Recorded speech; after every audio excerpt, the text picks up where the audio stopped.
Good morning, everybody. I declare open this hearing of the Senate Finance and Public Administration Legislation Committee into the 2026-27 budget estimates. I begin by acknowledging the traditional custodians of the land on which we meet today and pay my respects to their elders past, present and emerging, and extend that respect to all Aboriginal and Torres Strait Islander people here or tuning in today. The committee has set Friday the 5th of June 2026 as the date by which senators are to submit written questions on notice, and Friday the 17th of July 2026 as the date for the return of answers to questions taken on notice. The committee's proceedings today will begin with the Australian Public Service Commission, followed by the finance portfolio as listed on today's program. Under Standing Order 26, the committee must take all evidence in public session. This includes answers to questions on notice. I remind all witnesses that in giving evidence to the committee, they are protected by parliamentary privilege. It is unlawful for anyone to threaten or disadvantage a witness on account of evidence given to a committee, and such action may be treated by the Senate as a contempt. It is also a contempt to give false or misleading evidence. The Senate has endorsed the following test of relevance of questions at Senate estimates hearings. Any questions going to the operation or financial positions of the departments and agencies which are seeking funds and estimates are relevant questions for the purpose of estimates hearings. I remind officers that Senate has resolved that there are no areas in connection with the expenditure of public funds where any person has the discretion to withhold details or explanations from the Parliament or its committees unless the Parliament has expressly provided otherwise. The Senate has resolved also that an officer of a department of the Commonwealth shall not be asked to give opinions on matters of policy and shall give reasonable opportunity to refer questions asked of the officer to superior officers or to a minister. The resolution does not preclude questions asking for explanations of policy or factual questions about when and how policies were adopted. Witnesses are reminded of the Senate order specifying the process by which a claim of public interest immunity should be raised, and I incorporate the public immunity statement into the Hansard. I remind senators of their obligations under the Behaviour Code for Australian parliamentarians to treat witnesses with dignity, courtesy, fairness and respect, and I will uphold that. An officer called to answer a question for the first time should state their full name and the capacity in which they appear. I do remind committee members and witnesses who are appearing via video conference, not that we have any at the moment, that if you're not speaking, to mute your microphone. And now I would like to welcome Senator the Honourable Katie Gallagher, Minister for Women, Minister for Government Services, Minister for Finance and Minister for the Public Service. And also welcome to Dr Banerjee, Commissioner, and other officers of the Australian Public Service Commission. Now we have Mr Gifford and other officers of the Prime Minister and Cabinet, and also we have Australian Government Consulting in the room as well. Mr Nape. Minister, would you care to make an opening statement? No, thank you, Chair. Would anybody like to make an opening statement? No. Okay, in which case we shall begin. We'll start with Senator Chandler. Thank you very much, Chair. Thanks, everyone, for coming along today. I note that we still have an acting Commissioner here at the table this morning, and that the government recently announced Ms Jackie Curtis, PSM, as the new Public Service Commissioner after her predecessor's term was cut short. Am I correct in saying that the new APS Commissioner will be commencing their role on the 9th of June? Shubo Banerjee, Acting Public Service Commissioner. That's correct, Senator. Right, and that will be for a 5-year period. 5-year appointment. That's correct. I'm interested to... Sorry, Chair, can I just... yes, Minister. In your prelude to your question, you said the Commissioner's term was cut short. The former Commissioner, Commissioner De Bruer, resigned. So yes. It was a decision of his and his alone. You can't shed any further light on that decision. It was a personal decision. Okay. I was disappointed with it. I urged him to stay, but he was, for personal reasons, making some other decisions. But he had the full support of the government. Right. I'm interested to understand a little about the recruitment process for the new Public Service Commissioner. My understanding is Ms Curtis, she's the Acting Chief Operating Officer of the ATO, but she hasn't been the head of a department or agency previously. Is that correct, Minister? That's correct. Is that somewhat unusual for the APS Commissioner to not have previously been an agency head? We wanted the best candidate for the job, so there was a selection process, a recruitment process, and Ms Curtis was successful in that. So it's really about the best person for the job with the right skills. How many other candidates were considered as part of the recruitment process? I'll just see if I can get that information for you. It was managed by PM&C, by the Secretary of PM&C. Thank you. If I can assist him, if I can maybe also provide a bit of a caveat to the response here. Cameron Gifford, Deputy Secretary, Department of Prime Minister and Cabinet. These questions go to the appointment process, which was supported by the Department of Prime Minister and Cabinet. Prime Minister and Cabinet appeared on Monday for 8 hours. The relevant witnesses who would otherwise support these questions are not here today. We're here to support the appearance of the Australian Government Consulting. That said, I can provide a little bit of information that goes to your question. That is very helpful, Mr Gifford. Thank you. It was openly advertised. There were 14 applicants for the role. 14 applicants for the role. Mr Gifford, can you tell me whether any of those applicants were at secretary level? That is not information that I have before me, Senator. I'm happy to take that on notice. Thank you. The Commissioner's role includes conducting the annual performance review of every department secretary. Is that correct? That's correct. Thank you. Was it considered within the context of the recruitment process that there was a potential here in Ms Curtis's appointment that you were appointing a reviewer of secretaries who themselves had never been a secretary previously? It's not a requirement for the job, Senator Chandler. There was an open selection process. It was advertised. We had a number of applicants. A number of those were interviewed, and the selection panel made a recommendation. And so about the candidates that had been interviewed, and we are very pleased that Ms Curtis will be joining the Commission as Commissioner. It is not a requirement to be a secretary of a department. In fact, we were wanting applicants from outside the public service as well. I suspect you may not be able to provide the answer to this in the room, but perhaps on notice. I'd be interested to know the last time we had an APS Commissioner who wasn't previously a department secretary. Is that some information that could be provided on notice? We'll see how helpful we can be, but as I said, it is not a requirement. We want the best person for the job, and that comes with, Ms Curtis has had extensive experience at the Commission, and she is returning to the Commission as Commissioner.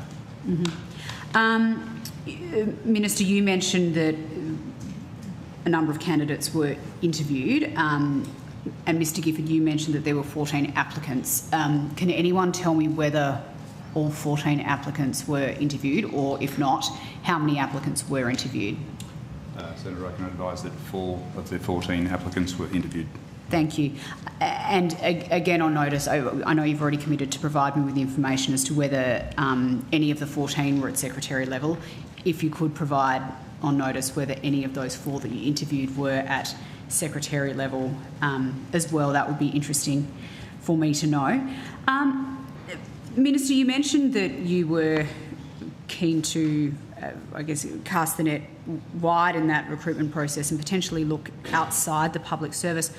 What was the rationale behind pursuing a non-public servant to be the APS Commissioner? Well, it wasn't necessarily pursuing a non-public servant. We wanted an open, merit and advertised process, which is what we did. And so people from outside the public service were not excluded. I didn't want it, to be an internal exercise. Okay. I'm advised Peter Woolcott wasn't a secretary previously when he had the commission. That's just, it's just, and, we'd had people who perhaps were at that level, not that I've been responsible for. Certainly Dr de Brouwer was. But again, it's not a, it's not a requirement for the job. Sure. Ms Curtis comes highly recommended, senior leader, awarded the Public Service Medal, head of APS Human Resources profession, so she's been head of the profession. I'm extremely pleased that she's coming on board to the Commission. Thank you, Minister. Could Mr Gifford provide to the committee, again on notice if you have to,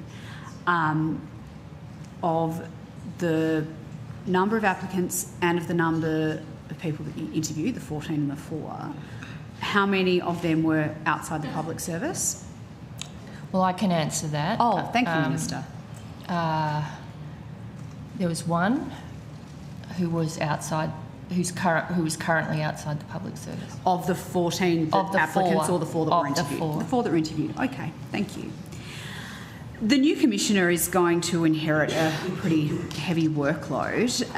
In December's MyEFO, the APSC was given a one-off annual payment of $9.2 million for the current financial year that's about to end in 5 weeks, 25-26, to continue implementing APS reform to strengthen the capability of the Australian public service.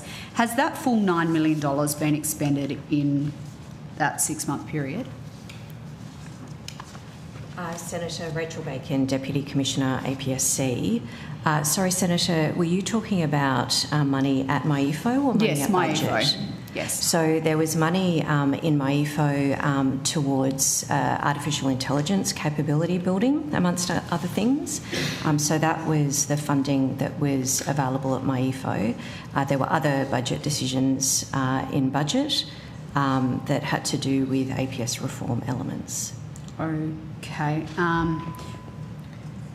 No, I think the number I was specifically referring to was the $9.2 million in MyEFO, I don't think that was the AI program. Okay, Senator, I might ask our Head of Enabling Services, Mr Toomey, to talk to you about our budget in that regard.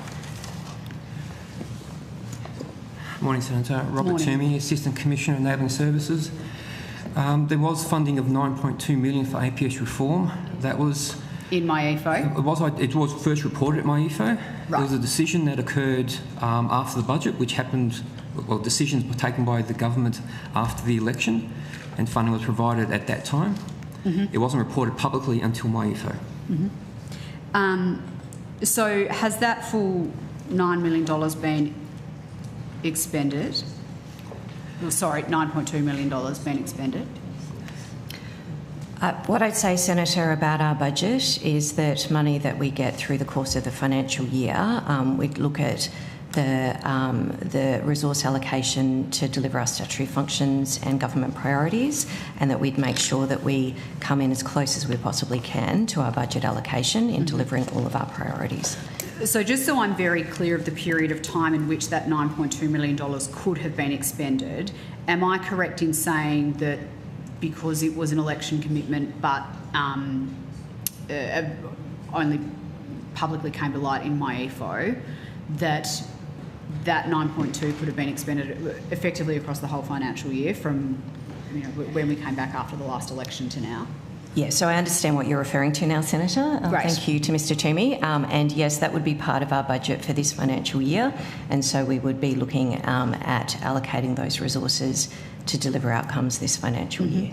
And just so I'm very clear, Mr Toomey, this was to continuing implementing the APS reform to strengthen the capability of the public service. That was what that $9.2 million was for? Yes, Senator. The 2025 Reform Progress Report released in December 2025 noted that around a third of the reform initiatives hadn't yet been completed at that time. Are you able to update the committee on the completion of any additional initiatives utilising this additional $9 million of taxpayers' money? Senator, I can give you a broad overview of progress under the APS reform agenda and delivery. That would be useful. At the moment, Senator, well, as at the beginning of this calendar year, over 90% of the 59 reform initiatives were complete or in delivery. I can give you a range of examples, if that's helpful, of the types of initiatives that have been delivered. So one example is in relation to workplace relations and the commitment around reducing fragmentation in pay and conditions, and with the first round of bargaining, we saw significant progress there. Another commitment, or several commitments, related to amendments to the Public Service Act, which commenced in December 2024. There have been a number of capability reinvestment fund projects delivered. 19 of those projects have been delivered, and we have had 11 capability reviews so far, which was another initiative. We've delivered a strategic commissioning framework. We've delivered a charter of partnerships and engagement, and a playbook to support engagement with First Nations people and communities and lift public service capability in that regard. There's also been a data and digital government strategy that colleagues in finance and the DTA have been leading. We have delivered an in-house consulting model, and we have Mr Gifford and Mr Knipe here who can talk to you about how that is progressing. We've created a centralised evaluation function within the Department of the Treasury. There's also been a long-term insights briefing function created in the Department of Prime Minister and Cabinet. There have been a range of initiatives to boost First Nations employment and cultural capability across the public service. So they're just some of the initiatives that have been delivered, Senator. It certainly sounds like you've been busy. You did mention that not all of the initiatives had been completed yet. Oh, sorry, some were in progress. Can you tell the committee which initiatives you haven't yet commenced? So there has been work on all of the initiatives, Senator. I can confirm that on notice, but I'm quite sure that that is the case. And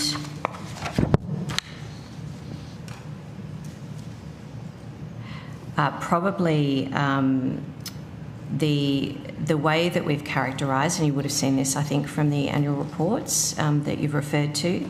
So the way we've characterised the status of different initiatives is in the design phase, in the planning stage, in delivery or complete. Mm-hmm. And all of the initiatives, is my understanding, have been in one of those categories, which means there has been some work on all of those initiatives. I will confirm that on notice, Senator. Okay, thank you. Chair, I have plenty more questions, but I'm wary that I've had the call for more than 15 minutes, so happy to rotate around. I haven't quite hit the 15, but I'm happy to rotate if you've got a break there. Sure, that Excellent. would be good. Thank you. We'll go to Senator Pocock. Thank you, Chair. Morning, everyone. Morning. A few lines of questioning from me. I want to start on Robodebt and Catherine Campbell.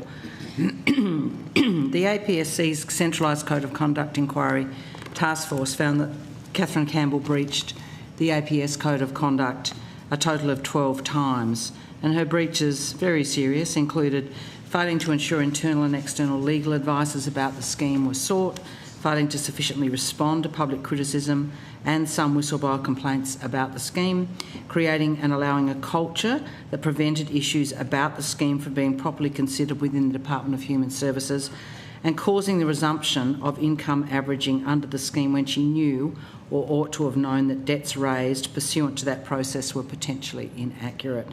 The APS found that she'd failed to act with due care and diligence and failed to uphold the APS values. Yet the NAC's investigation concluded that Ms Campbell, quote, did not engage in corrupt conduct. What is the APSC's response to that finding? Thank you, Senator. I'll look to assist on that matter. I think the principal answer, Senator, is that the NAC's legislative framework requirement is a different legislative framework to the Public Service Act, under which the Code of Conduct inquiry was undertaken. So I think in terms of the consideration of these issues, while the underlying fact-based understanding and working through of what happened is, in a sense, a consistent information base, then the two institutions operate under different legislative frameworks, and so you would appreciate then that there might be different outcomes under those two different legislative frameworks. Given the severity that this was a chapter in our public service history that is the worst in terms of misdemeanours and a massive failure to the citizens, loss of life, a terrible pain, Do you believe, this may be a question for you, Minister, that the punishment and consequences have been appropriate to the nature of the specific errors and breaches of the code by Catherine Campbell? Well, I'm very confident that the process the Commission went through, or the Commissioner, with the investigations team, was thorough and in accordance with the requirements under the Public Service Act in relation to code of conduct breaches. You know, that is what they were investigating, whether there had been a breach of the code of conduct as it's outlined in the Public Service Act. And, you know, so therefore, I think for those that were seeking, you know, perhaps a different kind of outcome, more severe outcome, the Public Service Act really isn't the mechanism for that. The Public Service Act, you know, has a pretty clear requirements around the code and whether the code had been breached, and as the Commissioner found, 12 former and current public servants and agency heads had breached the APS Code of Conduct on 97 occasions, including 2 former secretaries. That was the outcome. So what confidence have you got, Minister? We've got other pursuits of money from citizens underway in other parts of the public sector that could potentially, we've got changing technologies which will mean more further mechanisation probably of payments and retrieval of payments and so on. What confidence have you got that the public service, that the consequences for these breaches will have changed the culture and mean that this kind of appalling behaviour does not recur? Well, a couple of things there. One, I don't think it's the Code of Conduct inquiry that will change behaviour. I think it's robo-debt changed behaviour and everything we understand about robo-debt.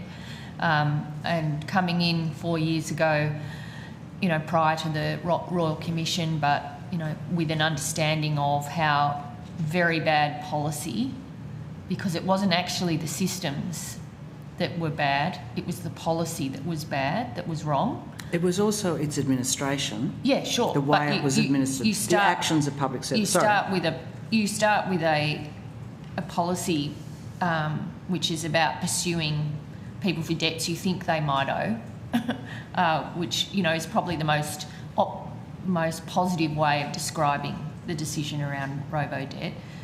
And then it gets implemented, and sure, we've gone through all of that and seeing how that has affected Australians' lives.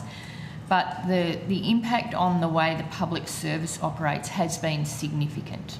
Like, it has kind of, it has been a very blunt, had a very blunt impact on public administration in playing out as it did, and the public service aware of the role that they played in that. And so, you know, I think implementing the recommendations from the Royal Commission's report, the work we're doing on integrity, the work we're doing on capability, the resourcing of the public service properly, the way, you know, advice to government has changed. I think all of that, as a result of the learnings from robo-debt, has strengthened the public service and would make it extremely unlikely. Like, you could never say, you know, bad policy won't be created again, but the systems and the response to robo-debt across the public service, I think, would make it extremely unlikely.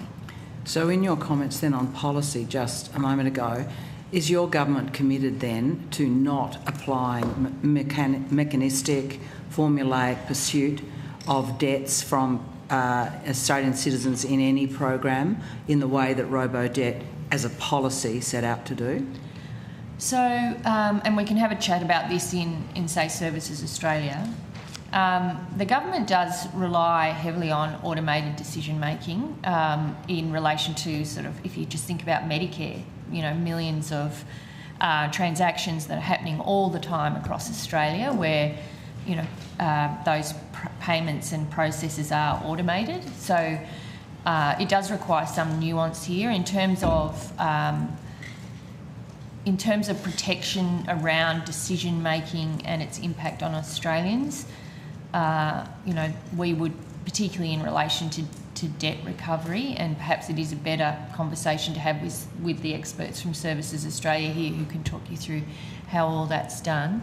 I think the government is very, very clear about that in terms of how we utilise new technology in improving our processes and systems and ensure there are protections to ward against what we saw on robo-debt. And again, that was, when you go back to it at its kind of responsibility must be laid at the feet of the executive government, who took a decision essentially to bank a massive save in their budget, which was never delivered and in fact has cost us 3 times as much because we're still going through the legal action in the consequence of that decision, and then tried to work out how to recoup all that money, through the ways we now know, which was incorrect and unlawful. And so, yes, the public service had a role, and there's been a lot of criticism of that. In fact, the former commissioner apologised for the public service's role in how it played with robo-debt, but I think there is a lot of systems and processes and understanding in place that would prevent a situation from that happening again. And does that include a commitment by your government to not using income averaging in any aspect of the administration of payments? Look, I think we should have that conversation with Services Australia, just because I do think probably I need the experts. We've understood a lot more about income apportionment now, and we're going through a process on that. I don't have my brief with me because that's tomorrow morning that they are coming, but I think it is an area that both Tanya Plibersek and I and the relevant departments are working on. I want to go back to the APS and its role in making sure we've learned the lessons. You do training, you employ organisations that do training. How have you mobilised the robo-debt case study to really learn the lessons? Because the lessons are not only in the policy framework, but in the nature of the relationships between senior public servants and ministers that were extremely corrupt. There was a failure to properly pass on information to a minister and properly brief ministers. If you read the full accounts of it, they are appalling misdemeanours and failure to meet any kind of standard of code of conduct. How are you learning those lessons and promulgating them? As we've discussed at previous estimates, we've been considering very carefully the lessons from robo-debt and thinking about how to incorporate that in our materials across a range of different capability development exercises, the leadership courses, for example, and other courses as well. So we've definitely used it to inform the material that is provided in the leadership courses. We have moved, and the integrity courses specifically, we've also moved, as we've discussed at estimates previously, more into using case studies in those courses, particularly the senior executive courses, because I think our experience is that in terms of really learning this and inculcating it, it's good to put people in a bit more of a grey space as they're thinking about what that would look like and what that would feel like to them live.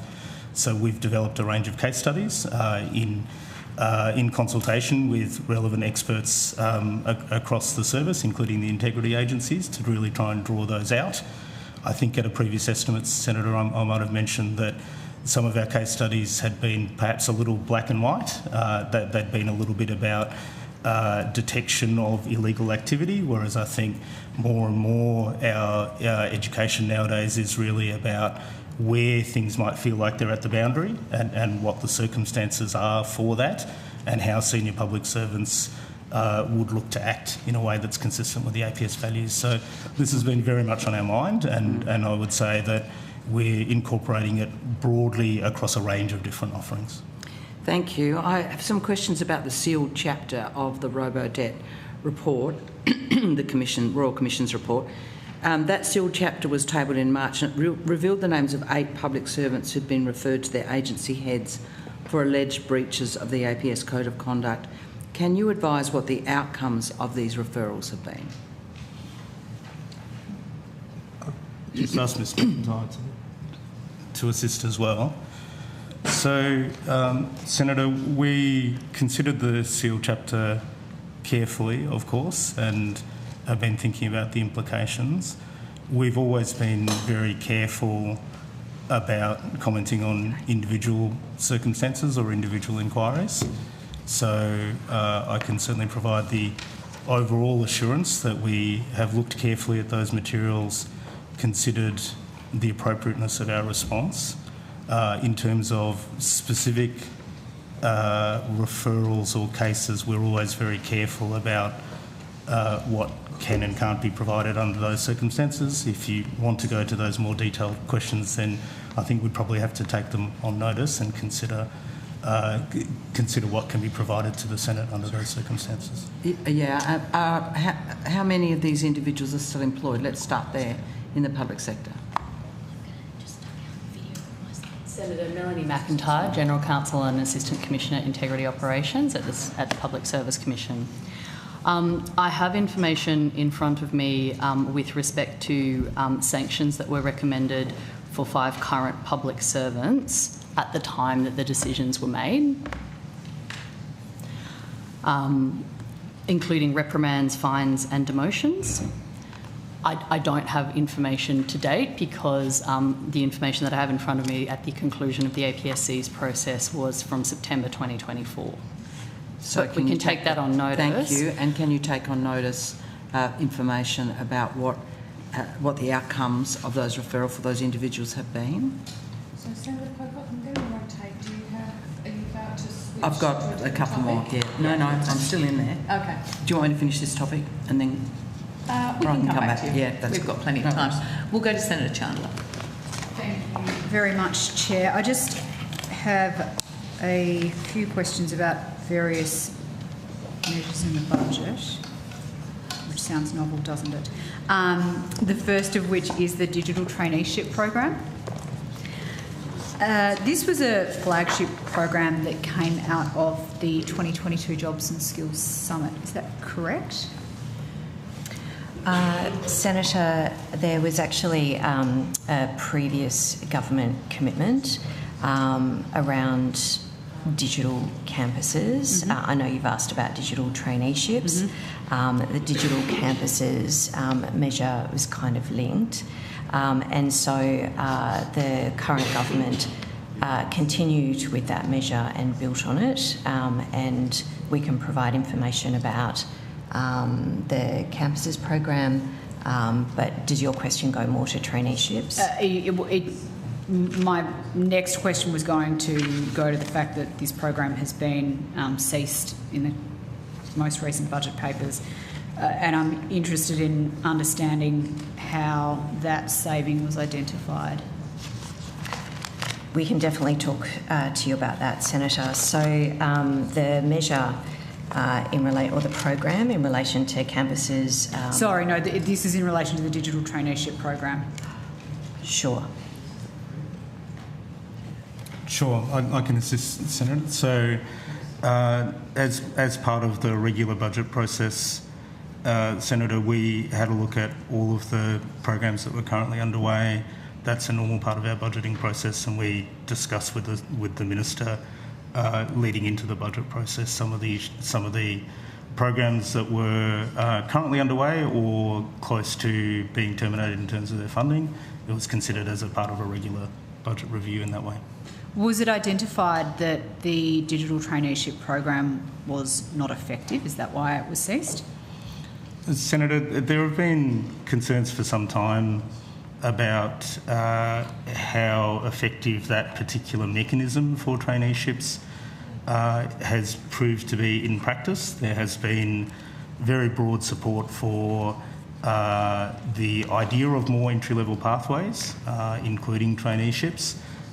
Agencies are very, very supportive of thinking about more flexible ways of getting more entry-level digital talent, but in practice, this is a very difficult field. The the government is competing with many other potential employees for potential entry-level entrance into digital professions. And so traineeships have been one mechanism in which that's been tried, but there have been some things about how that model has worked in practice that have been difficult. And Senator, perhaps just to add... Go ahead, Dr Bacon. We'll constantly be reviewing the data and the evidence of how different programs are working, but as Dr Banerjee was referring to, there are multiple entry pathways that we will be constantly monitoring and assessing around getting digital entry of skills at the entry level into the public service. So we'd be... we have pipelines in relation to data graduates, digital graduates, data and digital cadets, etc. So we'll be constantly monitoring, looking at all of the entry pathways that we have and investing in the ones that are getting the best results.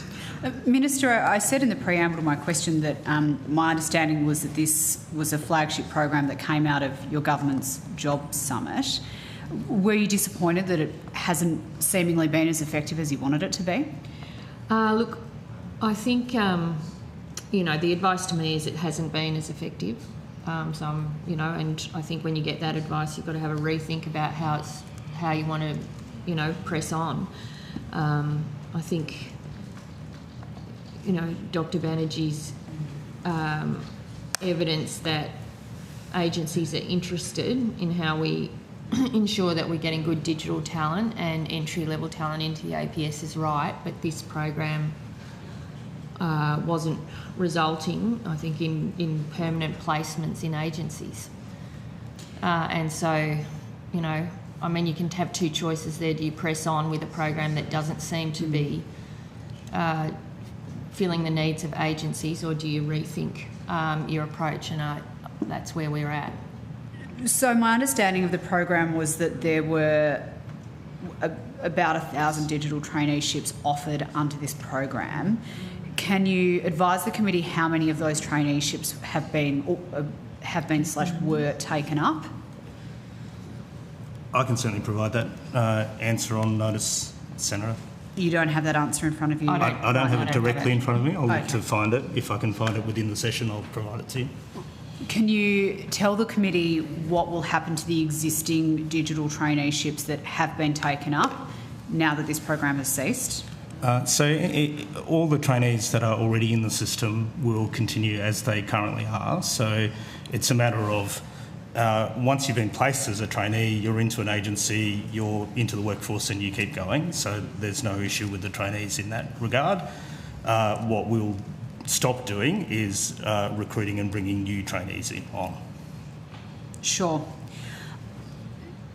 So you've taken on notice that the number of places within this program that have been taken up, and I understand that you don't have that information to hand, but was it not that information that informed your advice to the Minister of how effective the program has been, or are there further concerns around the effectiveness of the program beyond just the take-up of placements? That's the primary issue, Senator, and I'll certainly look to find that number for you. Okay, so any further concerns around the effectiveness of the program beyond the fact that it hasn't been taken up? The feedback with respect to the trainees that have been recruited has been very positive. So agencies that tell us that the trainees that have come on board are enthusiastic, that are very, very keen to contribute. So our sense is that the quality of the trainees that have come through has been very, very positive. The agencies that have taken trainees have been very positive with us. And so when we were looking at the program in terms of how it was going, we actually were really struck by the positive feedback for people that had come through it. The sticking point for us has been getting enough places for those trainees through agencies, and in the end agencies have not been taking them up. So the ones that took them up are very positive about how that has gone, but we don't have a sustainable enough pathway of those trainees coming through. Right, so apologies. My understanding on your initial response to that question was that the gap in take-up was because you couldn't source enough people to do the program. But is the issue actually that you can't get enough government... You've got enough applicants there, with 1,000 more, whatever, but that you can't actually get the government departments to pick up those applicants and place them? That's correct, Senator. Right. And Senator, we do have details. Mr Munns has some details in response to your earlier question about numbers. Great, thank you. Hi, Senator. Steve Munns. I'm the Assistant Commissioner for the Diversity, Inclusion and Pathways branch. We wanted to place 1,000 digital trainees. The agency demand for that was only 73, so it's pretty low. Wow. I'll come back to that. My understanding is that the program was focused on attracting participants from groups that were currently underrepresented in the digital field, Indigenous Australians, women, older Australians and veterans transitioning to civilian roles and their spouses. Is that correct? Yes, Senator, that's correct. So are you able to tell me of the 73 who have been placed, roughly what the breakdown in those categories is? We can take that on notice, Senator. You can take that on notice. 73 placements out of 1,000 potential places. What was the consideration given at the commencement of this program as to how agencies could best interact with the program to get these placements? Because if we've got less than 10% of the positions being taken up by agencies, that suggests that there's a pretty big disconnect there, right? Senator, there was an extensive co-design process undertaken on with agencies? With agencies about how the program might work. At the time and subsequently through the Data, Digital and Cyber Workforce Plan, agencies have reinforced with us the importance of entry-level pathways in digital. So we remain of the view, and agencies remain of the view, that that's a really crucial thing for us to be focusing on. It's very hard to get these programs to work at a sustainable level in the intricate design of them. We did an extensive co-design with agencies at the time about what the attributes would be that people would be looking for, what the backgrounds would be, what kind of support trainees would need as they come in. We also, when we went through the recruitment process, did that explicitly in partnership with agencies and involved agency representatives in terms of thinking about the recruitment and thinking about how we would establish a merit pool to be drawn on for those circumstances. We also, through the program design, did explicit consultations one-on-one. It was in my area of line responsibility at the time, so I did one-on-one consultations with the chief information officers of the largest departments around the APS, and we also raised these issues repeatedly through the Secretary's Data and Digital Committee to say that this was a program that was underway, that all of our feedback was that the applicants were very high quality and that we were looking to do more placements commensurate with the overall objectives of the program. Despite all of that, it's been very difficult to get it to work in practice, and we are certainly looking to learn from why that is and learn more about the design. But I think I can certainly provide the guarantee, Senator, that we worked very, very closely with agencies throughout the program. This was not something that was done on the APSC's bat alone. We're very, very conscious that both the design of this particular program, but the challenge more generally is for agency workforces. The APSC works on behalf of the service. It's not that we are recruiting into positions ourselves. So we're very conscious of making sure that our programs do work for agencies and in agencies. But as I've said to you, entry-level digital programs are hard. They are hard in a range of different agencies. Our experience talking to counterparts even in the largest agencies is that they find entry-level programs hard. We found this one hard, and as I say, that's not through any lack of effort or partnership with agencies. Mm-hmm. So, Minister, you announced this program out of the 2022 Jobs and Skills Summit. When did you become aware that only 73 out of 1,000 placements had been filled? I would have to go back to when I've had a series of briefings, as you would expect, on this program and how it's developing over since it started, really. And so we persisted for a while to see if there, we could, if it was, if we were going to break through and have a more successful program or a more successful uptake. And it just hasn't been the case. So again, you can press on and continue, or you can say, right, this isn't hitting the mark. We've also got our APS data, Digital and Cyber Workforce Plan, that has been released since that time. It was released in 2025. So the work around how we attract and retain the workforce skills that we need for the future is part of the Commission's work, and that continues. I think the challenge for me is how, the public service used to be a place where you could enter at a, entry level and work your way up. And over recent decades, that has changed quite dramatically. And so, a lower level is now an ASO 4, really, and not at the level perhaps in the past when it would be, an ASO 1, those kind of opportunities. And so that's the challenge for the public service, is how do we create opportunities that agencies want the take-up for in that entry level? Because I think there is a responsibility on the public service to be creating opportunities and jobs for everybody, not just those that may have a university degree. And I don't have the answer for that, Senator Chandler, right now. We've tried on this traineeship. It hasn't worked the way it was structured, so we need to have another think about it. Knowing at whatever point in time, as you did, that only 73 positions had been taken up out of the 1,000, did you have any other conversations with your fellow ministers encouraging them to speak to their departments to make sure that departments were taking advantage of the program? Look, again, yes, I would have had discussions with colleagues around, opportunities in the public service, for sure.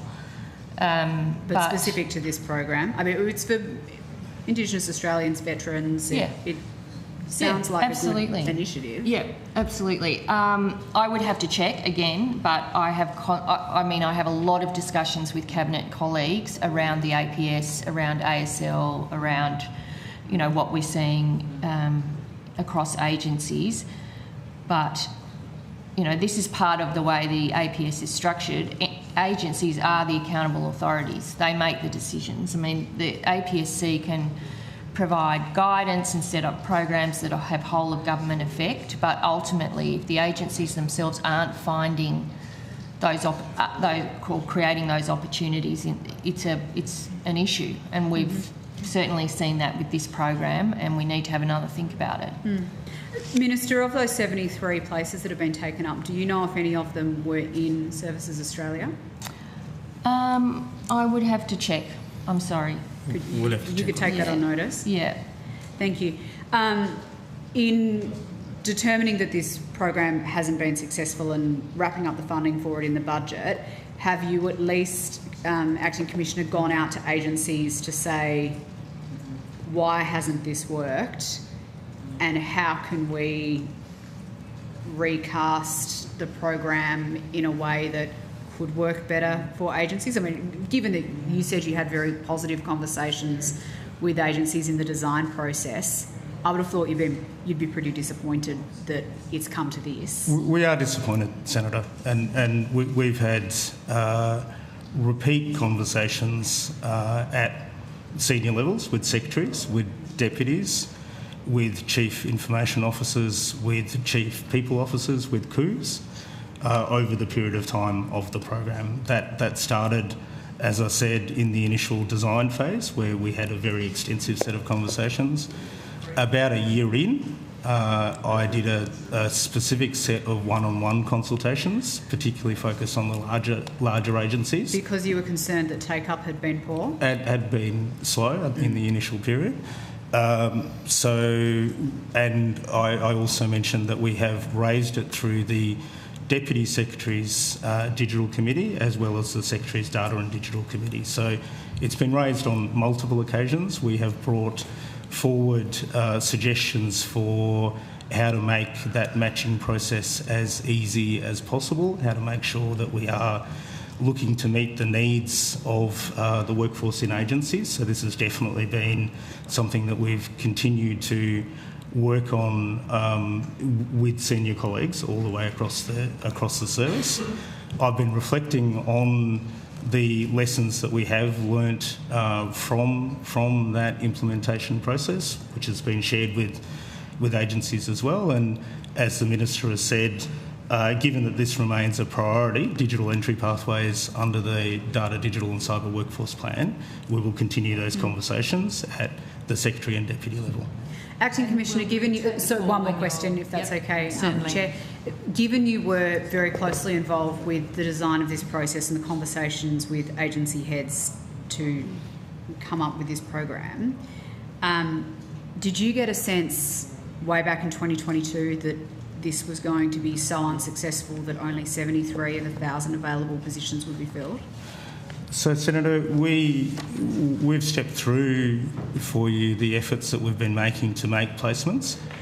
Placements were slow in the initial period, but in our conversations with agencies, and particularly the large agencies, they had made some indicative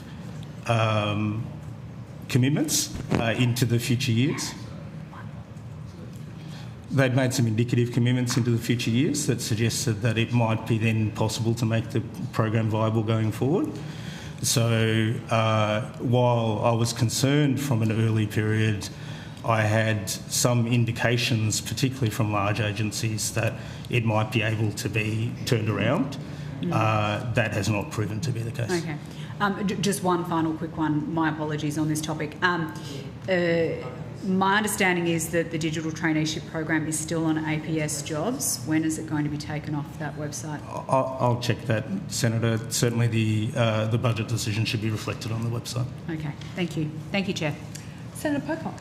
Thank you. And thanks, everyone, for your previous answers. We were just up to you taking some questions on notice about the 8 public servants referred for breaches. The NAC did find that 2 public servants, Mr Mark Withnell and Ms Serena Wilson, engaged in corrupt conduct. Are Mr Withnell and Ms Wilson still employed in the public service? I'll ask Ms McIntyre to assist. Thank you, Senator. We will have to take that on notice. The APSC does not hold those records at the moment. Do you know, Dr Banerjee, whether they are still employed in the public service? Is that in your knowledge? My understanding is that they are not, Senator, but I'm stepping carefully given all the other circumstances. Given that you asked me the direct question, I've given you the direct answer to the best of my knowledge, but I will check. And Ms McIntyre, are you aware of whether they are actually in the public service now? Do you agree? Is that your knowledge as well? Because that is my understanding. I'm just cautious to double check our records. Why is that? Why are you cautious? It's a direct question and the public have a right to know. These are 2 people who have been engaged in corrupt conduct. I just think estimates deserves a fairly straightforward answer on such a direct question. You agree? Thank you, Senator. My reluctance is simply because of the types of holdings that the Commission has. And so I just want to be sure and check my records before I can definitively answer that. Now that the NAC's investigation into Robodebt has concluded, the last of many high-profile investigations into the scandal, what does the APSC say to the many Australians who believe that justice has not been served and they have suffered considerable personal penalty or watched in disbelief and despair about their public service? What do you say to them about that? reaction to the scandal? Senator, the former Commissioner apologised on behalf of the service for the service's role in Robodet. He, both through his statement at the time of the release of the report, the task force report, and also through estimates, has been very clear in acknowledging the impact on Australians, the hurt, the distress, and the broader impact. I'm not sure, Senator, that there's much more for me to add from that beyond what has been canvassed extensively by Dr de Brouwer. I'd like to move on to the Australian Government Consulting and a couple of questions there. I note that the 2025-26 MyEFO expanded the consulting service and made it permanent. Have I understood that correctly? Andrew Knight, Chief Consulting Officer for Australian Government Consulting. Yes, Senator, that's correct. Great. The recent budget states that AGC will, quote, scale up to 150 staff over the next 4 years, and at full scale it'll be able to deliver up to 160 projects a year. Is that your understanding? Yes, Senator, that's correct. Tell us a little more about your current staffing levels and the kind of projects that you're doing. Thank you, Senator. So at the end of March, we had 34 ASL, so that's the average staffing level across the year, but 45 was our current headcount. So we're on a growth trajectory. We've just completed, or in the process of completing, recruitment at most levels, actually. There's a Deputy Chief Consulting Officer round that we're currently pursuing, and we're closing out rounds for the other levels on a trajectory for that growth to 150 in 29-30. The types of projects that we have are consistent with the strategy that we've articulated in the past, which is a focus on what we would call rare but repeatable work, which is work that the public service, individual divisions, groups and departments would do infrequently, and therefore it wouldn't be efficient for them to undertake it themselves. But the work is repeated across the service with such frequency that it does make sense to have a collective expertise, which is AGC, and that the focus for that rare but repeatable work is in strategy, policy and organisational performance. And what we find is that a lot of our clients will approach us with a problem that would appear to be one of those three things, but actually incorporates some of the other two, which is why we have this kind of mutually reinforcing service line. We've continued to do work across all three service lines since we last talked, and see pretty healthy demand across those. Thank you. And when you look at the pool of people that you are recruiting from, what sort of pool of people are attracted to this work? Where are people coming from? And I'm interested in external, internal breakdown. So approximately 75% of the staff at AGC have come from outside of the public service. The breakdown is that we have quite a large portion that are coming direct from consulting. It's relatively common for the balance, a portion of the remaining 25 to have previously worked in consulting. So a lot of the time we'll have people that I would call bilingual, which means they've worked in the public service and they've also worked in consulting. That's the easiest transition for people. We have a portion of people that have worked directly in the public service that work on projects, and normally they have worked in strategy and policy roles or have significant task force experience. So they're used to our cadence of work and our style of work, where there's a sort of start, middle and end. There are a lot of public service roles that are continually performance improving on the policy area that they're working on, but ours tend to be kind of project-based work. And from the private sector, yeah, it's predominantly consulting. Some of them might have started in a grad program, for example, in the public service, and then worked in consulting for a number of years and want to come back to the profession, work on the inside. And salary competition, what's the story on your ability to attract people relative in terms of salary levels? So the total remuneration package and total value proposition is probably how I'd position it. I think it's quite competitive. We have probably slightly better on sustainability than some of the consulting firms.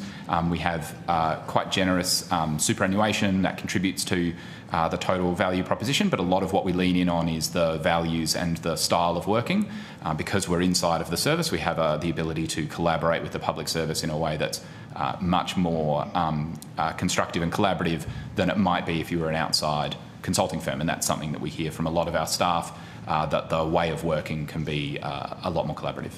We're hearing a lot about the Big Four using AI to restructure their processes and do work certainly more cheaply. Whether their fees change or not to reflect that is more controversial. How are you using AI in your service? We use it in a few different ways, and it's definitely something that we're experimenting pretty heavily with. So there are times where we will use it as a first cut of a summary of input documents that are then validated by staff.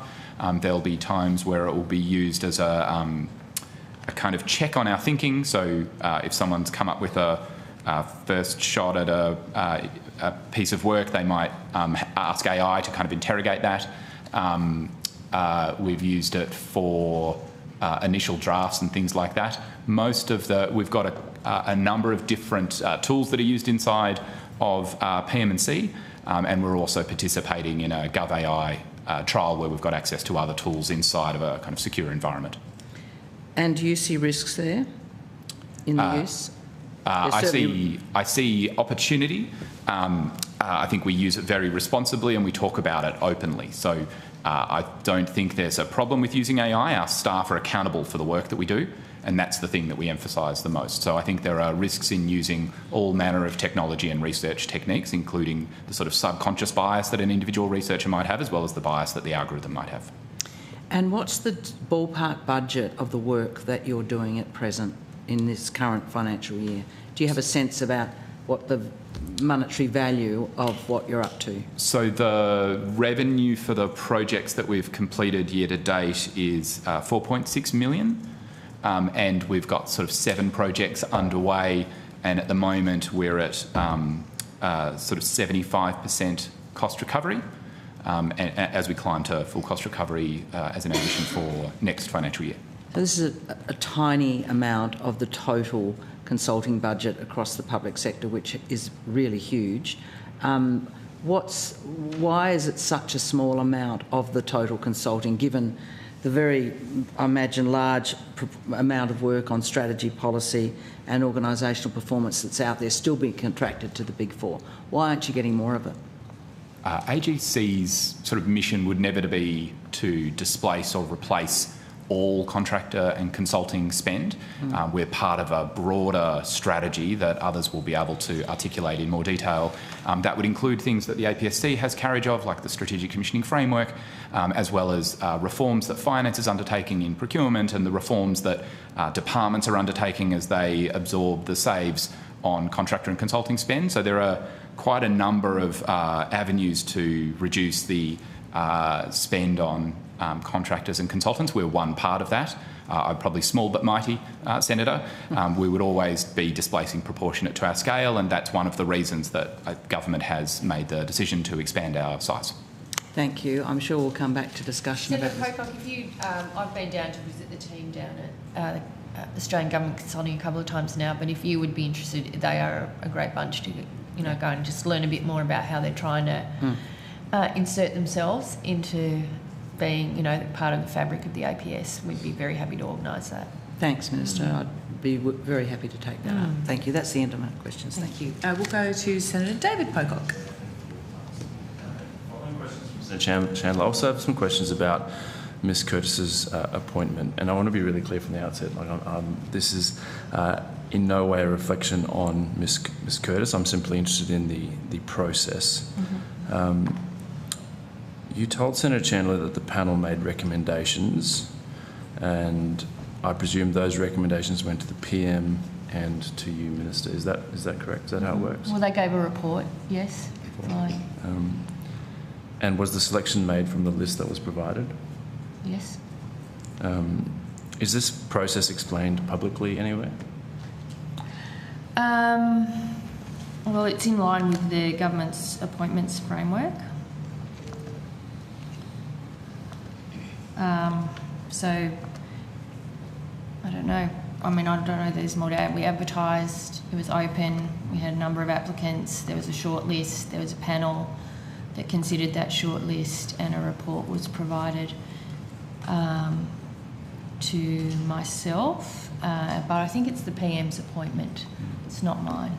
Okay. I haven't been able to find any sort of public information that lays out the process, and I'm just interested why it takes a senator to ask rather than, like, it sounds like a good process. So why isn't this just something that everyone can see? This is how we appoint something. Well, we're answering the questions. I don't know. I mean, we did an open merit process, advertised. It was in the major media outlets about the fact that we were looking for a commissioner. It was very public. I don't know. And so in response to the Briggs report, the government responded by establishing the Australian Government Appointments Framework. I think there are huge problems with the framework, but putting them aside for a moment, the framework is administered by the APSC. But the recruitment was done by PM&C. Senator, the policy owner of the framework is the Department of Prime Minister and Cabinet. The APSC has a supporting role with the Department of Prime Minister and Cabinet, particularly focused on capability. Okay. And so that framework was used to appoint the APSC? It's an overarching framework. Yeah. Okay. And so which pathway within the framework was followed? Well, this is a matter for PM&C. We went through this and they appeared 2 days ago. They ran the process. So we don't have officers who were here, but it was an open merit-based process. But you don't know which pathway under that framework was used? Well, I don't have the framework in front of me, but that gives a range of pathways, but this was the open pathway, openly, publicly advertised, and a panel was established. Mm-hmm. So open, competitive? That's right. Okay. Again, why isn't this information publicly available? Because it was advertised. Like, it's clear that that's an open, competitive process. Click on the ad, it gives you the I don't know. I think I don't have the ad in front of me either, but Appointment pathways. So. yeah. I don't have the ad in front of me, but and officials from PM&C who would be in a position to answer that question are not here. So was the APSC involved in the management of the framework for the appointment of its own commissioner? How did things get separated there? The process was entirely run by the Department of Prime Minister and Cabinet. Okay. Using the APSC's framework? It's the whole of government framework. Okay. And is that framework now being used for every appointment, or are there exceptions? Well, it's being used for the appointments that the framework covers. There are some exceptions to that. What are the exceptions? Well, they're listed. I'm sure you've got it. Like diplomatic postings, for example, are not covered. There's a range. Sorry, Joe, have you got it? Yep. And why isn't there a... sorry. Acting Deputy Commissioner, Workplace Relations, Integrity and Enabling. The framework sets out what it actually applies to. So it's Commonwealth public officers, including secretaries, other agency heads, statutory office holders and appointments to government, boards other than elected officers, appointments made under the Constitution, Commonwealth courts and tribunals, diplomatic appointments, as the Minister said, ex officio appointments, appointments made by departments and agencies, including advisory boards that do not directly report to a minister. There's quite an extensive list of carve-outs. Yeah. And does the PM have authority to grant specific exemptions to the framework?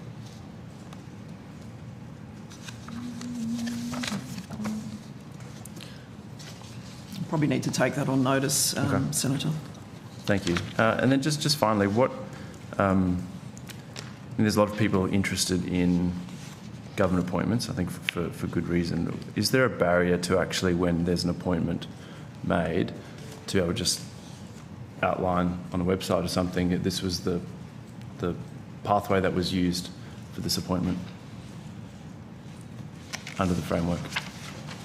No, there would be no barrier to doing that. I'm trying to see whether the ad outlined what it was. And in fact, I think we've had a discussion about the onus being where a particular pathway, like if it was a direct appointment without a process, that the responsibility is on the minister who made that appointment to explain why that pathway was chosen. That's my view. Okay.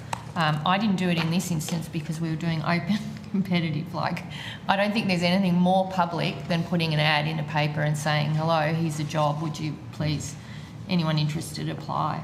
I guess it's only people who are interested would see the ad. So I'm just thinking for Canberrans out there, people out there, it's not just about the ad, it's about someone sees an appointment and they see, oh yeah, this was a open tender, there was clearly a process.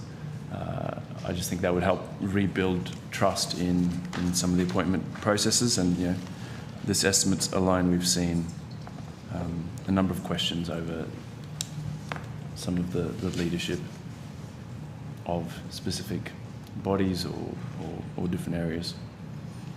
Well, this one was open, it was advertised. There were people outside the public service that applied for it, Canberrans outside the public service that applied for it, so I don't see it as an issue at all in relation to this appointment. And Ms Curtis came highly recommended through, as a excellent and candidate for that job. Sure. But Minister, I guess I ask this because my understanding under your framework is that even when there is a competitive, open selection process, the Minister can still select someone if they think that person is the best person outside of that process. And so I think people actually knowing which pathway has been used by government would actually be beneficial. Mm-hmm. I think, okay, well, I think... Can you see that? Like a captain's pick, you can go through the process and a captain's pick happens, and for all intents and purposes it looks like an open process, but actually what's then happened is the Minister has decided, well, actually, thank you for the work you've done, but this person is the best person for the job. And we in the current setup, we will likely never know that unless Senator Chandler, myself or someone else asks questions at estimates. Well, I accept you have a view on this. I think the process was exemplary, and I spoke to the Secretary of PM&C about the appointments process.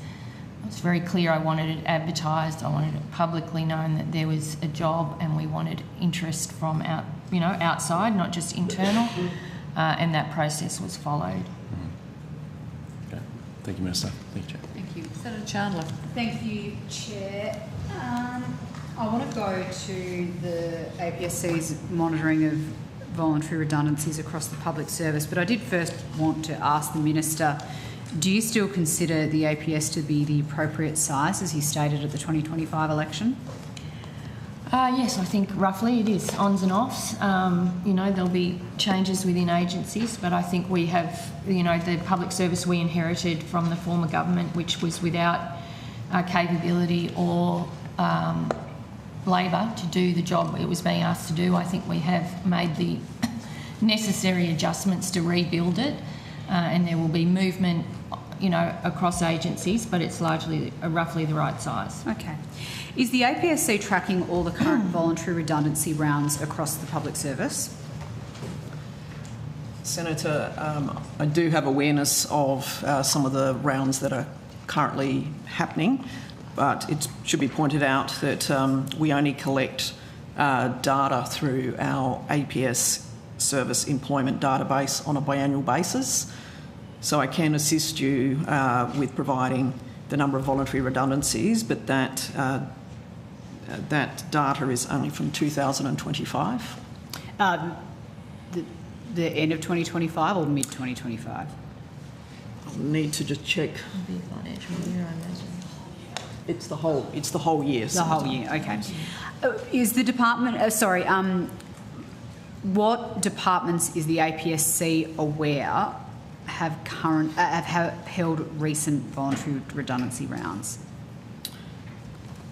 I can assist you with that, Senator. Just a moment. Thank you.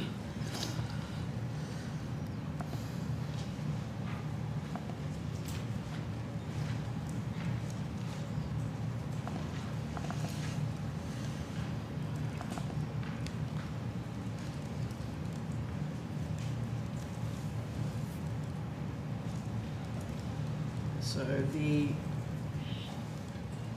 departments and agencies that I am aware of,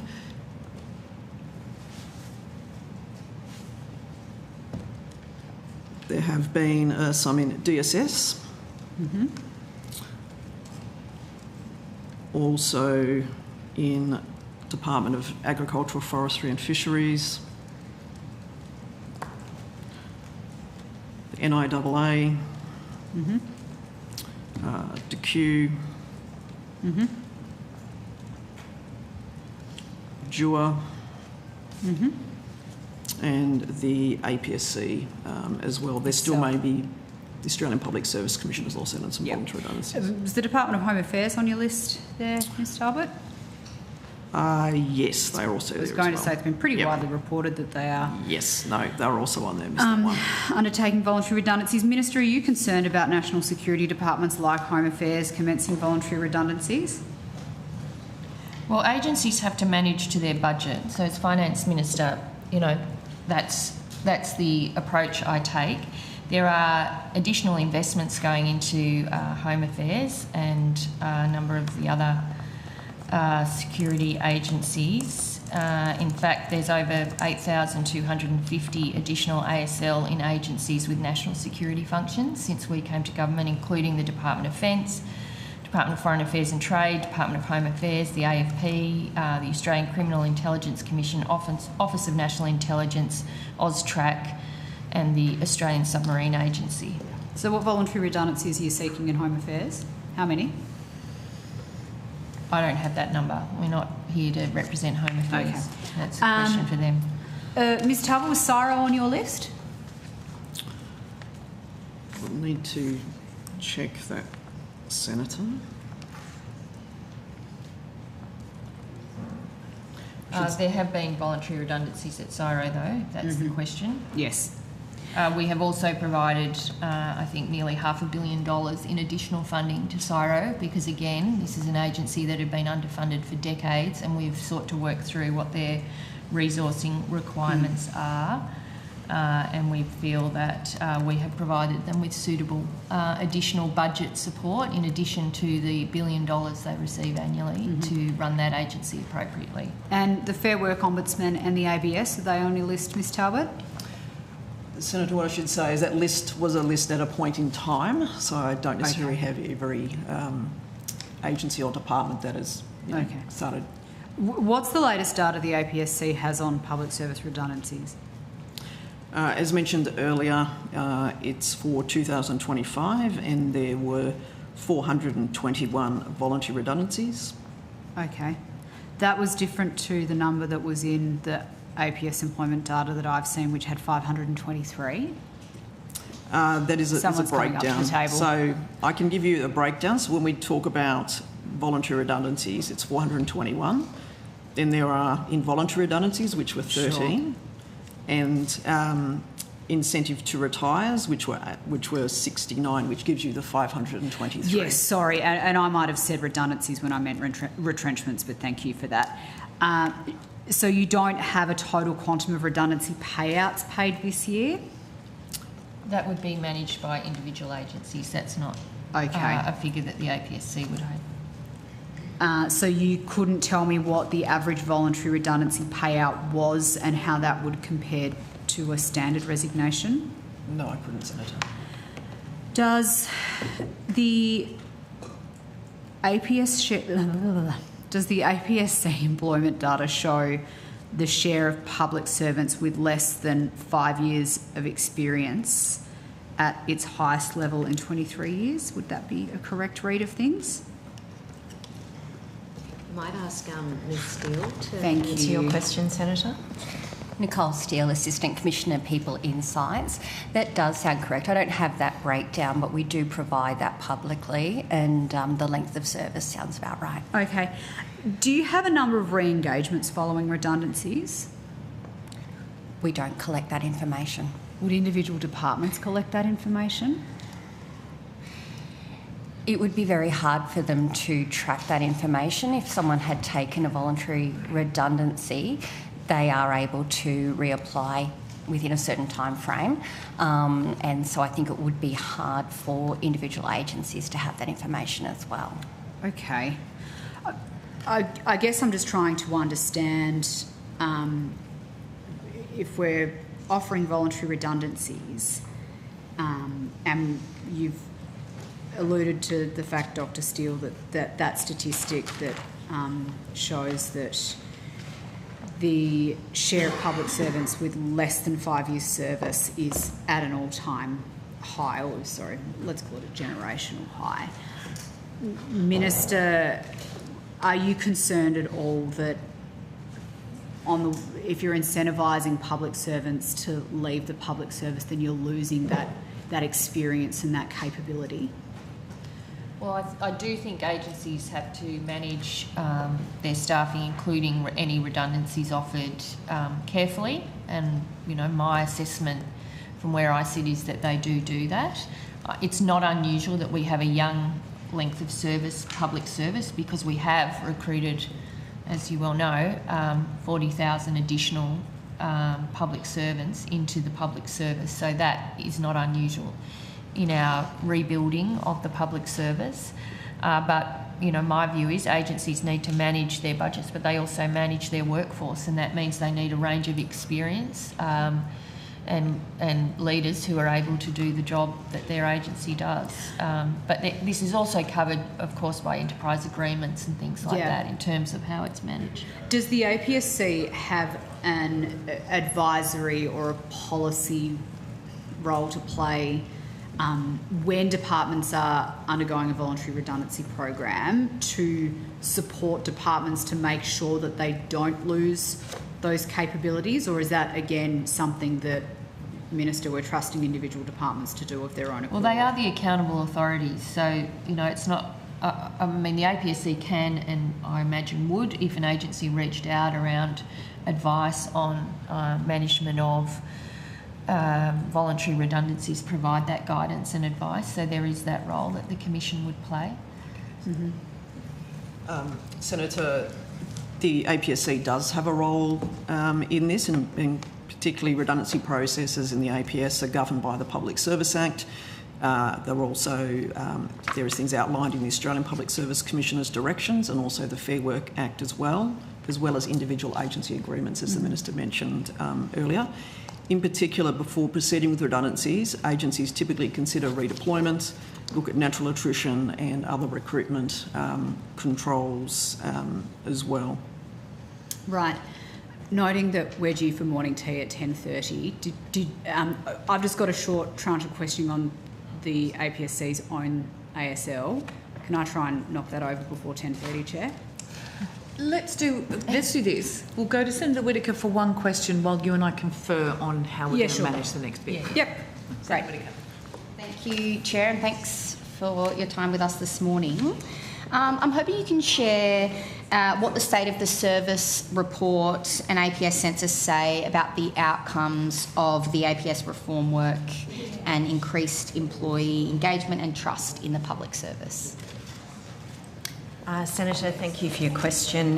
We do monitor these things carefully, and what I can say is that there is quite a bit of data in the APS census that tells us about the outcomes that the government was intending to achieve under its APS reform agenda. And what we can see in the latest census, for example, is a 10% increase in response to the question that failure is part of innovation, alongside around a 5% increase in measures around integrity. Our interpretation of that is that both innovation, a willingness to innovate, as well as a willingness to speak up if something isn't right from a pro-integrity perspective. Both of those results are supported by a pro-integrity culture, or in other words, a culture of psychological safety. So we're seeing some good outcomes in our data there. The other thing I'd note is that bullying and harassment is at the lowest levels since the census began. There's other data that we track closely in relation to engagement, and engagement has increased. It's now at the highest levels recorded at 75%. As part of the APS reform agenda, we have been putting a lot of investment into leadership, also into SES performance and how we manage that, and we are seeing those increased levels of engagement. The other thing we're seeing is increased levels of satisfaction with pay and conditions. I mentioned the bargaining efforts to reduce fragmentation before. And we've also seen results in relation to trust. So the APSC has regular reporting and looks at the trust in Australian public services. We've seen a 4% increase in 2024-25 of people reporting trust in public services. We also know that the quality of service delivery is a key driver there, and we've seen improvements in frontline service delivery.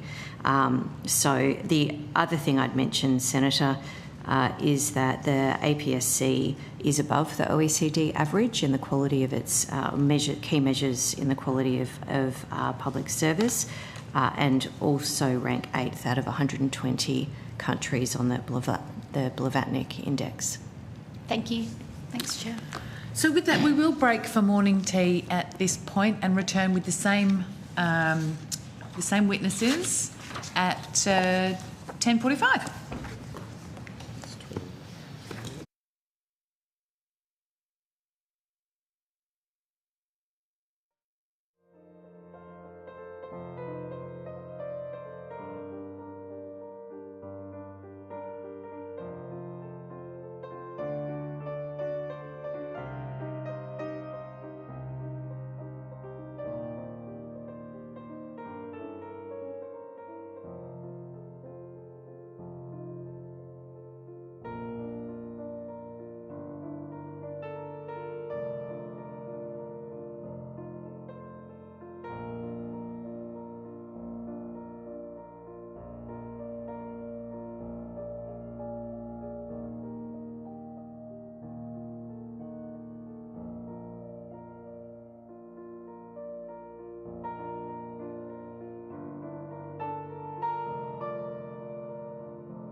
We will be continuing on with the Australian Public Service Commission and PM&C and Australian Government Consulting. And we'll go to Senator Chandler. Thank you very much, Chair.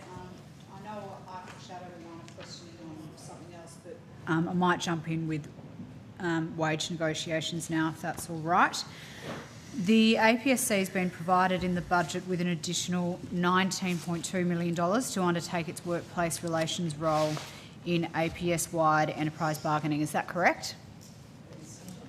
And recurring every 3 years after that, the APSC will receive an additional $13.4 million to undertake these recurrent negotiations in perpetuity. Is that correct?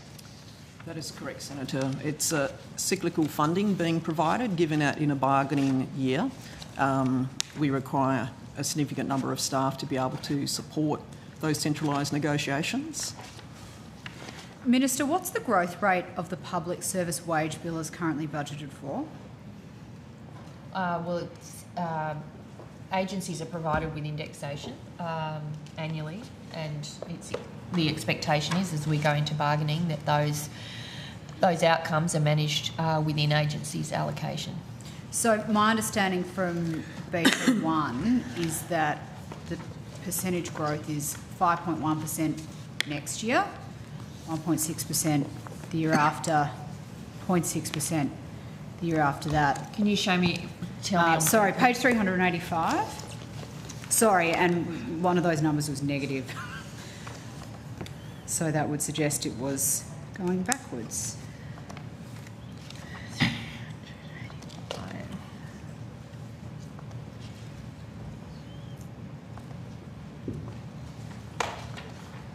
I'm trying to find the figure. Sorry, so that's just the wages and salary expenses line up the top in note 7 on page 385, and then just the percentage.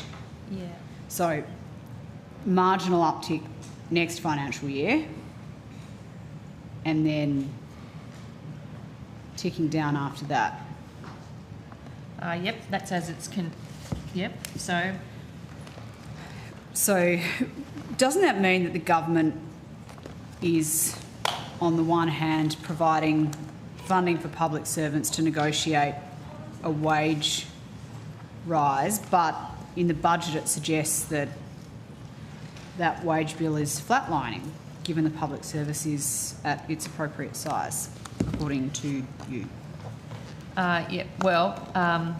Government provides agencies with allocations through the budget process, as you've seen, and we enter bargaining with the view that they will be funded within departmental allocations. And we have not changed the way it's been done.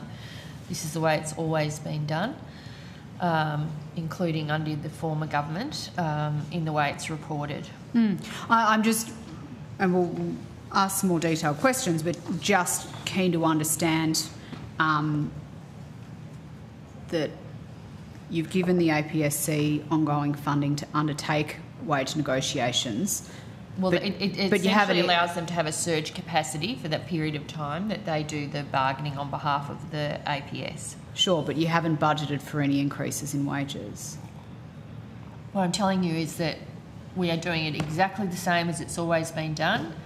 We provide indexation to agencies. They are required to meet wage increases from within their departmental budgets. When will the government commence formal APS-wide bargaining? Very shortly. Could you be a little more specific, Minister?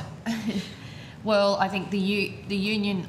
Well, Joe, perhaps you go through where we're at, but very soon. Thank you. As the Minister has said, we are very close to being able to commence. There's a number of steps that need to happen for that to occur. One is the release of the government's new public sector workplace relations policy. That really outlines arrangements for those central negotiations and the parameters around bargaining for APS agencies as well. Importantly, what actually triggers bargaining is what's called a Notice of Employee Representational Rights, which sort of signals that bargaining is ready. We're ready to proceed on that basis. Has the government considered the CPSU's request in April 2026 to commence bargaining immediately? We're aware of the CPS's view, and we're keen to start bargaining as soon as possible. The CPSU says they've written to the government. Yeah, well, that isn't unusual. Like, we're entering bargaining, so we'll get multiple letters, probably a few media releases, maybe some opinion pieces. Like, we're heading into a period of turbulence, I would imagine, around bargaining. Turbulence. That sounds promising. Well, it's the usual way we go until we can reach agreement.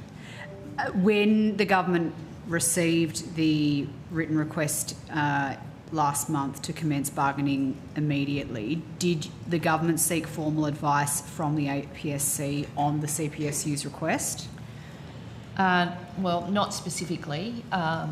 We have been obviously talking about how we are pulling together the bargaining team and the approach that will be taken, but it wasn't in response to the CPSU. I mean, we know the agreements expire at, I think, the end of February next year, so they usually have a good 6 months of negotiations attached to them.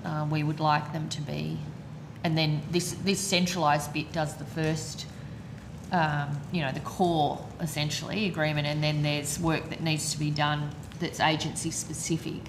So there's even after we land the core agreement, there'll be needing to be work done on the second components where they're agency specific, and so when you think those things together, starting as soon as possible will be important. Has the government sought formal advice from the APSC on the media reporting that the CPSU would vote in favour, I should say, of a 15% pay increase over 3 years? Not specifically. I mean, this is part of the routine. We will have a claim put to us. We will sit around the table and try and reach agreement with employees and their representatives and land on an outcome. Because there's currently, clearly based on those growth stats in BP1, there's no budget allocation for a 15% pay increase for public servants. I'm not going to disclose what the position the government will take on pay, but as I've said, there's a range of reasons. When you look at wages and salaries and the amount that's factored in, there are a range of. You can't read into the fact that that allocations aren't there for wage increases. Our position is we index agencies. There's a range of programs, for example, programs that might cease in a year. There's other reasons why, you can't read into that. We have not changed the approach that every government has taken around wage increases or agencies meeting wage increases from their own budget allocations. Earlier this month, Minister, I think you ruled out the CPSU's claim for a 15% pay increase. I believe you said, I don't think you would expect us, being the government, to agree to the union claim. Is that correct? Yes, I did. I think I don't have the quote in front of me, but I did have a response to a journalist along those lines. Has the CPSU been formally advised that you won't be accepting a request for a 15% pay increase? No. I mean, we're in the bargaining kind of framework now. So the unions will say a whole lot of things. We will respond. It will be public. There will be, disagreements aired publicly, I imagine, and then we will reach agreement. And I don't think it is surprising that the government would not agree to the first claim put to us by the CPSU or other unions. The CPSU has also made a claim for providing annual performance bonuses for employees at the top of their pay range. Is the Commission aware of this request from the CPSU? Senator, I am aware of the claims that the CPSU are proposing to put forward in bargaining. That information is sort of publicly available. What is the current policy on bonus or performance-based pay? Just ask if Mr O'Reilly can answer that question. Senator James O'Reilly, Assistant Commissioner Workplace Relations. There's existing guidance on the APSC website related to bonus payments, and that characterises bonus payments as at-risk payments for particular types of work. So, yeah, that information is still there as an expectation for agencies. Has the government sought formal advice from the APSC on the CPSU's claim for a 4-day work week? No. Sorry, Minister, was that a no? No. Thank you. On any aspect that's come, I mean, we will work with the CPSU. We take a different approach to the former government where they alienated unions and didn't work with the unions. We want to work with the unions. We want to be a model employer. We want to ensure that we've got good wages and conditions for public servants who work very hard. But there will be disagreement around the bargaining table, but it wouldn't be normal for me to request specific advice on every aspect of the CPSU's claim. It would be more likely that that claim goes to the bargaining table.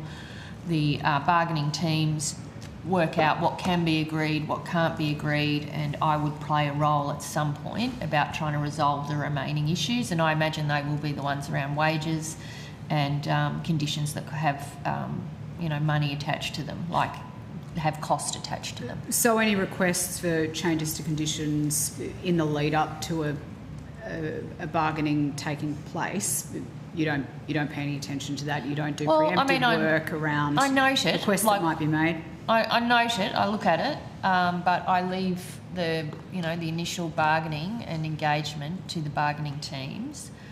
We will have our set of priorities that we'd like to continue to press, and we will bring those to the bargaining table, and then we'll have lots and lots of meetings. I think the last round had over 30 meetings of the bargaining team to try and resolve issues that way, and I imagine it'll be very similar. And what are those priorities that you want to pursue through the bargaining process, Minister? I want to make sure, when we came to government, there wasn't a common core conditions across the APS. So some agencies that had managed to bargain very well had superior conditions to others that hadn't been able to leverage their bargaining. We are trying to deal with that so that if you work in Aboriginal hostels, you get a similar deal to whether you work in the Department of Finance. So there's a lot of work to do there to make sure that we're, even on salaries, there's a lot of discrepancy between, what a particular classification gets paid in one department to another. There's still, we did a bit of that, or we did a reasonable amount of that in the first round, but there's still issues there. As much as we can standardise conditions, because I think it's good outside of agency specific, because I think it's good for mobility across the APS. I think we've got to make sure that agencies can attract and move people around, and there's, the way that the conditions we inherited or the different agreements that we inherited when we came to government didn't support that approach. People stayed in agencies where conditions and pay were superior, as you would expect. So there is that, and we will continue that approach. But I think the bargaining team will engage cooperatively with the unions and other employee representatives if there are, and seek to reach agreement where we can. And on the issues where there is an agreement, then I imagine it will be elevated, and we will take detailed briefings at that time. The Prime Minister recently registered an instrument which provides legislative authority to the APSC to engage in APS-wide negotiations. Given the APSC's central role in previous negotiations, why is this authority only just being legislated? Senator, so last round of bargaining was quite a departure from previous rounds of negotiations and past policies. You'd recall that we had centralised negotiations, but that was contained to APS bargaining at that point in time. As we're preparing for a new round of bargaining, there's opportunities to refine some of those processes, and the direction regularises some of those arrangements and interactions and relationship with non-APS entities and companies. So does that mean that you didn't have legislative authority to undertake centralised bargaining prior to now? Again, Senator, as I mentioned, centralised bargaining last time related to APS entities, so those entities engage staff under the Public Service Act. It was just contained to those particular entities and their employees. This is in preparation for a future round of bargaining and opportunities to perhaps expand beyond that. So why was the legislative authority for centralised bargaining then only registered in May this year, which was 3 years after the first round, after the last round of bargaining was concluded? Senator, as Mr O'Reilly has explained, this is in preparation for this round of bargaining, and specifically the last round of bargaining was central negotiations for APS agencies. There is the ability in this further round for the non-APS agencies to opt in to centralised bargaining. Does that mean that the APSC has been running centralised bargaining without legislative authority in prior years? No.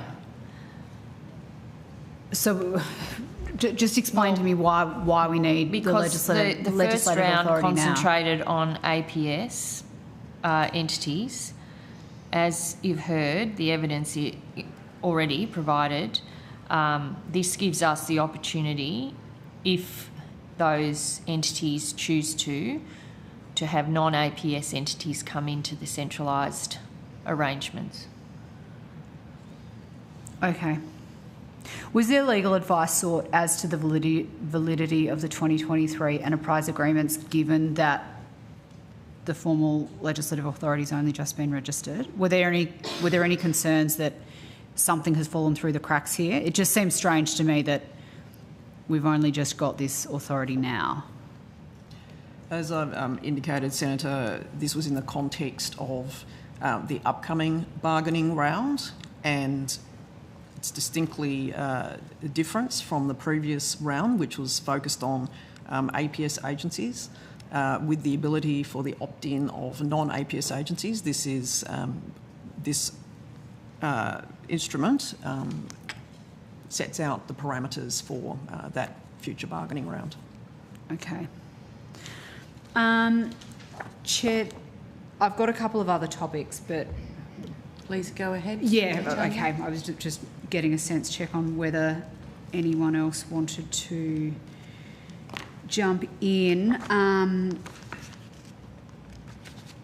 Just give me one moment.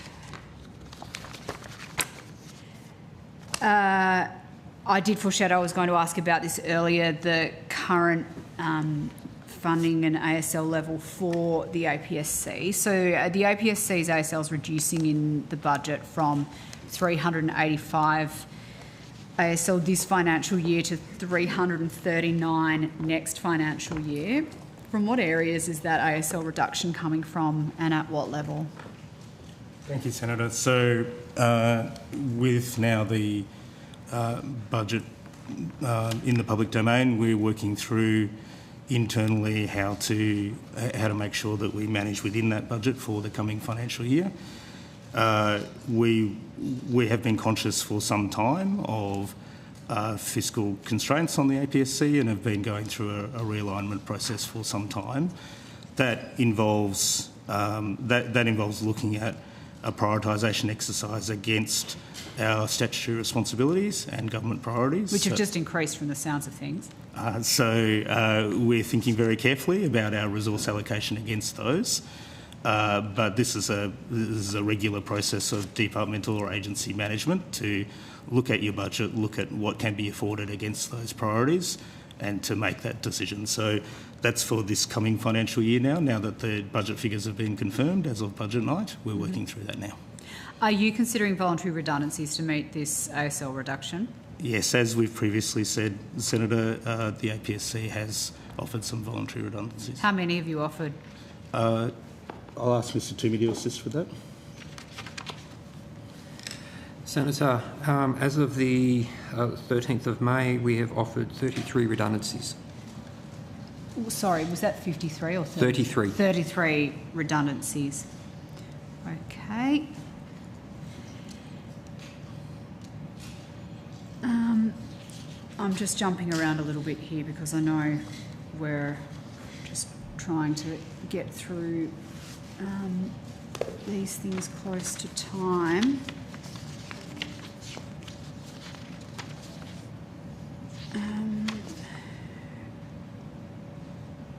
So, I mean, we've recognised that the APSC has a tight pocket of funding that it's operating within.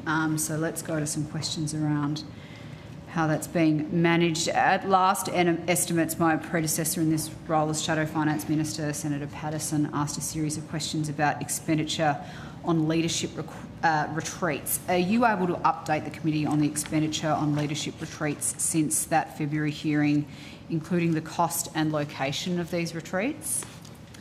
Senator, we can certainly answer your questions. Thank I'll ask you. my colleague, Ms Boxall, to come to the table, who runs the branch that manages leadership programs. I think when we were talking with Senator Patterson, we were talking about program costs, and just while my colleague is getting to the table, I can let you know that our program costs per person in this financial year are $2,712, but I can ask Ms Boxall to talk to you more globally about the figures. Thank you. Kate Boxall, Leadership and Talent Assistant Commissioner.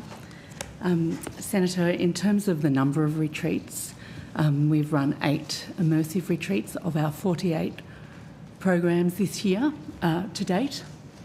So 8 have had an immersive element, so a small proportion of the overall programs. You had other questions? I did. Have any new measures excuse me, have any new measures been put in place to ensure integrity around these retreats and that they're delivering value for taxpayers? So we really, in terms of the procurement process, we really take very seriously the determining where the retreats are held and the value for money of those particular retreats. And what we've noticed over time is the current average pricing for this year is each of the retreat it's now $346 per person per day, and that's a really important figure for us that we track very closely. And that figure has been consistent for over a decade now. It's actually slightly come down, so we've been monitoring that figure over a long time to make sure that we really value for money just remains really important.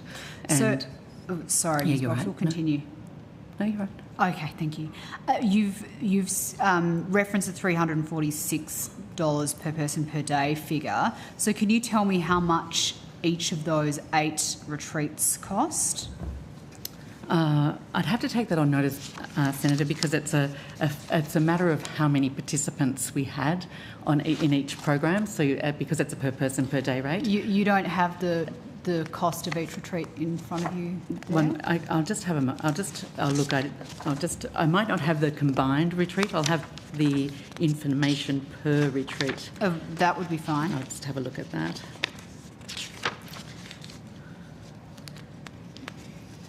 I have it for example, the SES Band 1 program.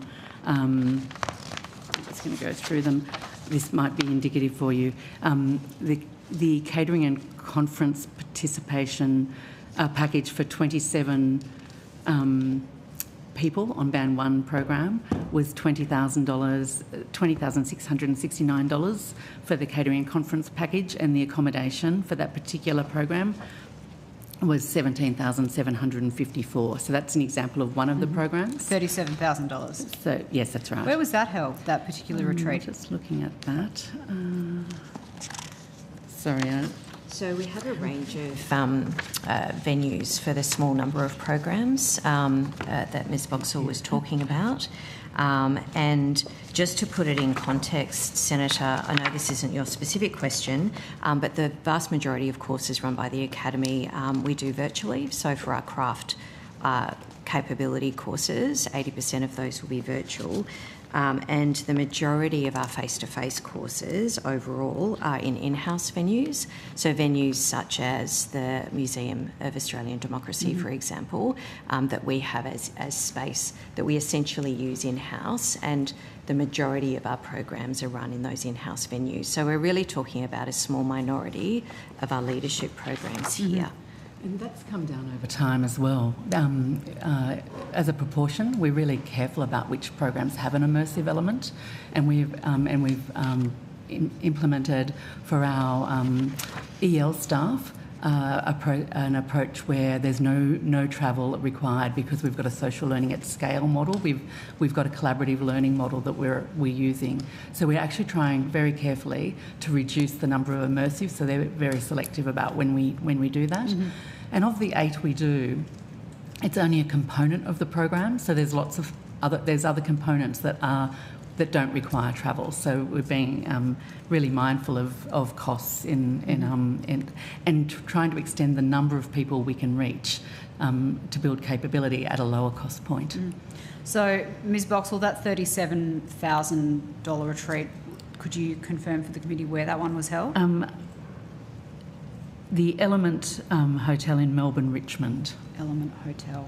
I might just have to confirm that. I might have some of the places that we've been to are the Novotel in Geelong. We've been to Geelong twice, different hotels. We've been to Richmond, and just for example. Okay.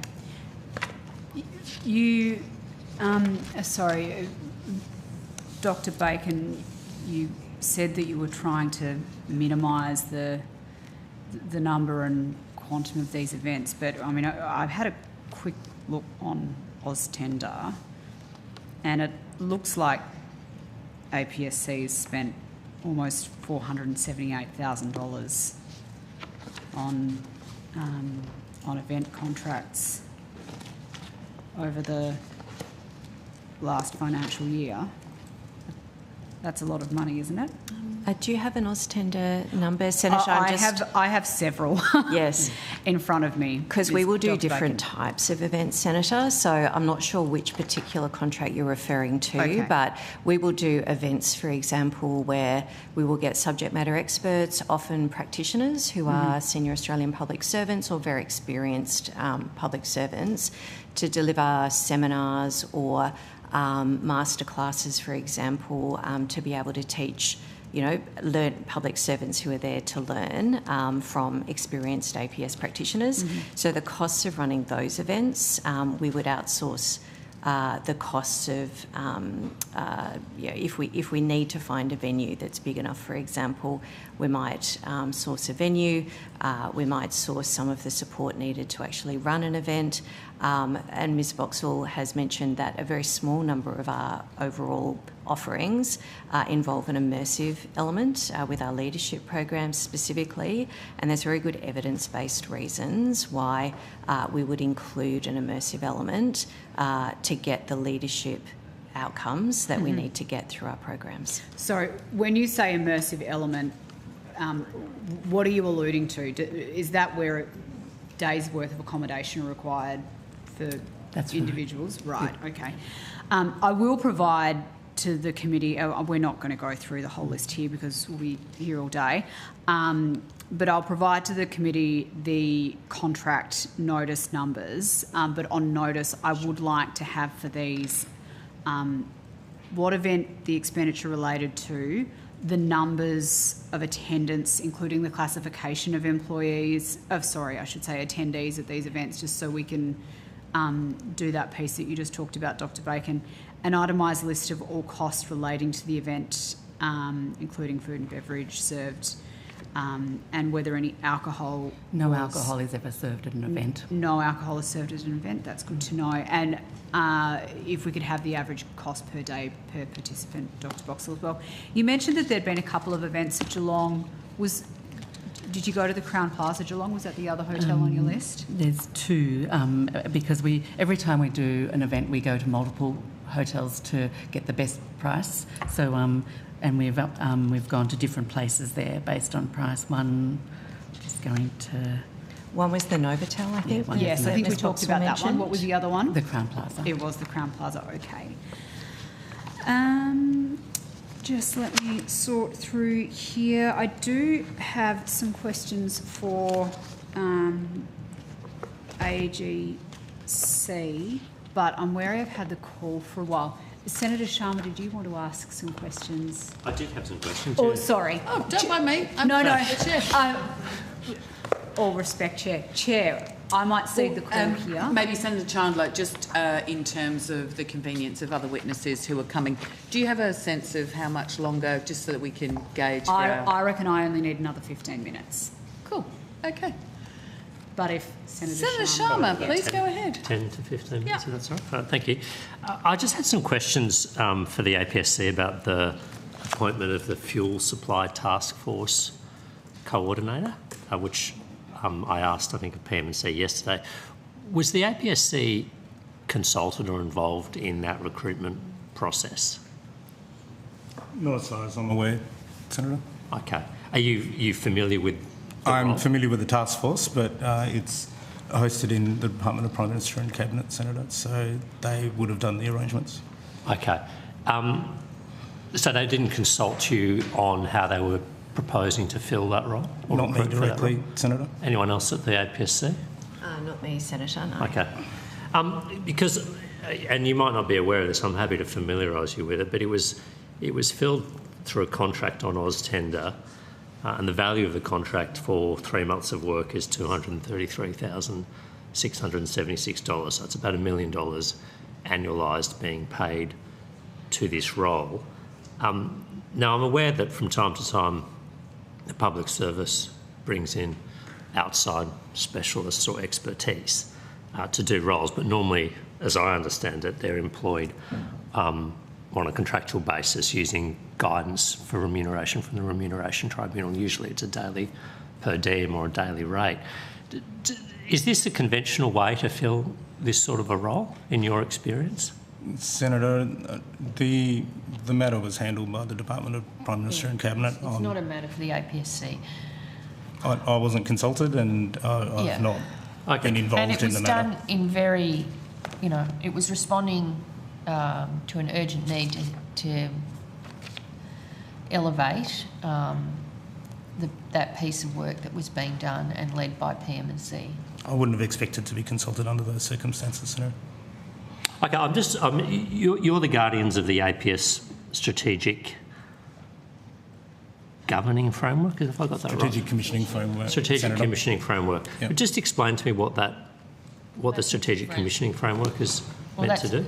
Yeah, that's about ensuring there's guidance around the work that is considered core public service work for agencies to be mindful of as they make decisions about contracting out and work, essentially to guide decisions about what should be done in-house and what can be done out of house. It doesn't relate to recruitment to positions.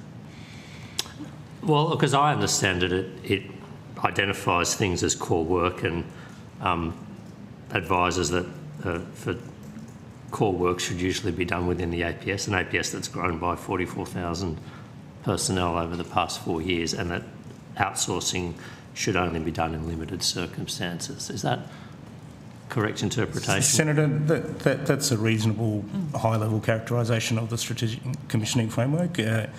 Its focus is, as you say, on core work.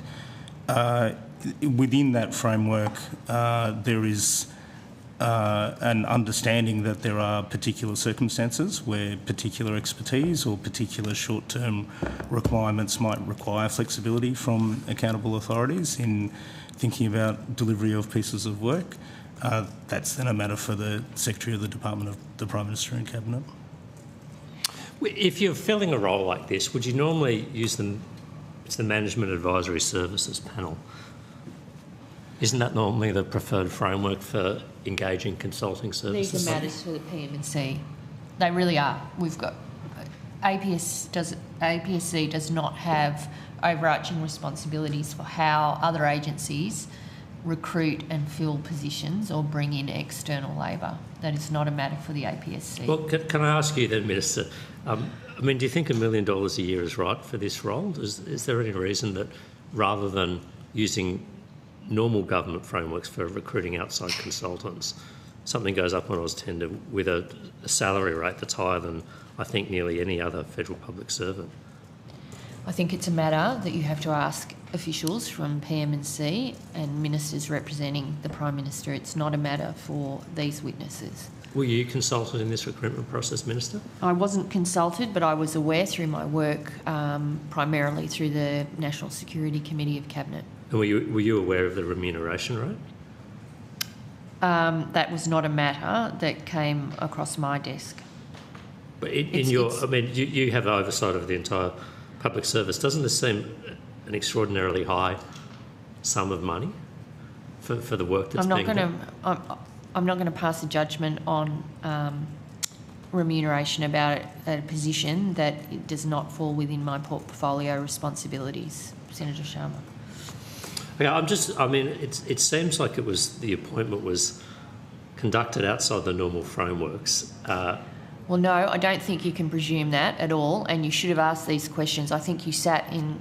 I did ask some of these. I think he asked the questions, Senator Sharma, and I think, as the Minister has said, this is not the there's crowd. nothing further we can add to the evidence provided by PM&C. Okay. Could you just take, as the Australian Public Service Commission, just take on notice, please, whether you were consulted at any point through this process? We'll do that, Senator. Thank you. I also had some questions about the artificial intelligence plan for the Australian Public Service. So I understand that it was in my EFA, I believe, that the APSC was allocated additional money for That's correct, your Senator. implementation of the AI plan? That is correct. Can you just remind me of those figures? Sorry, I've had them in front of me before. Happy to, Senator. So there was $22.1 million over 4 years from 2025-26 allocated to the APSC and the DTA around capability and workforce planning. So for capability uplift specifically, Senator, there was $11.7 million allocated to the APSC. And in the out years, there's other sums of money in... So it was over a measure over 4 years, Senator. I don't have the out years in front of me, but we could definitely get those figures to you. They'll be in the budget papers. Okay. And what's... is it you or is it the DTA that's responsible for delivering on this plan and the various metrics that are attached to it? So there's a combination of agencies working on delivering the AI plan, Senator. So Department of Finance, the DTA and the APSC all have responsibilities under the plan to steward action across the Australian Public Service. And I have my colleague, Mr Toomey, here if you'd like the details on the out years, Senator. Okay, sure, yeah, I'm happy to take the details on the out years from Mr Toomey. Thanks, Senator. As my colleague Dr Bacon said, we received $20.8 million over 4 years from 25-26. From 29-30 onwards, there's $400,000 per annum. Okay. And can I just ask about some of the deliverables? So this is on, I think, Appendix A of the AI plan for the Australian Public Service. Some of these you might not be responsible for, but you're welcome to tell me if that's the case. So the updated policy for the responsible use of AI in government, has that been published? It's DTA. It's DTA, okay. Is the APSC aware of whether it's been published or not? I'd have to double check on the publication status myself, Senator. We've been very much focused, for example, on the capability uplift around AI capability across the public service. So very happy to answer any questions you have around our areas of focus. Okay. I've got here under foundational learning, mandatory requirement of foundational AI literacy training to be implemented as part of the AI and government policy update by the end of 2025. Is that part of your APSC? Yes, we work very closely with the DTA on the AI Foundations training. We've been hosting that on our APS Academy platform, and I can let you know, Senator, that since September 2024, there's been 27,000 public servants who've done that foundations training, and those numbers are continuing to grow all the time. Okay. And is that training now mandatory? There is a mandatory training requirement, yes, that's correct, under the DTA policy. Okay. And then I believe a circular was to be issued by the APSC with clear standards for AI-related consultation. Yes, I'll refer that to my colleague, Ms Talbot. That is correct, Senator. We are close to being able to finalise that. It's just taken a little bit of work to work that across the system. The intention is to actually have some scenarios so it can help guide agencies and departments around the consultation and engagement requirements with introducing AI in the workplace. We're still using our existing consultation mechanisms, which are actually in our enterprise agreements, but we've just gone into a little bit more detail to help guide agencies and departments. Okay. So that was circular's indicative timeline was end of 2025 or early 2026. That hasn't been done yet. It's very close. Very close. It says here that it's subject to consultation with unions. Are those consultations with unions concluded? Are they ongoing? They are ongoing, Senator. Which unions are you consulting with? We're consulting with a range of unions, Senator. So is it just the CPSU or the other unions? No, through our APS Consultative Committee, we actually engage with a range of unions in relation to the work that we do. We're at sort of a stage at the moment where we're about to undertake broad consultation. Broad consultation with unions? Unions, yes, Senator. Okay. Well, could you take on notice then which unions you've consulted today? Yes, Senator. Please. And when do you expect this process to be finalised if you haven't started the broad consultation with unions yet? I would say reasonably shortly, but obviously we've got to generally consider any feedback that is provided on that circular. So it's difficult to put a time frame, but I suspect it will be very shortly. Who else do you consult with? Is it just unions? We've engaged with a number of departments and agencies in actually developing the guidance. So really to try, as I mentioned before, looking at the scenarios to help inform the types of ways in which engagement may be required around the introduction of AI. So there's 3 broad scenarios there, which is to assist APS agencies and departments to ensure that they meet their consultation requirements. Are you consulting with other parts of civil society or just trade unions?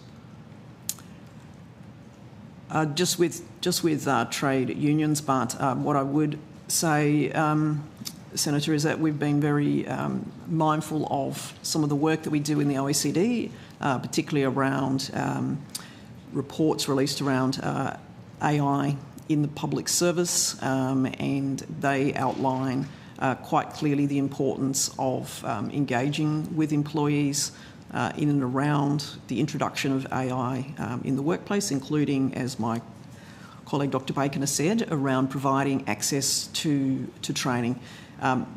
There are others who would have responsibility around engagement on AI more broadly. Okay. And then just lastly, so by early 2026, it's said here that you would establish and commence meetings of Chief Artificial Intelligence Officers. Has that been established and commenced? That's the Digital Transformation Agency. Okay. All right. What other elements of this plan does the APSC have responsibility for delivering? We're also responsible for the workplace elements. I've mentioned before, one of the pillars under the plan is around people.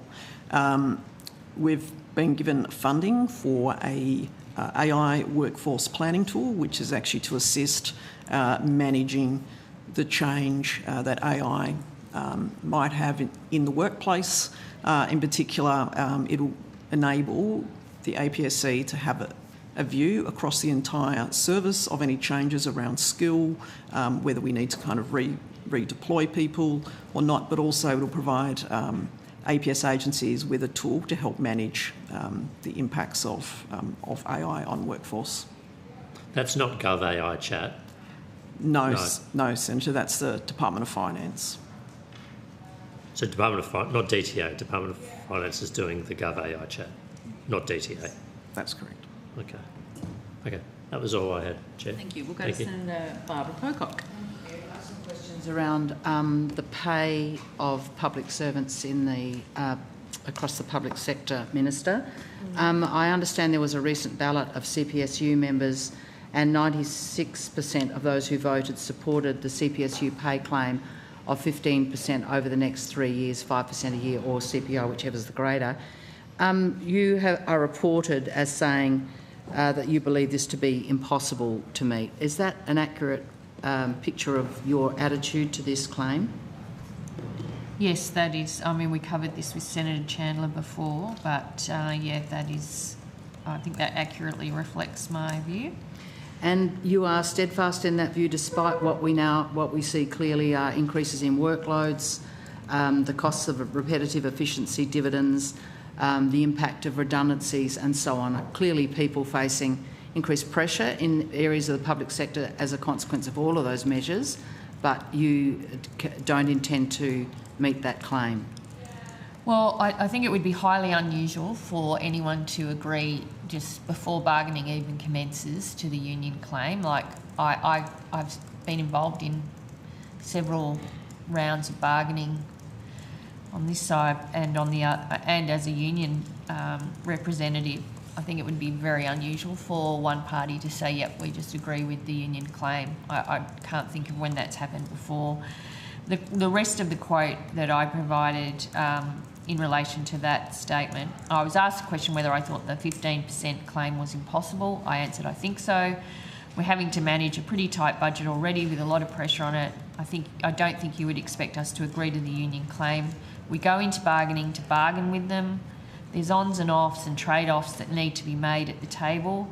But we're a Labor government, so we want to reach agreement with the union as soon as we can and deliver a good outcome for the public service. But it has to be manageable and affordable.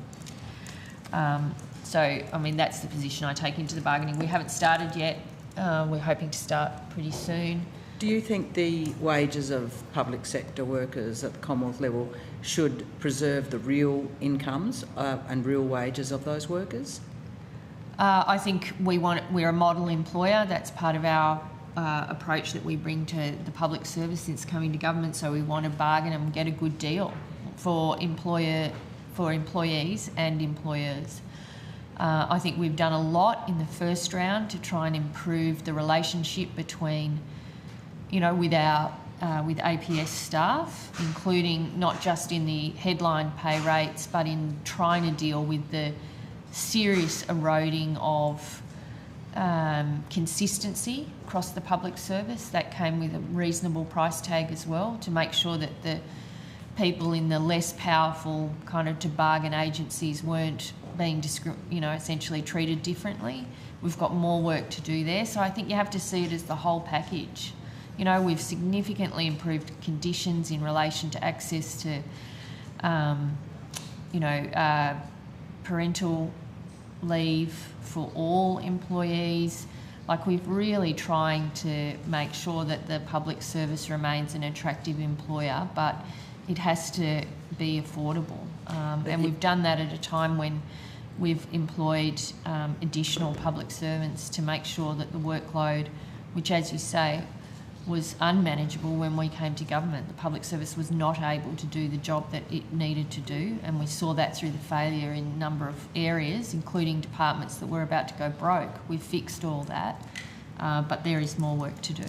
But you haven't addressed my question specifically, which is, do you believe maintaining real wages? Well, that's that is the approach we bring. As a model employer, we would like our employees to get a good wage outcome, a good pay rise, but you have to see it in the context of everything else. Like, it's not just the pay rise, it's conditions, it's how we deal with this, you know, a larger discrepancy across the APS than I would like for pay rates at the same positions.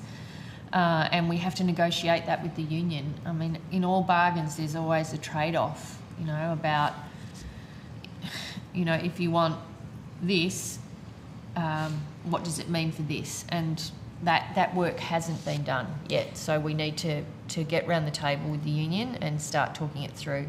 And are you open to improved protections to work from home for public sector workers? Well, I'm sure that will come up, because when we do our own surveys, and I know the union does theirs, workplace or flexibility, not just working from home, but being able to work flexible hours and manage some of your non-work related responsibilities is a big issue, and many public servants will rate that above or alongside pay. And that's not just in the public service, that's in the private sector as well. So I'm sure it will come up. I mean, I haven't had too much feedback that the current arrangements aren't providing that flexibility, I have to say. You know, we see reasonably wide uptake of working from home arrangements across the APS, but it's definitely a key way of attracting talent into any workplace is flexible working arrangements. And I do have a view that the public service should lead on some of these issues, and when we came to government, we weren't leading on anything when it came to being an employer, and we're trying to shift that. And so I do think there's a responsibility of the public service to look at how we can support those arrangements. Thanks, Minister. Thanks, Chair. Thank you. We'll go to Senator Chandler. Thank you very much, Chair. I know Senator Pocock asked a few questions about AGC funding and cost recovery early, but I wanted to clear a few things up just from my understanding. So the budget papers outline that AGC has displaced around $10 million in external consultancy spend since it was launched in 2023. Is that correct? Yes, Senator, about 11. About 11 million, okay. Yep. And is that a gross or a net figure? That's gross. So the displacement is measured by an estimate of the cost of work that would have been done if we hadn't done it. Okay. So it's a displacement. So it's a reduction in outsourcing rather than a cost save, if that's the direction you're going.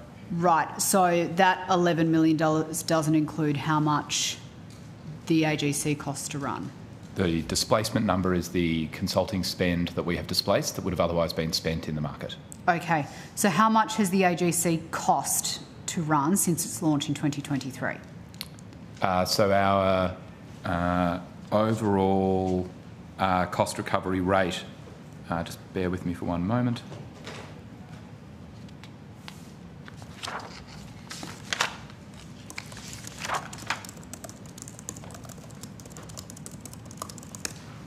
So our total costs at the moment have been 12.5 million. Yep.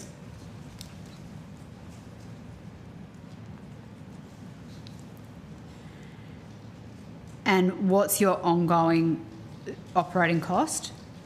So the ongoing costs vary because we're growing, so it would depend on what time frame you're talking about. Do you mean going forward? Yes.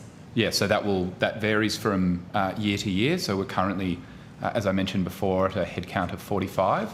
As we grow to 150, the operating costs grow commensurate to our scale. Sorry, what was that? Sorry. The bigger we get, the more we cost, Senator. Sure. So over the forward estimates? I don't have that figure at hand. It depends on the precise levels of ASL, but what I can say is that our next year, the ambition is for the organisation to be cost neutral, so our costs equal our revenue. Sure. So this financial year you cost, Yep, this financial year you cost $12.5 million to run, but you saved $11 million in external consultancy spend. Both of those numbers are correct, but the time period is since we started. Oh, right, sorry, that's Sure, thank you. What was the government spend on consultancies in 2024-2025 as reported by Oztender? You would need to ask the Department of Finance that question, Senator. Okay. The budget papers claim that total savings from reducing external labour and non-wage costs total $14.8 billion since 2022-2023. So on the budget's figures, does that mean Australian Government Consulting has contributed to less than 1% of that claim save? $10 million out of $14.8 billion? So we are not a major contributor to the overall cost-saving consultants and contractor spend, consistent with the answers that I provided to Senator Pocock. Clearly. What's the current ASL headcount of AGC? Our ASL year to date is 33.6 and our headcount as of today, because we're in a growth, is 45. 45. And when is the target 150 ASL for AGC expected to be reached? 2029-30. 2029-30. So my EFO affirmed, and I think we've just alluded to this, that the AGC is moving to a full cost recovery from next year, and obviously you've fallen short this year. Can you provide details of the cost recovery model to be implemented next financial year to make sure that you get there? Two parts, Senator. I wouldn't say that we've fallen short this year, actually. I think we've exceeded our targets, and that is also the case for the prior year. Your targets, yes. In my mind, thinking, you could have got there this year. No, but yes, sorry, continue. Sorry, could you repeat the question? What is our... can you provide details of the cost recovery model to be implemented next financial year? So we started... To make sure that you get to neutrality. That makes sense. So we started charging for work in our second year. So in the first we were free, and in the second we started charging. Our cost recovery was about 65%. That was last financial year in our second year of operation. And now in our third, our year-to-date cost recovery is 75%. So our cost recovery rate has been steadily climbing. There are probably three drivers of the cost recovery at a high level. The new staff that we take on, we have a short-term cost in onboarding those, not just through the recruitment process where we take some of our staff offline, but also for the initial period of time for new staff, we are training them through a fairly intense boot camp, and then also having them do shadow roles where we don't charge. So the pace of growth is one cost component. The other is, as an organisation, we are growing as a capability. And so some of our projects we have discounted because we've felt that the investment for one particular project will pay off for the APS over time.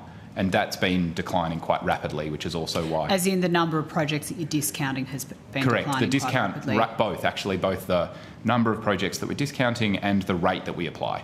Mm-hmm. And then the third factor, I think, well, it's probably... I think I've just captured both discount rates, actually. So the frequency with which we're applying a discount and the severity of that discount, both of those are declining. Also, as we get to scale, we become more efficient. So at the moment, we will have periods of time where a staff member might be between a project for a week, say, and the scoping of those projects is a higher proportion of us as an organisation. So as we scale, we become more efficient, and those things also start to kick into next year as we get bigger. So when AGC is engaging with government departments to do work, what is that... if you were outsourcing, it would be called a contractual arrangement. I can't quite think of the term that you would use when you're effectively doing it internally. But how do you determine with departments, what the terms of engagement are going to be, what the charge-out rate is going to be for AGC staff? Is that set in 6-minute increments like other consulting firms, or...? I don't know if all consulting firms are using 6-minute increments. So ours are pretty similar to the experience that I've had at consulting firms where we have a day rate. And what we do is we base that day rate on our estimate of the utilisation for a break-even. And then for each project, we scope up the amount of time and the level of staff, similar to how it would work at a Big Four, say Deloitte. We would scope up the amount of time that we think it would take for the project and the level of the people. And that drives, therefore, the cost of the project. And we work with the client on the scope of work and the cost and reach an agreement on what we both estimate it will take to do that piece of work, and then we sign a terms of agreement that include the duration of the project and the cost. Is your charge-out rate, for want of a better expression, the same regardless of which department you're engaging with? So yeah, we have a flat charge-out rate that doesn't vary based on the department or even the sort of service line, for want of a better word. Yeah. So there might be in the private sector, they may see that there is an opportunity to maximise profits with one particular type of work and charge a higher rate, and with another one have a lower margin. We don't have that level of variability at the moment. Okay. So are you able to provide the committee with your average day rate that you're charging? Yes. Can I take it on notice? I don't have that here. But Yes, that would be useful. Thank you. And will you have to will you have to change those charge-out rates, that charge-out rate, I should say, with your new cost recovery model for next financial year? I would expect that our charge-out rates will vary over time in the same way that because we're aiming for cost neutrality. So, for example, we might have an increase in wages bill, and we might therefore project that we need to increase our rates. The way that we currently calculate our rates, though, is based on a cost recovery model, and then we discount back from there. So, the short version is to a degree, but not one that you might imply by going from a 75% cost recovery to 100% cost recovery. We're not anticipating to increase our rates by 25%. How do you know that you're charging out for less than the private sector? So there are a few different ways that we compare that. I think one of them is that our bigger focus is on being better value rather than necessarily being profoundly cheaper, because it's quite difficult to compare. I can talk more about that in a moment. The two big comparisons that we would make is when we talk to clients at the end of each project, we ask them questions about value and how they perceive the service experience compared to the private sector. So 100% of the project responses that we have from sponsors is that we're at least as good as the private sector, and 80% say that we're better. The other that we'll do is we'll periodically compare projects that sound similar on AusTender about how much we've scoped it up to see that we're getting a comparable cost rate. It is quite difficult to kind of compare project to project because they're all a little bit different. But isn't your singular KPI meant to be saving taxpayers money? Better value is the KPI that we'd be using there, Senator. Right. So the distinction might be, for example, one of the challenges in the procurement process is because there is a tension between the procurer and the contractor, there's a negotiation that happens at arm's length, and at times that can mean that there is an inefficiency there. We don't have that same constraint because we're public servants and operate under the same integrity and rules as the public service, because we are public servants, and therefore our ability to work on scope and help them clarify the problem and make sure that we're doing the work that is best suited to that problem means that we're going to be better value because we're more responsive. I'm not sure whether you will be able to answer this question with specific knowledge, but if you are a government department, how do you decide to come to AGC to procure a service, for want of a better expression, rather than go out to market?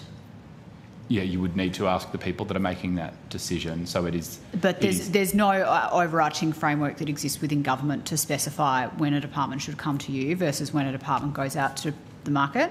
One of the things that we identified when we looked at what will enable AGC to be a successful part of this ecosystem is that we would, particularly at the start, need to be demand-led. And what that means is we don't force anyone to come to us. Okay. Minister... It's a determination that they make as the client. Sure. Minister, wasn't the AGC meant to be an integral part of your plan to reduce spending on consultants and contractors and labour hire? It's a key part of our plan to rebuild the public service and to give it the capability it needs. And I'm really pleased. I mean, I find it a little bit surprising that there's a lot of interest in this when, you know, in government, your party basically reduced capability and just outsourced everything, which led to all the problems that we've now been trying to fix. But Australian government consulting, and as you know, there's 33 staff growing to 45, growing to 150 over time, I think they are punching well above their weight right now. I think it's the job's on us to make sure that agencies know that they're there and the type of work they do, and I've certainly been encouraging that with the agencies I'm responsible for, and have raised it with my ministerial colleagues as well, to think about Australian government consulting before you just departments go out the door. And obviously work like the strategic commissioning framework that the APSC has done is has to be seen as part of this, as helping and assisting agencies. But we are trying to turn around a culture that essentially just went out for, core public service work was done externally. We've changed that, and over time Australian government consulting will continue to grow, and I'm really thrilled with the role they've played, considering that the size they are. They might, Minister, to use your own words, they might be punching above their weight, but they're not actually saving the taxpayer money yet. Well, it's they are, and they're displacing work that would normally go out, and we are building up a capability that the public service hasn't had. And from my looking at it, it's quite a young workforce that is over at Australian Government Consulting. It's attracting people into the public service that have never worked here before. So when we're thinking about how do you grow the jobs and the careers of the future in the APS, I think interesting work like this that's attracting essentially consultants from inside to help us is a really good thing. And again, if you've got time, it's worthwhile to have a visit and have a chat with people who are working down there, because the vast majority of them, pretty sure I say this, have come from external to the APS, and they've come from the big consultancy firms and the small consultancy firms because they are interested in that type of work, but they want to get value for the public service because they've seen what happens when you work outside. Minister, I'll ask you, given you are the Minister for Finance, do you know how much the total spend on consultancy contracts was in 2024-2025? Look, we do report some of that data. I don't have it right in front of me right now. But Finance are coming this afternoon. I was about to say, if you can provide it on notice once. Yeah, I mean, Finance we do provide here. reports on that, so I'll definitely make sure officials are ready. Yeah. Does AGC run a grad program? We have a couple of grads. It's not a specific stream yet due to our scale. So we're part of the Department of Prime Minister and Cabinet and have graduates that are part of that program. Yeah. So does that mean they're working in PMC and sort of cycling into AGC and then cycling out again at some point? So we are part of PM&C. So they will rotate to other parts of PM&C, similar to the grad program. You're not getting grads in and training them up across a year or 2 years like you would see in... So the grad program is only 1 year. We have a number of staff that will be on, still be university students, so almost a cadetship. Yeah. We also hire students that are graduates. It's just not technically a graduate program. And then we also have people that are part of the PM&C grad program. So we have a multitude of streams for the most junior staff to come in, partly because we're quite young. So we don't have the scale that you might have if you were a larger consulting firm, but a similar approach. Did you have any of the 73 people who were undertaking the digital traineeship program at AGC? No, the focus of our service lines is on strategy, organisational performance and policy reform. We tend to not do very much in the digital realm, largely due to our scale, and also because for our initial period of time we wanted to get up a large number of projects under our belt, because each project is a learning for us and a learning for the public service. A lot of the digital transformation projects run for quite a long time. Okay. I just have one very short tranche of questions left for the APSC. It's been reported that the APS Consultative Committee has strongly backed the introduction of a psychosocial hazards handbook, which is to help senior bureaucrats deal with traumatic incidents within the public service. Does the APSC have a copy of this handbook that can be tabled? We would, Senator. I don't have that with me right now. Okay, on notice, could the handbook be provided to the committee, please? Yes. Yes, thank you. Sorry, nods don't register on Hansard. What funding was allocated to the creation of the handbook? That was done within existing resources. We've been doing a considerable amount of work, particularly building on from the speak up culture around how to create psychosocial safe workplaces. And from recollection, we actually worked with a number of agencies and departments to draw together a series of resources and information that could be provided. How many staff worked on the handbook? I'd have to take that on notice, Senator. How long did the handbook take to complete? To take that on notice.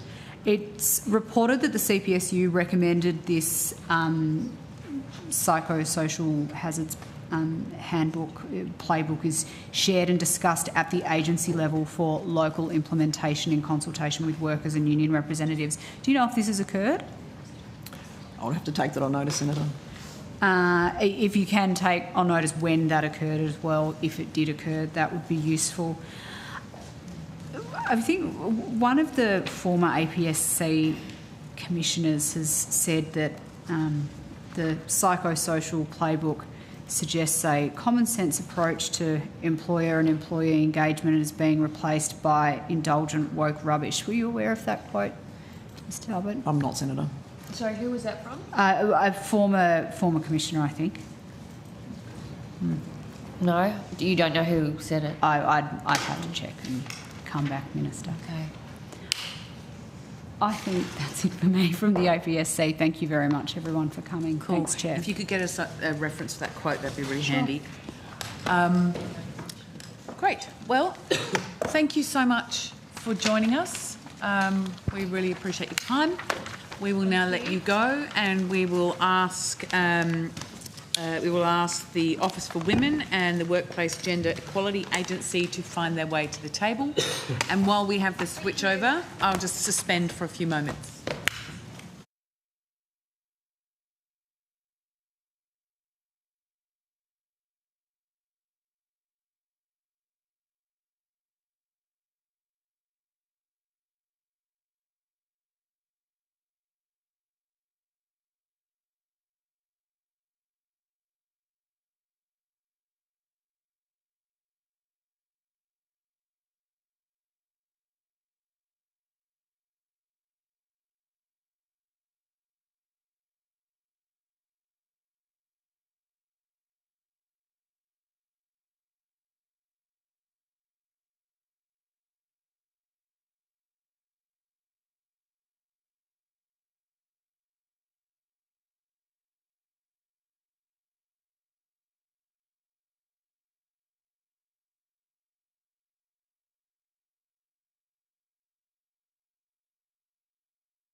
Welcome back, everybody. And I would like to welcome Ms. Padma Raman, the Executive Director of the Office for Women, and other officers of the Department of Prime Minister and Cabinet. And also a particularly warm welcome to Ms. Christine Casserly, our new Chief Executive Officer from WGEA. Welcome. Thank you, Chair. And congratulations on your appointment. Thank you. Would you care to make an opening statement? Yes. Please go ahead. Good morning, Chair and Senators. I commenced as CEO of the Workplace Gender Equality Agency on 19 May, last week, so 7 days into the job. Yeah, she's got everything covered. That's right. Earnings estimates. I have. So you're all over it. You're all over it, exactly. Yeah. So my focus to date has been on getting to know the agency, meeting staff and engaging with stakeholders and partners. I'd really like to acknowledge the work of the WGEA team. I've already been impressed by their professionalism and their commitment, and also the leadership of my predecessor, the former CEO, Mary Wooldridge, who has led the agency through a significant period of reform implementation for WGEA.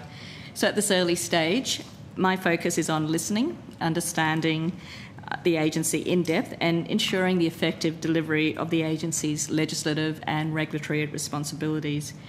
I look forward to assisting the committee and I'm very happy to take questions. Thank you very much, and I hope that the experience is a okay one. Thank you. Ms. Hubbard, would you like to make an opening statement? No, thank you, Senator. No. Okay. Well, we will go to questions. We'll start with Senator Whittaker. Thank you, Chair, and I also congratulate you, Ms Castley, on your appointment, and I'm sure I'll have some questions for you later, but I'm going to start with the Office for Women. I'm hoping you can outline for the benefits of the committee and anyone else who might be watching what you're seeing as the emerging challenges for women in relation to violence against women around the country and how that's informing the work that you're doing and the work that the government is focused on in this space. Thank you so much for your question. Padma Raman, Executive Director of the Office for Women. We have talked a lot about violence against women in this committee, as we should. You would know that the government 2 years ago had 2 national cabinets on the issue, which led to significant investment and also a rapid review. That rapid review came up with recommendations that we continue to implement, and we've been we publicly report on that on the implementation of the rapid review. But as you would note, there is a high degree of concern around the community in the number of deaths that we're seeing. The numbers did reduce last year by 33% from the year before, but we're seeing significant numbers again this year. It is something that I think, while the government's putting a lot of effort into, and it's not just the Commonwealth Government, but state governments are putting a lot of effort into, it is something that we all need to work on as a community. And that means businesses, communities, workplaces, we all need to work on it together. I guess while we're seeing an increase in the numbers of reported cases of family and domestic and sexual violence, that might also be because we're getting better at understanding the problem and identifying what violence is. So I'm not sure that we've got to the threshold of actually understanding what the prevalence is, but it is a significant issue, and one that in our strategy, Working for Women, is the first pillar. In terms of getting to gender equality, we need to eliminate violence against women, we need to balance paid and unpaid care, we need to focus on women's economic security, improve women's health, and also think about women's role, well, work on women's role in decision-making and leadership. We need progress against all of those things to get to gender equality. And what do you hear from women are the issues that are concerning them day to day? Well, I think violence against women is something that's concerning women day to day. We have seen a real increase in sexual violence, the numbers of the rates of sexual violence, and also, troublingly, the numbers in terms of younger people in sexual violence. That's a cohort that's really worrying. So I think women are continue to worry about their safety at home. They worry about their economic security. They worry about how they're balancing. We know women do a lot more unpaid care. How they balance that care and their responsibilities around care and work. And we know that women still struggle to get to positions at decision-making tables. The government has invested a huge amount in women's health, and it will be, but it continues to be an issue that we need to work on. Thank you. I'll have some more questions a bit later, but I'll share the call around. Thank you. Senator Cash. Thank you very much. And I'll start with some easy questions. How many APS staff currently sit within the Office of Women? And I'll also direct that same question to WGEA. Thank you very much, Senator. Megan Lay, First Assistant Secretary. Thank you very Office much. for Women. So in terms of the staffing numbers in the Office for Women, as at 31st of March in 2026, we had 65.1 ASL. 65.1 ASL. How does that compare to the same period last year? Or if you have to give me the calendar year, I can understand that as well. I'm just checking my notes, Senator. I think it is a decline, a slight decline from last year. I think we were at about 69. 69. Yeah, okay. but that I can confirm.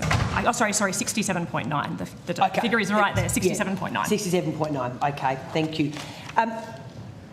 Can you take on notice in terms of the 65.1?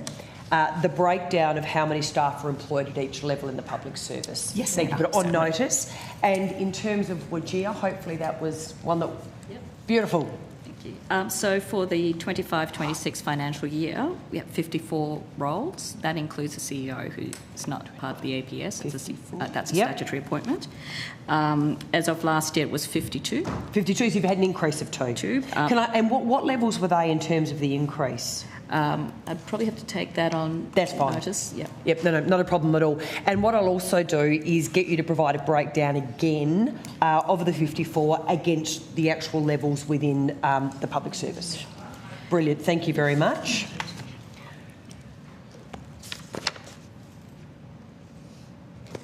Can I just, in the first instance, go to technology-facilitated abuse and gender-based violence?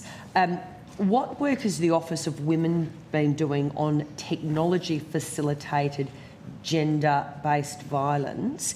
And have you provided the Minister or any other government departments with any advice or research on the issue? Thank you, Senator. I might get Rochelle White, Assistant Secretary, Office for Women. The Office for Women works in close partnership with the Department of DITRICA, Infrastructure Communication. The Department of, I don't know, right, thank you. Communications, yeah. I understand that language. Yes. And the E-Safety Commission, who lead the work for the government on technology-facilitated abuse, particularly the E-Safety Commissioner. Yep. So they're the leads, I guess, and Office for Women collaborates. Right, okay. So collaborating with communications and e-safety. In terms of the collaboration, have you provided any advice or done any research on this issue? We haven't done any direct research. We do engage with them when they've brought things through the Cabinet process in the normal way that the Office for Women engages on Cabinet processes. I did miss out the Attorney General's Department. We also engage with them where they've had responsibility for legislative reform on issues like deepfakes. It's only because in the Women's Budget Statement it said that the government has committed to legislating a digital duty of care. That's correct. Yeah. So has the Office of Women provided any advice to the Minister or related ministers on the digital duty of care? I might take that on notice. I don't recall off the top of my head providing a briefing to the Minister about the digital duty of care. We definitely haven't provided advice to any other ministers. Can I ask what you see the digital duty of care looking like? I understand the digital duty of care will put the onus on platforms to take reasonable steps to prevent foreseeable harms when they design their systems, and in that design process for safety to be at the forefront of their minds and to remediate problems as they identify them and address them. And in terms of the lead agency on the digital duty of care, is that coming out of communications and you're providing the input to communications on that? And the E-Safety. And the E-Safety Commissioner, They're both up this afternoon, I understand, in these areas. Yep. And could I ask, Minister, is there any time frame in which you would expect, would it be legislative having to bring forward a digital duty of care? Yes. Yeah, it would be. Is there a time frame you're working on? That's not in my portfolio area, so it would be a matter for Minister Wells through communications. But it is an issue, and I can say from women's ministers' meetings we've had, the rise in technology-facilitated abuse of women is deeply troubling. And so we remain closely interested in watching how it progresses. Obviously, the digital duty of care is more broader than addressing abuse of women, but women get a fair old brunt of the abuse, I can say, as you know. Yes. You know. Yeah. No. As we all put up with absolutely. Constantly. Yeah. So can I change now to probably a slightly more contentious topic? But is the Office of Women aware of the widely reported joint statement from the 10 female business founders opposing the government's announced CGT changes?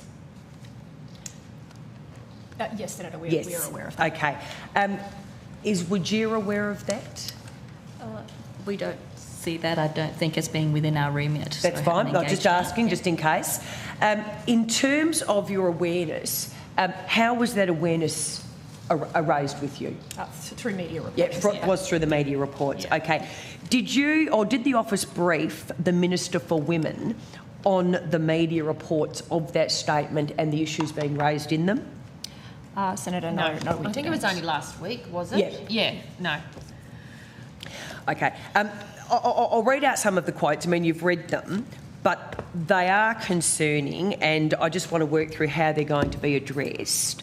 So the founders said, in part, it's already harder for women to access capital, secure loans, raise investment and attract senior talent. Many female founders begin with fewer resources, smaller networks and more family responsibilities than their male counterparts. The proposed CGT changes would make an already difficult path even harder. That was one quote. Another quote, these changes would not only affect founders today, they risk discouraging the next generation of women from starting businesses at all.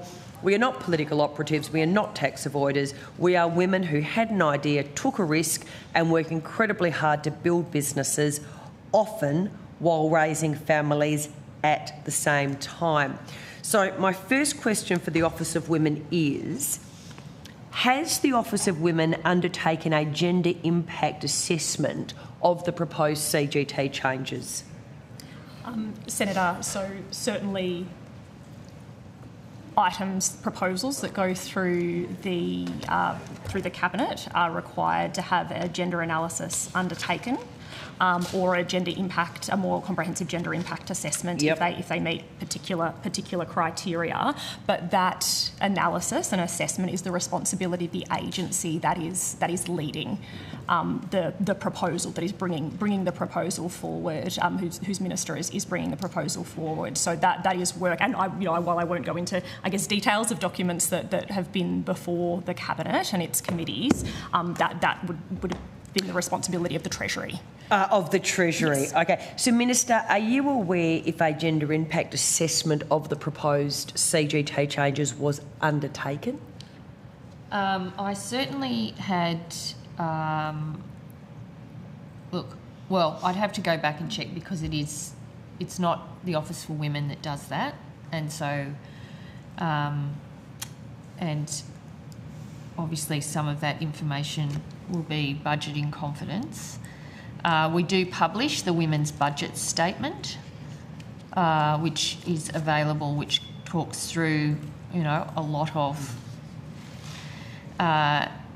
issues. It actually aligns with Working for Women document now, but I'm not sure there's anything further I can add. I mean, we get briefed through the budget process on, measures and NPPs that we will be making decisions on. So just in terms of then, okay, I'll come back to the office.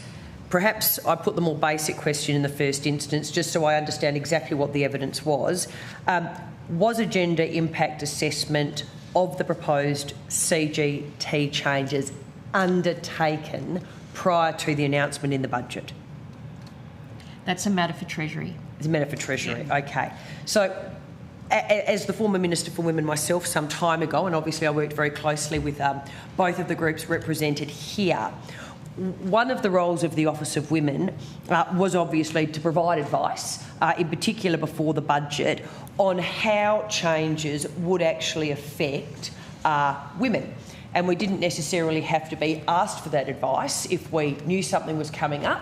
the Office of Women would undertake to look at that. So can I ask, when did you first find out about the proposed CGT changes? Senator, we found out about the CGT changes. I don't have an exact date, that's but okay. over the course of the budget process. When you say over the course of the budget process, Yes. so that was prior to the standing up on the Tuesday night. That's correct. Okay, Yes. So given obviously there is a significant impact, I think even the government would say there's a significant impact. In this case, the women are saying it's a significantly negative impact on them, and in particular their ability to go forward and start a business. Did the office take it upon itself to actually have those discussions with Treasury about the impact on women and women's businesses? So certainly, and again, without going into, I guess, details of the budget process, certainly we were engaged in discussions about the impact of a range of proposals across the budget process on women. When these comments were brought to your attention, what was your reaction to them? What comments? The comments from the female founders, because and I'm happy to table the newspaper articles if you need them, but they actually are quite damning. And I have to say, even when I looked at them, I mean, I can criticise the budget, certainly, but then when you actually look at women who, in particular, who they were, they know how to access capital, they know how to secure loans, they know how to raise investment, they know how to attract talent. They often said, you know, they started with nothing and they built their business up, often, as they said, whilst at the same time raising a family, which is what we want women to do. But then they actually come out and they say, hey, just hold on. In relation to this change, it's actually going to have a negative impact on us. Perhaps you need to rethink it or back away from it. What was the reaction from the Office of Women in that regard? Did you pick up the phone to talk to the women? Did you pick up the phone to talk to the relevant ministers and say, hey guys, we probably do need to take this into consideration? It's not really the role of the Office for Women to respond to individual media reports. You know, I think that would be highly unusual. Obviously, last week there was a lot of feedback about the budget, and some, you know, Treasury will work through that. They appear next week. I'm sure we can go through all of your questions about that with them, but it's not really the Office for Women's job to respond to individual media reports. It's not so much responding to individual media reports. This is quite a significant group of women. They were named in the article, who have raised genuine concerns. This isn't a group of women just commenting on something. This is a group of women who've said, hey, hold on, this is the actual impact, not just on our businesses, okay, you're going to take a chunk more of our future, but more so, and I think what concerned me was, they've actually looked at the government and said, you want women out there starting up businesses. You want us to do that. You want us to be innovative. You want us to take the risk. And yet with these changes, you're actually not just actively discouraging us, you're having a negative impact on that. So I have to say, it does surprise me that I would have thought the Office of Women, one of the things they would do if they saw something like that is to actually at least raise it with the relevant minister. So you didn't do any of that? Well, I read media reports. Yep. I don't need the Office for Women to provide me with a brief that there are media reports about the budget. I mean, it's not their job. I read reports, and I read a lot last week and the week before about feedback about the budget, as you would expect. But these matters are really a matter for Treasury, not the Office for Women. Well, Minister, you mentioned that the Women's Budget Statement earlier. Was the impact of the capital gains tax changes on women and women's business dealt with in the Women's Budget Statement? Well, you can see, I mean, that's the Women's Budget Statement, and this is something that we've brought in since coming to government to make this a serious document to provide, you know, the economic context and all of how we're aligning the priorities about the Working for Women strategy, which is Australia's first gender equality strategy ever done, and aligning that with key data from the budget and information that's come since the last budget, and so you can see what it's trying to do there. And it's a substantive and substantial piece of work. But you can read it at your leisure. I don't think you answered my question with all due respect, so can I ask again? Well, it does go to economic equality and security. And did it mention the capital gains tax changes? Which goes to all of the work that this government is doing that had been neglected under your government to drive gender equality across the economy. And I don't think you would have seen a government that's done more for that in the last, really 30 to 40 years than this government. That shows you how seriously we take driving gender equality. Well, I'm actually going to disagree with that statement because... Well, it is true. You dismissed the reports of 10 female founders. No, I didn't. No, have you spoken to any of those female founders? Don't verbal me, have you Senator spoken Cash. to any of those female founders? If you verbal me, I will respond. That's fine, but have you spoken to any of those female founders? I did not. You said it was a matter for Treasury. Okay, Senator Cash, I think speaking over the minister is not really helping the situation here. If we can just ask a question, get a question answered, the minister has every right to respond to your comment and your characterisation. Minister. I didn't dismiss concerns, and I don't recall. I recall the reports in the media. I don't believe I've had an approach from that group. I will check, but I don't believe I have, and I am happy to engage with them. And as I said, Senator Cash, we're going to rotate. Oh, rotating the call, yes. Do you have a final? Oh, no, well, I've got to... I'll keep going. Back? Yep, keep going, absolutely. Senator Roberts. Thank you, Chair. Thank you for appearing today. Women rightly fought hard and long to establish women's rights through the original, genuine and very real feminist movement, and I honour them. I sincerely do.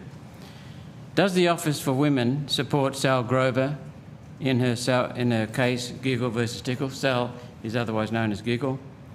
As this case result in the federal court recently clearly shows that women's rights are under attack from men identifying as women as part of the so-called trans activists. Do you support Sal Grover? I don't believe that's a matter for us. I would direct you to AGD, and I think you did canvass this at length last night. I did. And I'll continue to do so. As part of a move... Just ensure your questions are sort of directed to the right people, Senator Roberts. Yeah, that would be really helpful. I'm coming to that. And by the way, the trans activist movement is part of a movement wanting to destabilise, divide our country, modern Marxists. Now, I can't believe we're living in a time where this is even a topic of conversation. Surely it would be better to help these obviously unwell people with loving the body they are already born in, not encourage them to continue down this destructive path which puts women at risk. The Office for Women plays a critical role in driving policies to eliminate domestic, family and sexual violence, and I applaud you for that. The recent decision in the Giggle versus Tickle has diminished the rights of biological women to have safe places. Yeah, Senator Roberts, I think we've covered this in the sense that that case is not a matter for these witnesses. My question, Chair, is does this office accept that women are entitled to have safe places where men, biological or identified, are not welcome? Do women have the right to have that? Senator, we're focused on tangible and practical outcomes to close gender gaps. And we're guided by our strategy, Working for Women. And what our day-to-day work involves is to focus on what the Commonwealth can do to keep women safe, ensure families have choice in relation to care and work, as I said before, improve women's health and their place in decision-making. When we deal with these things, everyone is safer, all Australians are safer and have freedom and opportunities. So I would just say that what our daily work is about ensuring that we have, we keep women safe and work on the issues that we have in our strategy to ensure that we get to gender equality. So what could be more tangible than a man who identifies as a woman but is still a man attacking a woman. Nothing could be more tangible than that. Nothing could be more safety aware than that. So I want to know, why should Australians be forced? Why should Australians be forced to accept that men can be women when they're not? Not relevant Senator, to these witnesses, when we deal Senator. with the issues that we have in our strategy, these issues almost never come up. So when we focus on the issues that are about ensuring that we remove the barriers to ensuring that we can have gender equality in this country, these issues do not come up in our day-to-day work. Does the Office for Women stand with biological women, or does this office also include men identifying as women? We stand with all women, Senator. So that's biological women? What does that term even mean? It's a ridiculous the question. said all women, Senator Roberts. So I stand You're for- trying to create a Safe divide spaces for here. women. I want women's rights back. How about you leave that up to us to figure out for ourselves? Well, that's what I'm doing, and they're coming to me saying, for goodness sake, pursue this issue with the Office for Women. Senator Cash knows all about it. That's exactly what we're doing. So I stand for women's rights as hard fought for and won by the feminist movement decades ago. Do you believe that a man that is born with male genitals and male chromosomes can be anything other than a male? This is a medical question, Senator Roberts. You're better off in the Health Department, which is next week. If men can be women, does that mean anyone can identify something they're clearly not? For example, if I considered myself to be a 6 6 inch basketball player, when I'm clearly not, would it be considered delusional? Again, a medical question, Senator Roberts. I would direct Okay, we'll you get to to the the Health final Department. one. Minister, will the government change the law? Because the irony is that Labor Prime Minister Julia Gillard, the first female Prime Minister in this country, it was her who created the legislation that created this mess, and she accused Tony Abbott of being misogynist. One Nation will amend the Sex Discrimination Act legislated by the Gillard government that has created this mess. Why don't you do it before the election and change it? It's not a matter for the Office of Women. That's a matter that should I'm be... asking the Minister. Well, it's a matter for the Attorney-General, and her representative appeared last night, as did representatives from Attorney-General. So I presume you asked the question of them. That's where it's appropriately made. I'm asking you as a Minister of the government today. But it does You've not got 2 years left in your term. It does not fall within my ministerial responsibilities, Senator Roberts. It's a matter for the Attorney-General. You're a woman and you're a minister and Senator you're part of the government. Senator Roberts, if you want to ask that question about changing that particular legislation, then you were in the wrong place for that. I believe you've already done that and asked in those Didn't ask areas. that You may question. not have liked the I you didn't ask those that question questions. yesterday. Well, you still have time to put it on notice, Senator Roberts, if you would like to do that to the relevant agency. Okay, thank you very much. Thank you. Senator Cash, Senator McKenzie. Senator Mackenzie's just got another committee to compete with, so she'll just ask some questions. Thank you, Chair. Oh, okay. Thank you. Thank you, Kashi. Minister, in comments reported in The Australian the 11th of May 2026, you stated that the sooner you get a child into early education or care, the better prepared they are by the time they enter formal schooling. Those comments received a lot of public backlash, which you're aware of. What evidence can you provide to support that statement? Thank you. And I just want to make sure that I provide relevant, all of the information. If I can just, I'll get my office. But I want the context of the entire quote that I gave, because it was not reported accurately or comprehensively, let's just say that, because I think it was very clear that, the point of that and the follow-up was to create more division, when the context of what I said was that we are not, I would never say to a family what is the right choice for them, that people make different choices and they are all valid. That was my view, and it worked for me as a mother of 3 children. My children, I felt, was the right decision for my family, but I felt my children benefited from that. In relation to the evidence, well, there's plenty of it, and I accept that there is, articles and papers written with alternate views. I'm aware of that as well, but primarily through the work that the Productivity Commission had done, which has quite an extensive references attached to that work. If I can just see if I have been given... this is my full answer. I was asked, is it in the best interest of the child to be spending a few days a week in care in a structured learning environment in childcare? I said, I think the published evidence is that the sooner you get a child into early education and care, the better prepared they are for the time they enter formal schooling. I didn't put an age. I didn't put an age on that. But, I am not going to tell parents what they should be doing with their kids. For me, it worked. It was the choice that I took for my kids. And I think they did benefit overall from learning how to get on with others and being exposed to that environment. But I accept that parents have different views in that. That's why there's been different arrangements such as family daycare, occasional care, long day care. Some people choose to stay at home and have their children cared for themselves or with their families. All of that is legitimate. So, Minister, this isn't about the legitimacy of parents' choice. Similar to you, I've had a lot of... There are parents that have the capacity to make choices. There are other parents who don't have a lot of choices.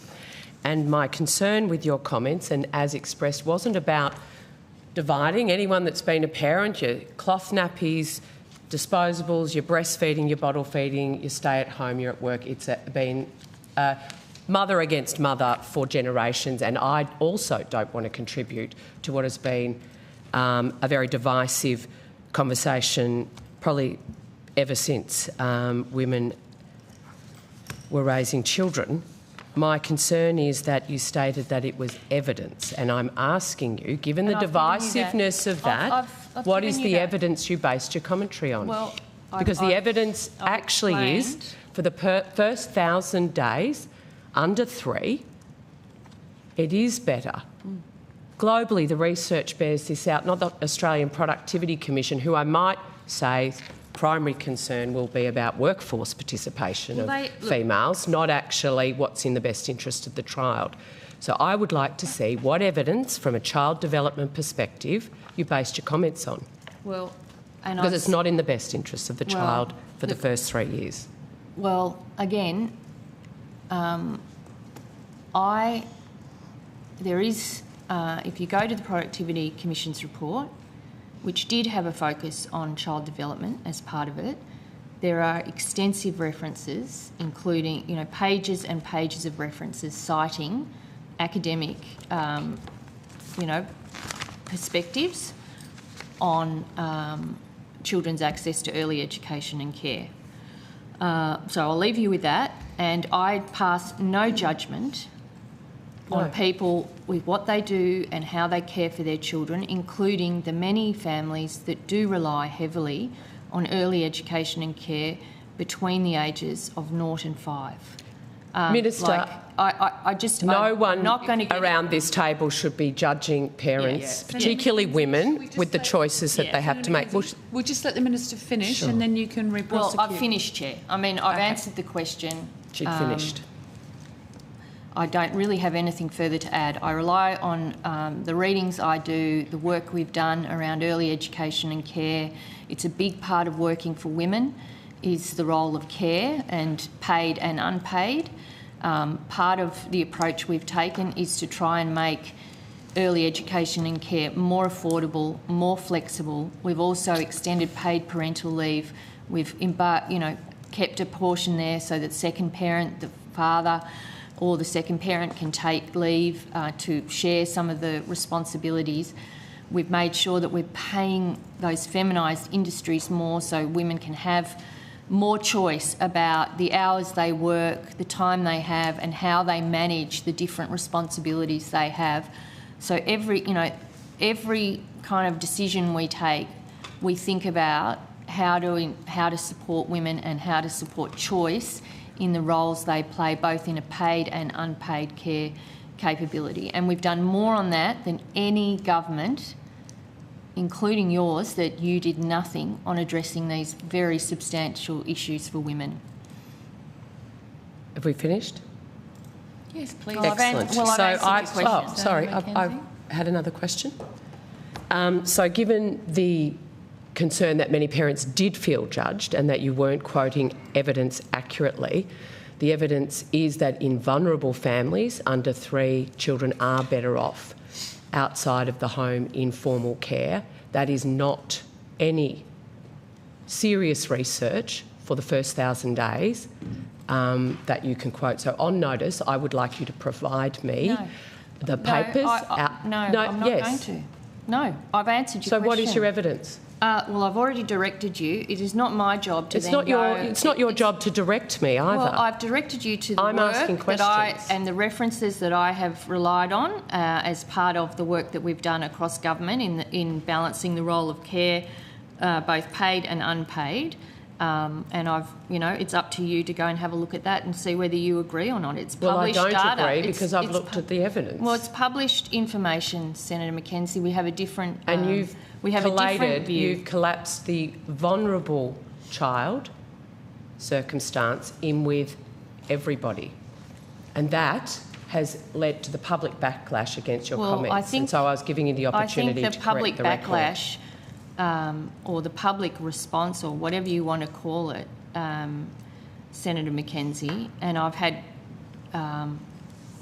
others who, because this is an area which appears to be or is contested, I have had those who support the comments I make as well, but I think part of the issue was the entire context of what I said was not reported. And so I think it is important to see the entire answer I gave in that light. So budgets are about government's priority, and I note, particularly in your women's statement, that you do talk about unpaid care and the role particularly of women play in the home but also more broadly in the community in unpaid caring roles. But the priority of a budget isn't demonstrated in lovely narratives in budget papers, it's actually in where the money goes.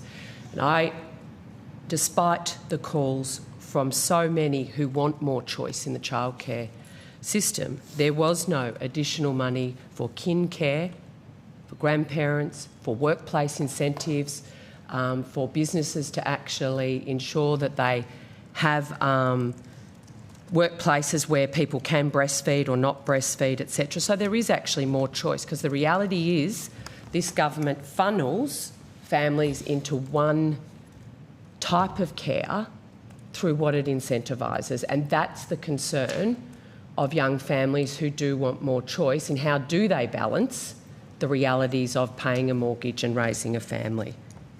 I notice this isn't something that you did in your decade in government, Senator Mackenzie.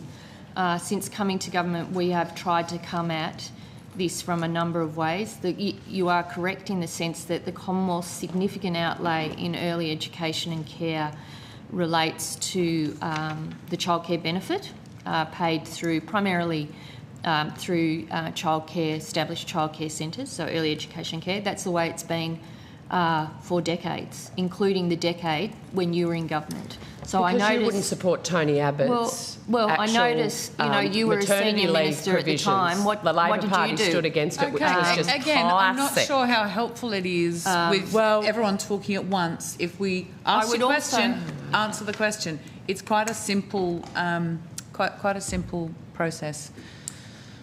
And whether it be how women are paid, how care is shared, whether it be in our extensions to paid parental leave, to paying super on that leave, to ensuring essentially that we are, the economy is supporting women so that they are able to make choices. Yeah, but that's what we're doing. So follow the money. The biggest single outlay, I would say, in the budget, I'd have to check, probably there's some issues in defence, but has been on making sure women get paid properly. Again, something that had never been done and hadn't bothered any other government.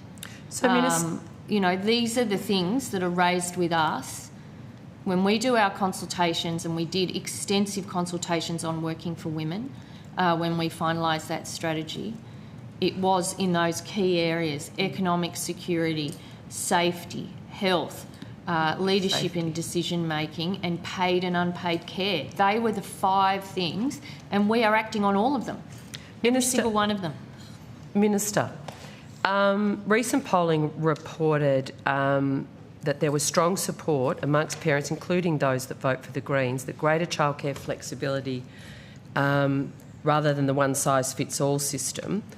Wondering if you've done any independent work on support for grandparent care, for stay-at-home parenting, support for direct-to-family childcare subsidies rather than the larger institutional corporate style of childcare?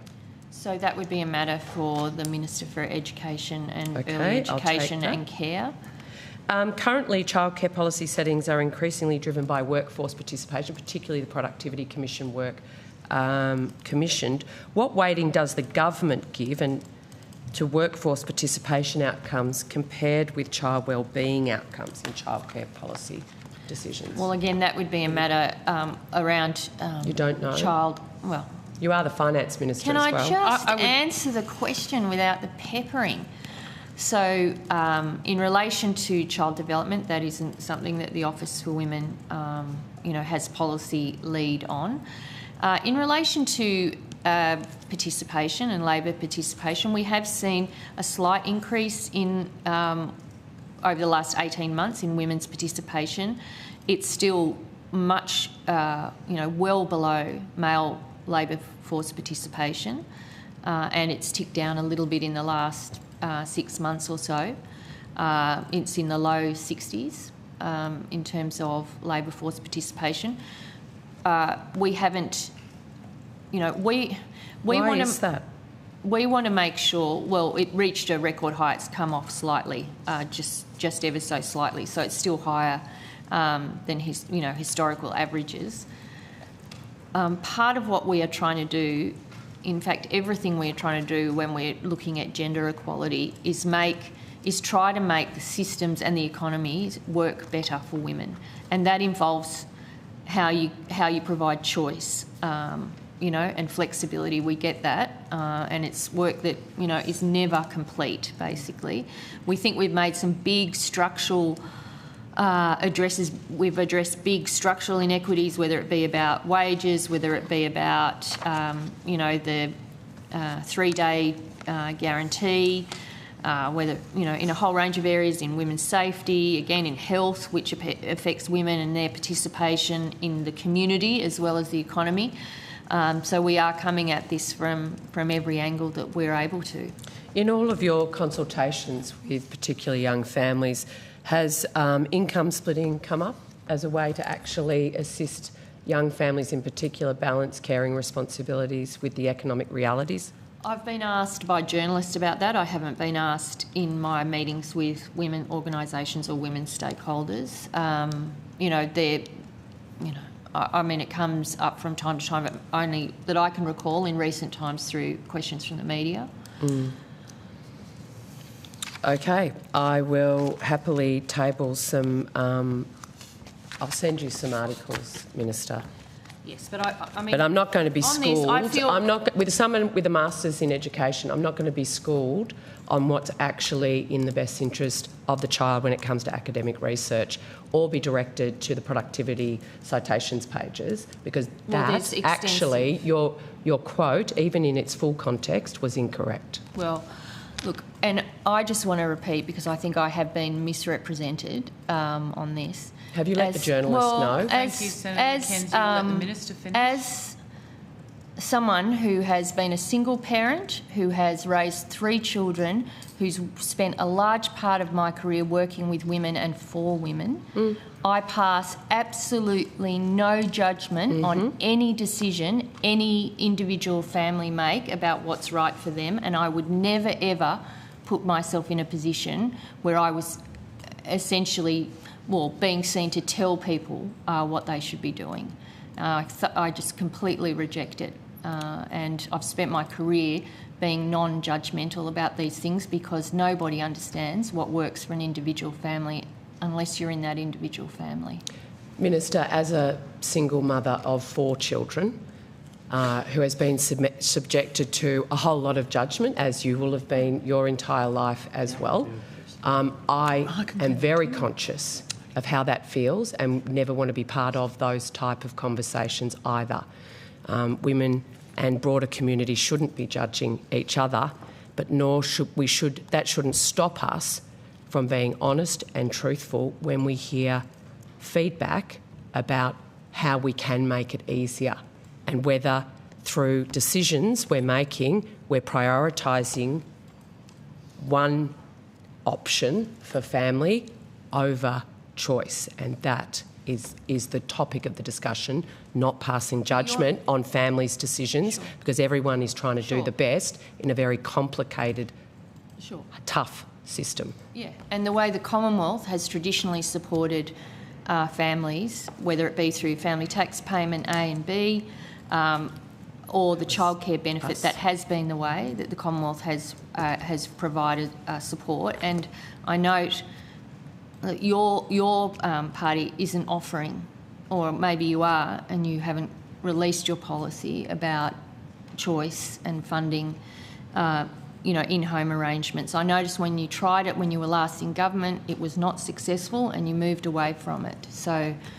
well, family tax benefit A and B are coalition policies and would not be in place if it wasn't for the Howard government. So I think single families particularly benefited from those policy settings. I know I did in the early 2000s. Thank you, Chair. Thank you, Senator Mackenzie. Senator Cash. Thank you. Could I just go back to the CGT discussion that we were having, and in particular just a comment that was made by you, Minister, in response to the discussion you were having with Senator Mackenzie. You referred to extensive consultation. Did you say on working for women? Yes. Yep, on working for women. Our then you, gender equality strategy. Yeah, on working for women, and in particular, there was a number of areas you listed, and one was economic. So could I ask again, did you undertake extensive consultation, in particular with female business women, business owners and entrepreneurs on the changes that you were making to CGT? No, we didn't. But that would not fall within the purview of the Office for Women. There were decisions taken in the budget context, and as you would understand, as those decisions, came into effect from budget night, that would be, I don't know that there's a way that you could have done that about a decision that came into effect on budget night. Well, I would put to you that one of the reasons you probably couldn't consult was because you went to the election telling the Australian people you weren't going to make those changes, and it would have been pretty obvious it was a broken promise if you had started consultation. But what that therefore means is you've made an announcement without actually properly understanding the impact that it will have on female business owners in this country. So, Minister, were you surprised by the feedback from women, and in particular the 10 who put their names to a statement, 10 leading female entrepreneurs who have been absolutely scathing, quite frankly, and I've read out some of the quotes, of the impact of these changes that they will have on women, not just currently in business, but those younger women in particular who are seeking to start a business. Were you surprised by that feedback? I read the feedback, and I, again, if that group of those women leaders, I don't believe they have reached out to me. I'm just trying to check, but happy to engage with them. And I think, we have recognised in this budget through the decisions we've taken, indeed in the additional investments we've got in tax relief for business, that we are, providing enormous support, including in areas for venture capital, R&D, whether it be the loss carryback, instant asset write-off permanent, all of those things. And there's already, I don't know how much there's understanding there is of all of the current, carve-outs, particularly for small business in relation to CGT, and of course there's been no impact on those. But, there's further work being done around engagement with particular sectors, including the small business community that Treasury is leading, and I'm sure we can talk through that next week. With all due respect, Minister, the government likes to talk about the carve-out for small businesses. I know the carve-out exists, it's there. These women want to actually grow bigger than the carve-out. And quite frankly, those words indicate to them, stay under the carve-out and you've got nothing to worry about. The problem is, exactly, these women are aspirational women. They want to grow way more than the carve-out. And do you know why they want to grow further than the carve-out? Because they want to be successful. They want to employ people. They want to contribute back to the economy. And so for the government to consistently stay back to them, let us tell you about the carve-out, that's actually an insult to those women because they are bigger than the carve-out. I mean, you're adding a lot of commentary around that. It's not the... Well, you clearly haven't spoken to women, have you, about the impact of these changes on them? I've spoken to a lot of women about... Well, that's even worse. Senator Cash, I don't know if you're just making a commentary or if you want a response. So I have spoken to a lot of women. You said I haven't spoken to women. I have. And there's, when you look at some of the data around women and tax, where you have tax cuts, where you have the Working Australian tax offset, when you put all of the arrangements that we are putting, the instant tax deduction and how that works, that will benefit millions and millions of women in this country. So, yes, I accept that there are women who have raised concerns about the decisions we've taken on negative gearing and capital gains tax. We need to engage with those concerns. We will engage with those concerns. But, when we look at the reforms that we are doing, what we are trying to do here is make sure that the tax arrangements as they work now work more evenly for women who are for anyone who's working for wages, and the tax treatment that's provided for assets. Like that is the Do you understand high that these level women pay wages across the board. Well, don't patronise me. I'm asking you, do you understand that these women pay wages? And if you actually understood what these women were saying, they'll also tell you they don't pay themselves a salary often while they're growing their business. They're investing in their business. They're making sure their employees are taken care of. So I don't think that's a fair analysis. Well, I'm not... It's not a criticism or a comment against a particular business. What we... and it shouldn't be seen in that light at all. What I'm saying is what we are trying to do here is more evenly treat the tax arrangements on wages and how they work, and the tax arrangements and how they work on income from assets. Because at the moment, a lot of the, there's a lot of pressure on wage earners. And do you know what these women say to that? This is a group of 10 women who have founded, and I quote, public relations, sign printing, art studio, event management and skin care businesses. So this is across the board. Yeah. They have grown them from scratch. And do you know what they're now saying? These changes are actually going to make an already difficult path even harder.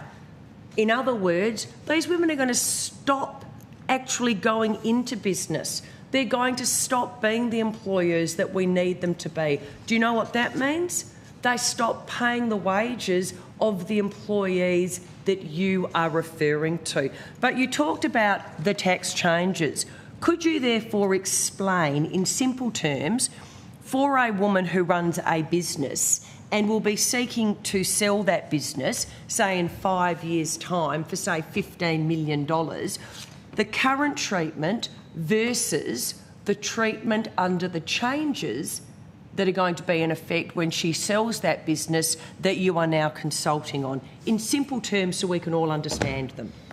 Well, I'm not going to sit here and give individual advice about an individual business. Individual advice. It's explaining I'm not going to compared to the current tax treatment. Senator Cash, I don't believe that's helpful, and also it's more appropriately a question before the Department of Treasury. You are the Minister for Finance. I'm you are the aware Minister for ministry I Women. hold. You should be all over the impact that this change is going to have on women, and in particular given the damning comments that have been made. You did no consultation beforehand. We know why. You've now released these changes. You sit here as a minister saying our government has done more than. Well, quite frankly, this is going to do real damage to women in Australia. That's not from our mouths. That is from the mouths of women who wake up every day, who risk. You know, they don't have Sundays. They're paying their employees. They're not paying themselves. They're telling you, please, don't make these changes. So can I ask you, are you aware how many Australian women are small business owners or operators in Australia in the first instance? Well, I don't have that data in front of me, Senator Cash, but it would be a very substantial number. I think there's 2.7 million small businesses across Australia. You know, there would be a large group of that would be women owners, particularly in the small and micro business sector. And can you take me through now the consultation that as the Minister for Women you have instructed your people to do with these women to properly understand the impact of your proposed CGT changes on them? Well, Treasury is handling the consultation across government on the tax reform, so that is a matter for them. I'm happy to reach out to these women. I'm happy for Senator Cash. Let the minister I finish. have not received any approach from these women, from the business women that you've outlined. No, they had to go public in the Senator media. Cash, well, people write to me individually as well, but I am happy. It was a statement to the media. You know, they haven't reached out and sought a meeting. I'm open to that if they want that. But Treasury is the agency, is the department responsible for all matters relating to tax reform. Well, at least in your capacity then as the Minister for Women, will you undertake, they don't need to reach out to you, they're pleading with you. They've had to go public on the front page of newspapers. Will you at least undertake to reach out to them and sit down with the 10 of them and say, tell us about the impact that our changes are going to have on you and your business, which also means the people they employ, the wage earners that you are referring to. Can you at least give that undertaking? I am happy to engage with them, Senator Cash. But they've got to contact you. Well, look, I'm happy to. I'm happy to ask my office to reach out and see, you know, if that is something that they are after. They have not sought that from me, so I don't want to impose myself. It may be that they are engaging with Treasury, which is the appropriate department that's leading this for the government. So as we're coming to 1 o'clock, which is our scheduled lunch break, I just wanted to say thank you to the Minister, because often, you know, when you're a Minister and you do see issues in the media, having a proactive office that can actually reach out can often assist. So appreciate your offer to do that with these women. Thank you. So can I ask, because we will go to the break on time as we have negotiated. We do have more on this section. Wish for them to come back after the break? Thank you very much. Okay, we will now suspend until 2 p.m. and we will return with the same witnesses again from Whittier and the Office for Women. Thank you. All right.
Welcome back.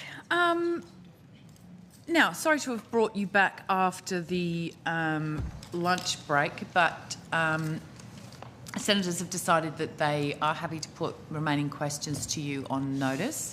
So at this point, I will release the Office for Women and WGEA. And thank you so much for your time. I enjoyed the lunch at the trough. I heard the lunch at the trough was pretty good today. And I will ask the Department for Finance to make their way to the table. And while they do that, we will just suspend for a moment.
Welcome back, everybody. I would like to welcome back Mr. Yiannopoulos, who is the Secretary of the Department of Finance, and other officers appearing here this afternoon. Do you have an opening statement that you would like to provide? Just a very short one, Chair. Please go ahead. That's okay. Good afternoon. I'd just like to inform the committee of some changes in senior leadership of the department since we last appeared. Ms Marisa Purvis-Smith joined the department in February this year and is leading our commercial group. Since we last met, Ms Anna Harmer, at the end of the table, has been appointed permanently to the Deputy Secretary position, leading our governance and resource management group. I'd also like to advise that as a department we've recently undertaken an organisational realignment. The realignment will ensure that we, as a department, are in the best position to deliver on our wide and growing range of policy, operational and service delivery responsibilities for the government. There's been no changes to our outcomes structure as a result of this change. Pardon me. Just water, Matt? Yeah, thank you. Our organisational chart's available at finance.gov.au and it's up to date. Thank you. And I believe we also have them on the table here if anybody wants a hard copy. Thank you. Great. We'll go directly to questions and we'll start with Senator Chalder. Thank you very much, Chair, and thank you to the department for appearing here today. I have some questions regarding the economic and fiscal strategy.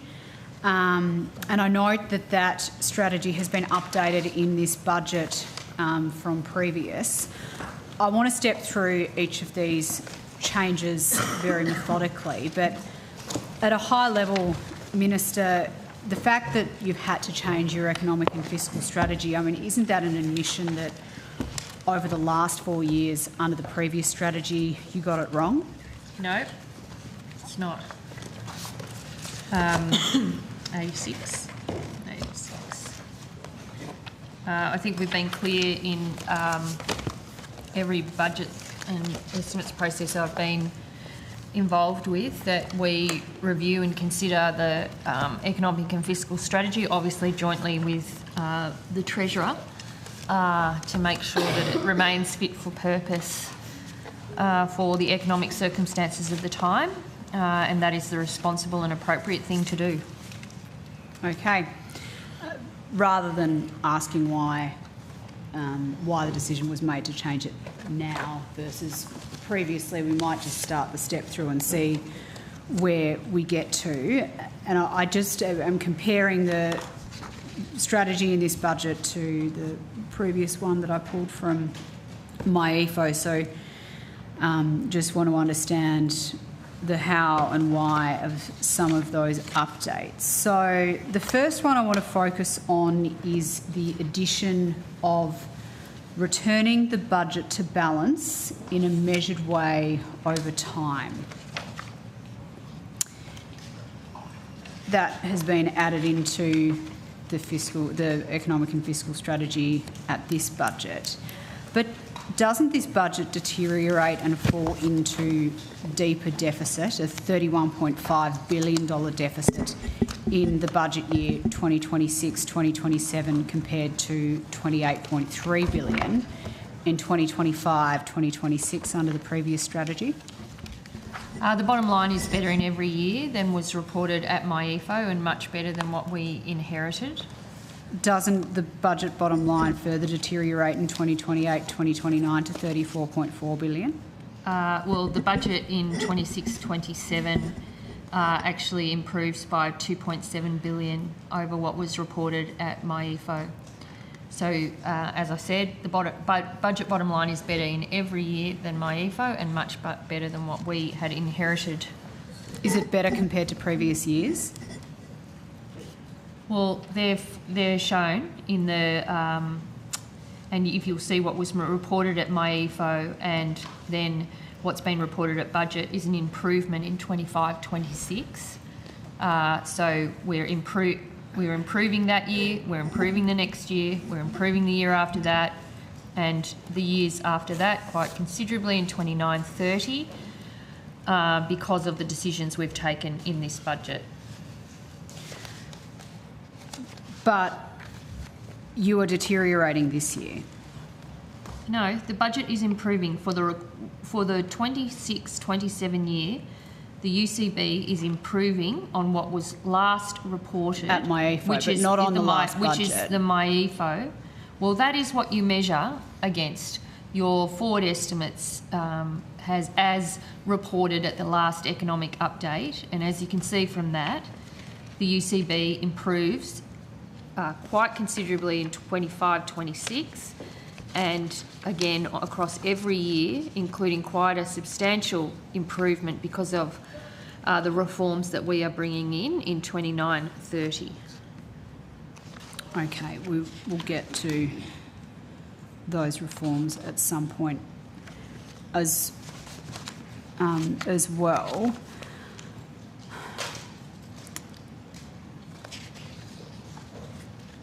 So just moving to the next change that I was able to identify, the addition of working to put downward pressure on payments to GDP, including by taking action on structural fiscal pressures.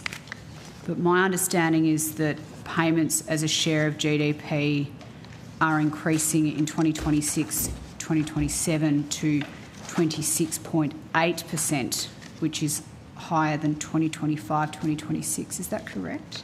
Well, again, if you look at between MyEFO and budget, which is what we're comparing the updates in the same year, and what we reported at 25-26 in MyEFO was 26.9. In the 25-26 year, it came in at 26.6 because of our responsible budget management. In 26-27, at MyEFO it was 26.9. It's coming down to 26.8, and it continues at that level in 27-28, coming down to 26.5 in 28-29.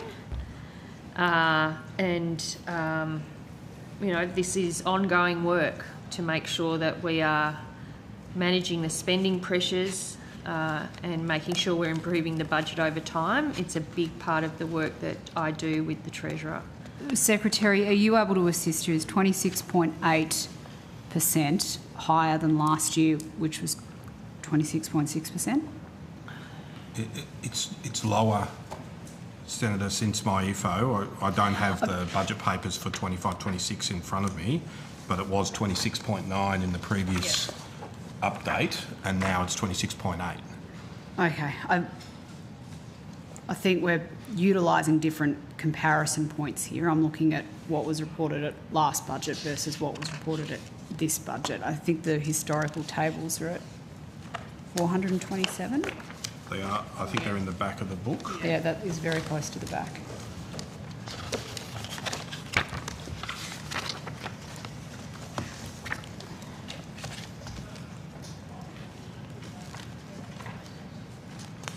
Yeah, so we've updated that.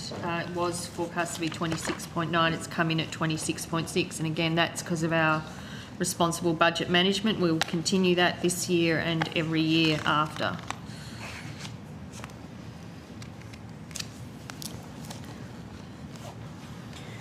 When was the last time spending as a share of GDP was this high outside of the pandemic? Well, we have brought spending down. I know you like to exclude that period of time, but to bring spending down, payments as a share of GDP in 2021 was 31.3. That was the pandemic? Yeah, and we've had to bring spending down from that, and we have managed to do so, and we are continuing to manage that, including with the pressures coming at us, with our additional spending required in a whole range of areas, including the NDIS and extra investments in defence. So, you know, it's an area that we have to continue to manage, but we have a lot of pressure coming at us as well, which I'm sure, and indeed you want to spend more in relation to some of those areas. Secretary, using the historical tables, when was the last time that spending as a share of GDP was this high outside of the pandemic? I think you can read the tables, can't you? I mean, is there a problem with Yeah, the table for history is on page 426, yes. Senator. And so it was 1986-87, is that right? I wasn't even born then.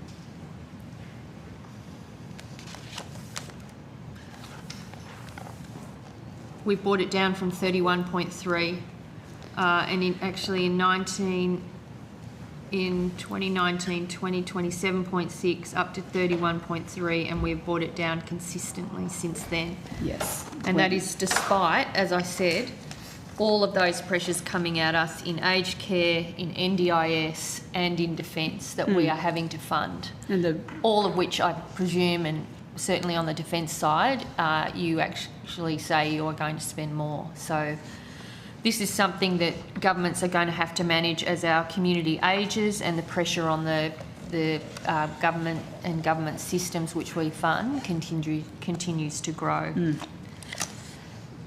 There was an awful lot of government spending that had to occur during the pandemic as well, though, wasn't there, Minister? Which would explain why those numbers are so high. Well, yeah, and we've brought those numbers down despite the continued pressure in those big areas of spending. Okay. Moving on to another change that I spotted.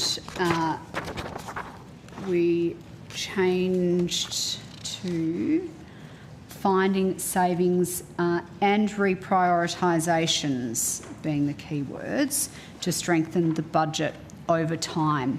The inclusion of this term reprioritisations in a fiscal strategy, we haven't seen that sort of language in a fiscal strategy before, is that correct?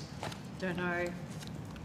I haven't gone back through everyone's fiscal strategies to... Secretary, was this a relatively new addition? Identify word search.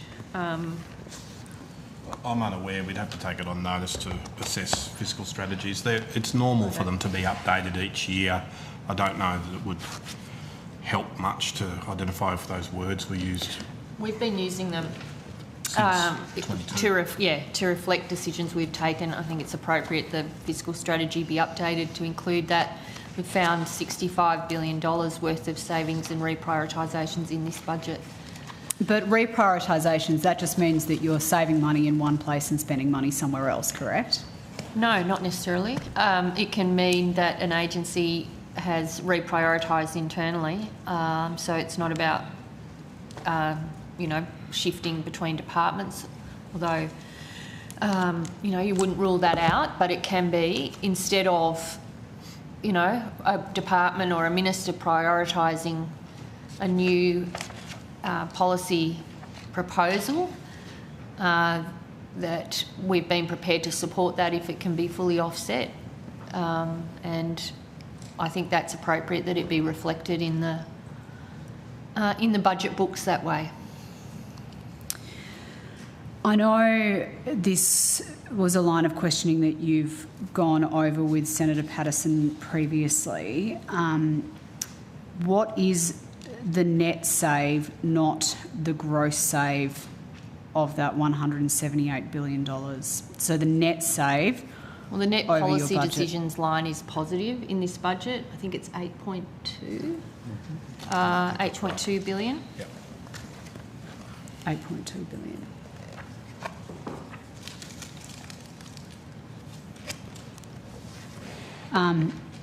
And sorry, can you explain to me how you come to that 8.2 billion?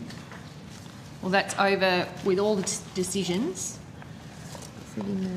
Yeah, it's on the. It's on the record table. This 8.2. Page 95. So page 95 of the budget papers, in the middle, total policy decisions impact on underlying cash balance. You'll see it's positive 8.2 over the forward estimates. That includes your tax increases, is that right? Yes. Yes, it's the, so what's just the... It's the net as you... Of all the decisions. So what's the payments decisions line alone?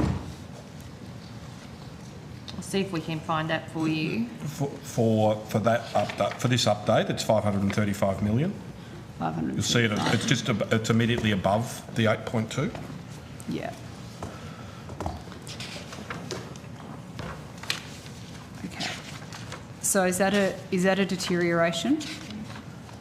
No, that's a positive improvement in underlying cash for payments decisions through this budget. Okay. No, it's the opposite, I think. Oh, sorry, Senator. Sorry, Mr. Window. The payments number on its own is a negative impact on underlying cash. That's what I thought.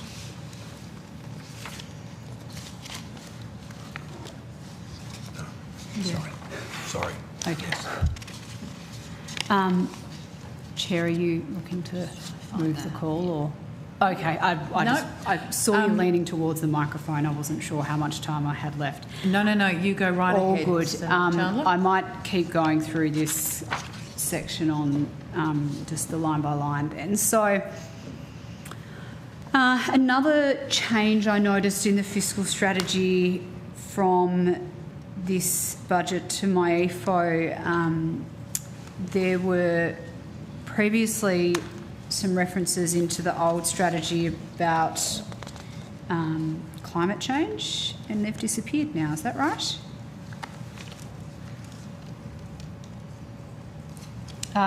Look, I don't have the other one in front of me. I think the three changes that were made... sorry, I'm just going to get it.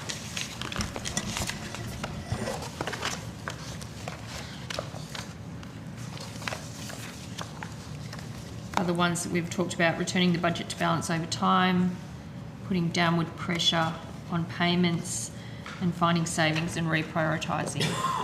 So does anyone have the MyEFO update here so we can have a look at those references? Or Mr. Window? Found a copy here, Senator, yes. Yeah, and there were a couple of references to climate change in the previous strategy, were there not? I can see a reference, Senator. Yeah. What was the rationale for removing references to climate change in this fiscal strategy? I think we made some amendments to the fiscal strategy based on, this budget and the circumstances of the time. I think they're pretty much incorporated in, but governments are able to amend and add to their fiscal strategy. I don't think that's an unusual situation. Oh, not criticising your ability to change, Minister. I just think it's interesting that your net zero spending amounts to almost $80 billion across the budget updates in the medium term. I think it's just interesting that references to climate change were removed from the fiscal strategy when you're spending $80 billion of taxpayer money on it. Well, I don't think you can read into that. The government remains very committed to the policies and plans and the investments we're making on dealing with one of the most significant challenges as we transition to a cleaner economy. So there is no change to that. So where's that commitment reflected in the fiscal strategy then? Well, we've made some changes to the fiscal strategy, but a whole lot of government priorities aren't named in the fiscal strategy, Senator Chandler. So why were the references removed then? We've updated and amended the fiscal strategy. Okay. I just have a couple more questions along this line, and then, Chair, noting that we've got a few more colleagues at the table, I might rotate the call. So there was a change to that last bullet point in the fiscal strategy, delivering a more efficient, fairer and simpler tax system. The word simpler was added, that lowers the tax burden on working Australians and creates room for further tax relief over time. I note that lower the tax burden's been added, but this is the highest tax in government in Australia's history. Why hasn't each and every year of, hasn't each and every year of this Labor government, the tax take as a share of the economy been above 23%?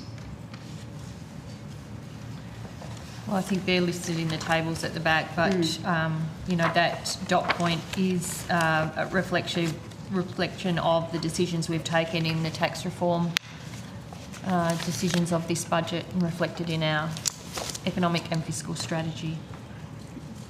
Doesn't this budget show tax to GDP hitting 25%?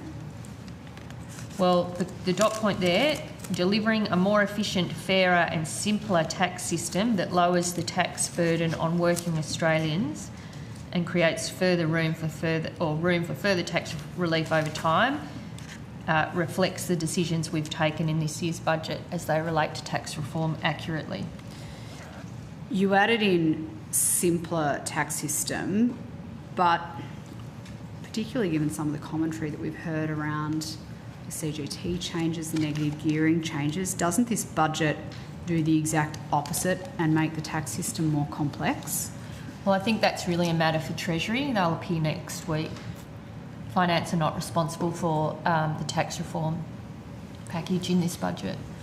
I look forward to that conversation with Treasury. I suspect this is probably also a question that we might ask to Treasury then, but creating room for further tax relief over time, I know that that's something that the Treasurer has alluded to publicly. I mean, we've had a conversation here today about how some of the changes currently in the fiscal strategy aren't necessarily backed up by the numbers that are in the budget. So how can we know that further tax relief over time is something that's going to be able to be delivered under this fiscal strategy? Well, I don't accept some of what you put in the preamble to that question, but the introduction of the WATO gives opportunity, the architecture and the opportunity for further tax relief over time. And I think the Treasurer has been clear on that as well. But yes, it is a matter for the next week's Economics Committee. As I'm sure you can tell, I'm very interested in this economic and fiscal strategy. So is there a possibility that draft copies of this strategy could be provided to the committee? No, I don't think so. Not on notice, Minister? No, I mean, they would all be documents that were created for the purposes of the budget. Okay. I'm happy to rotate the call there, Chair. We'll go to Senator Hume then. Thanks, Chair. Unless No, Senator Sharma doesn't thanks. have any questions at this stage. I have some questions about the economic roundtable that was held last year in September. At that stage, it was held, but then later finance released, there was 38 letters from regulators that had more than 400 ideas which were provided in advance of the economic reform roundtable. And the website states, while these ideas have not been formally considered by government, they are intended to boost productivity. So I wanted to understand how many of the ideas that were put forward by the regulators have been formally considered. Thank you, Senator Anna Harmer, Deputy Secretary Governance and Resource Management. So a number of those ideas have been taken forward, and the numbers on those were published within the regulatory reform agenda fact sheet in the budget papers. So as part of the economic roundtable, the Minister for Finance and Treasurer did write to 38 regulators, as I've in these hearings previously, to seek ideas to support productivity growth. We received a number of those ideas, and 90 ideas have been completed as of March 26. And 90 of there were 400. How many? Well, there were over 400, but how many were there? In the order that I think is correct, yes, that's correct. Do we know exactly how many? 90. Sorry, how many in total? So I have over 90 in front of me.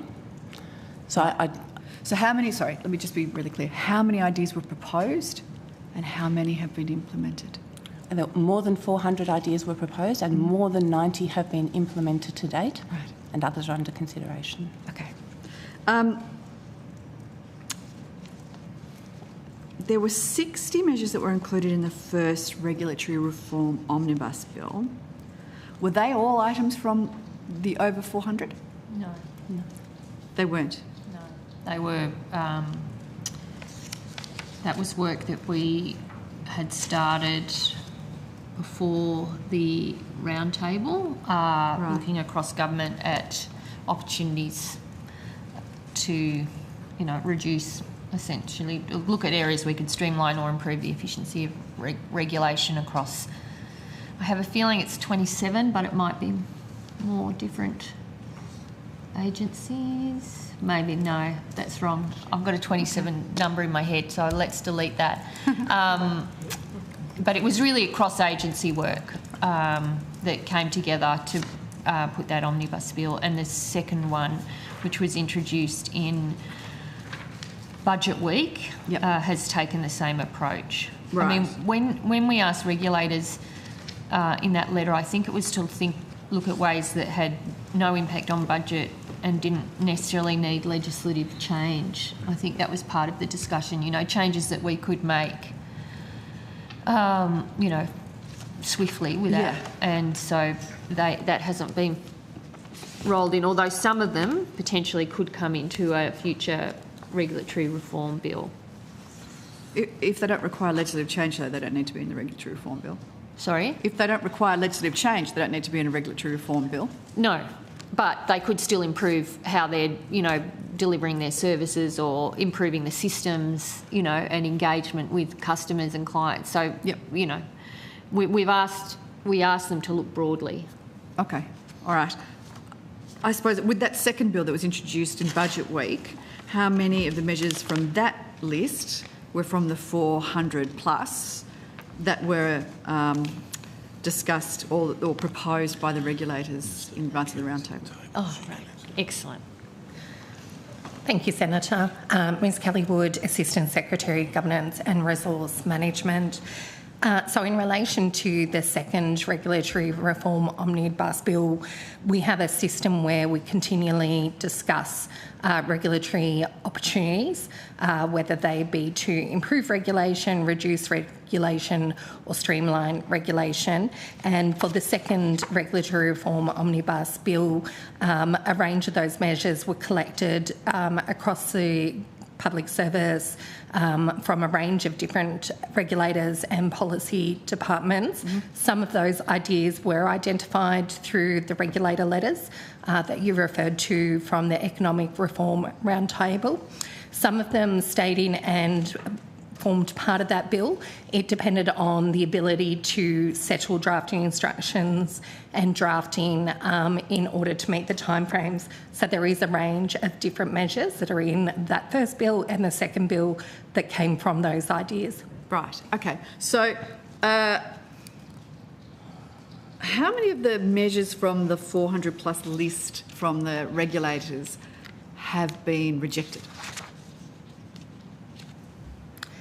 So, Senator, I'm happy to continue on that one. So, as the Minister alluded to, the ideas that the regulators responded to the Treasurer and the Finance Minister in regards to were things that they could undertake within their own budget and within their own legislative current settings. And so they were things that they were able to proceed with, and they did not require necessarily further government consideration. Where they did require that, there's the usual processes, and we also have the processes for the omnibus bill that we were able to collect and put them into. So the majority of those different ideas are within regulators' control to proceed with. So were there things that the regulators suggested in that 400 plus list that when presented to government said, actually, we don't want to do that? So the ones that were able to be picked up through the omnibus were through that mechanism. There were some that were picked up through the Tell Us Once type work stream that was already underway, but otherwise the ideas that the regulators suggested in response are actually being points of discussion on statements of expectation between that regulator and the responsible ministers. Okay, I think I kind of understand where we're going, but what I have in my mind is a list of, like a grid, of all of the 400 plus things that were recommended by the regulators, and then, like, do we like that idea? Do we not like that idea? How long would it take to progress? Would it require legislation, or can it just be done without legislation? If so, who's the responsible minister for that? Or whatever it might be. I mean, there must be that somewhere. You must have collated the recommendations that were in those letters. Thank you, Senator. We have published the letters and they're available on the Finance website. Yeah, so but have you collated all the recommendations? We do have a copy of the different ideas that they provided as part of their responses. Terrific. So there has been a collation done somewhere. Yeah, I suppose. Can we get a copy of that, please? We can take that on notice. Is there a reason why we wouldn't be able to have a copy? It's been taken on notice. I mean, it's all published. You could make your own document. Yeah, I know. But if you've got one, why would we double up? There's a little bit of regulatory reform there already. We'll do your work for you. Fine. I'm sure it can be provided. Is that a yes? I'm sure it can be provided, Senator. Okay, we'll hold you to that one. Thank you very much. There was a media release that was put out by the Treasurer on the 5th of September that said, we won't always agree with every suggestion, but we will give them careful consideration. So obviously there are things on that list that you don't agree with, that you aren't going to proceed with. So the media release you're referring to was by the Treasurer, was it? So is that one that we would put to the Treasury when they... I do think that phrase, maybe not to those words, has been repeated by the Finance Minister. Look, we're working through... either through the bills or the work through statements of expectations, we're working through them. I'm not aware of one where we have said a hard no to at the moment, it's an iterative process. We're working through putting them in bills where we can, making amendments where we can. I think obviously if there was budget considerations, they would be in another category altogether. So. I'm pretty sure your name was on that release with the Treasurer. It may well have been. So in that grid document that you're going to provide, will it have an indication of the recommendations by the regulators that the government have said, no, we're not going to proceed with those ones? No. We'll give, I'm happy to provide the grid, but this is ongoing work before government. So, as we are working through, we're being clear about, you can see through the legislation, in fact, you opposed the legislation, the first bill that we brought on regulatory reform, the opposition opposed it. We know the things that you don't support in that, but, we are trying to have a consistent approach where bills come before the Senate regularly that reduce regulatory burden and improve the way the statute book operates, and at the same time looking at other opportunities, including engaging with stakeholders who engage with regulators about ways to improve the regulatory system that individual regulators operate. And it's a big piece of work, it's ongoing. Yeah, okay. So can you break down for me, of the 400 plus ideas, those that have been implemented and those that haven't been implemented? I think you said, Ms Harmer, that there were 60 that have been implemented. Over 90. Over 90, Senator. Sorry, 90. So, Senator, I think as Ms Wood had said, we can take that on notice in terms of providing a matrix of those ideas and where those are up to. As the Minister has said, I don't know that it's quite so simple as suggesting there are ideas which have been rejected. There are certainly ideas which have been implemented, and we of course continue to work with regulators through the regulator stewardship cohort on refining those ideas. But certainly what we can do is to take on notice what those ideas have been, provide advice where those have been implemented and where those numbers are reflected within the budget papers that were recently published. Right. And we will take that on notice. So there's the 90 that have been accepted and implemented, then there is the 310 that are either in progress or not, or continue to be under consideration. Or under consideration. Yeah. Okay. All right. I would assume that because some of those ideas come from other departments, it's not the Department of Finance's responsibility to implement them. It's another minister's. What's the process for that? What do you do if you say that sounds like a good idea that's come from the regulator, but it doesn't fall within my remit? Where do you go? Yeah. So there's essentially cross-departmental work on this. I mean, Finance has the lead on whole-of-government regulatory reform, but obviously we can't and wouldn't impose a finance view on a portfolio agency who didn't agree with that or had an alternate view. So, I mean, that goes to some of the not complexity, but the time or the way we're approaching this in tranches of work, essentially, so that we can work with other ministers. Yeah. So do you look at them and say, from Finance's perspective, we think this is a terrific idea and we would like this to be progressed, and is that like do you do it via a letter to another minister, or it's done at official level? Official level. Yeah. Right. So we would work in collaboration with other departments. So we take a leadership role in trying to take a whole of system view and discussing those ideas. But we, of course, benefit from the deep expertise of other portfolios and regulators in further developing those ideas and understanding which have merit and of course, the impact that they would have. And so I would describe it as being a collaborative relationship with those portfolios. Okay. It said that there were 150 new actions that could be taken without budget or legislative change. Are the 90 part of those 150, or are the 90 the ones that are in the omnibus bill?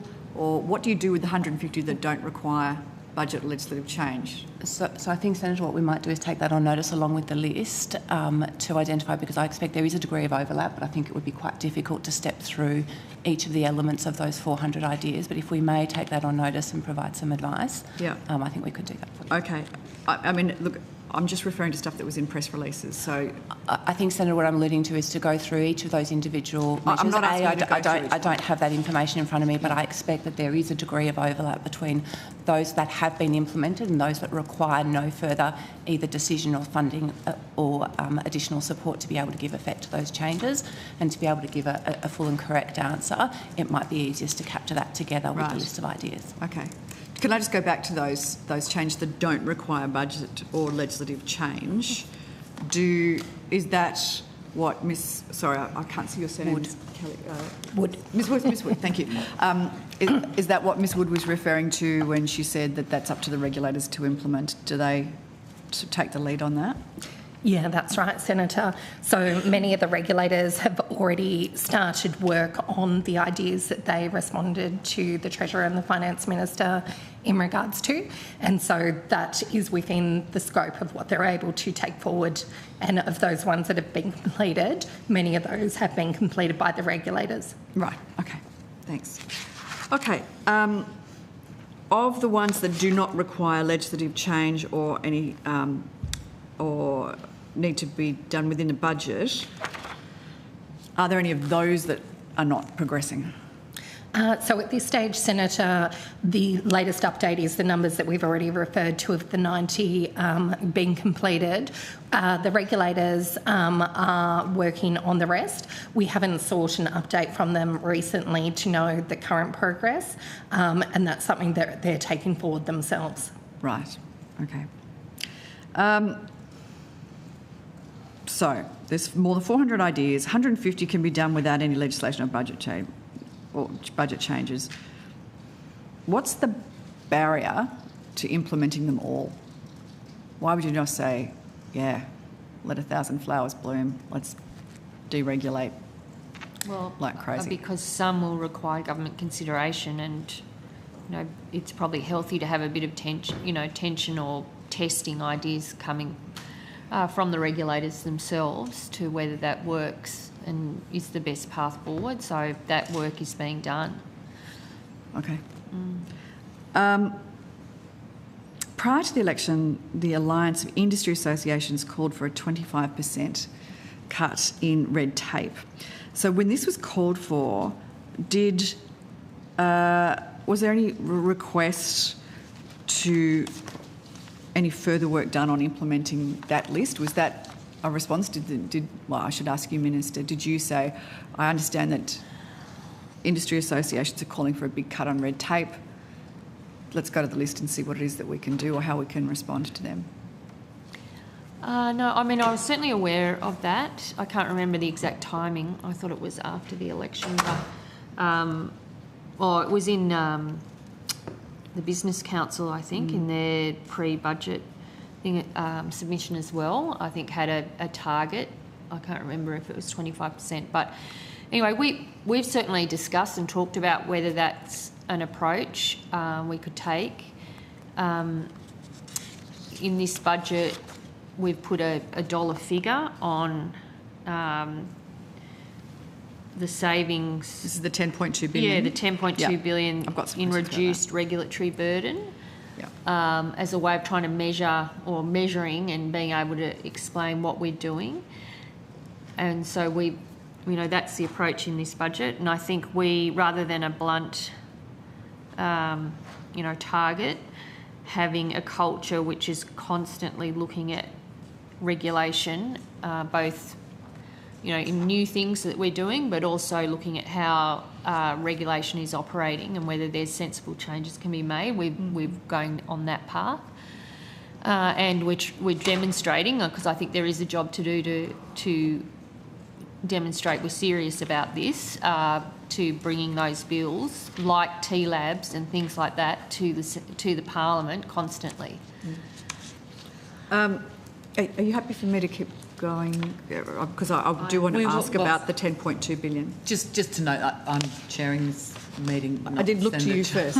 Sorry, I looked to you first, Chair. You just didn't look up. Senator enter the room, and while I'm more than happy to give you free rein when there's no one else in the room, we will circulate round. So if you finish that line of questioning and you're about to go on to another I do want to ask about the wrap up? 10.2 billion. So why don't you do that Thank first, you. and then we'll go across to. I just wanted to know the 10.2 billion in budget paper number 1, the reduction in regulatory burden.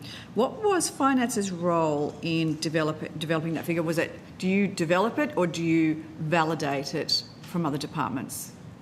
How does that work? Senator, perhaps I might begin and I might ask colleagues to elaborate a little bit further. As the Minister mentioned before, the work that we do on regulatory reform is in collaboration with a number of portfolios, and so you will see in the regulatory reform agenda statement that there are a number of separate items that are mentioned as part of that regulatory burden reduction. Those are led by the respective portfolios that have expertise in those areas. And so where a particular portfolio has developed those regulatory reforms, they have then taken a role in costing that regulatory burden reduction. We have obviously worked to bring that together and to understand that burden reduction and to contribute in respect of those items that finance leads. And you have mentioned the omnibus bills, and we've also previously spoken about the Tell Us Once reforms. So those burden reductions are costed by a number of different entities having regard to the particular compliance burdens, the time associated with the compliance, the impact of delays or processing times depending on what that particular measure is. So I might just provide that by way of overview to say that we have brought together those initiatives and brought together that collective burden reduction that's itemised there, but we have not individually costed all of them, and each of the burden reductions has been measured by the respective portfolio. By the respective portfolios. So there is no role for finance in validating the combined productivity or regulatory burden? Not in validating it per se. The Department of Prime Minister and Cabinet has a role in developing regulatory measurement frameworks which are used by portfolios, but finance does not have a role in validating the burden per se. Okay. Can I ask, is it a gross or a net reduction in regulatory burden that's reported? It's a gross reduction. It's a gross reduction. Is there any work done in understanding whether the regulatory reductions overlap in some way so that perhaps the overall figure is less? Is there an interaction between them, I suppose, is probably the best way. I mean, when you look at, if you look at the breakdown, I think it is in the fact sheet. You can see in many ways they're quite separate things. They're quite separate pieces of work, like the abolishing 497 nuisance tariffs wouldn't necessarily interact with the Therapeutic Goods Administration's use of AI, for example.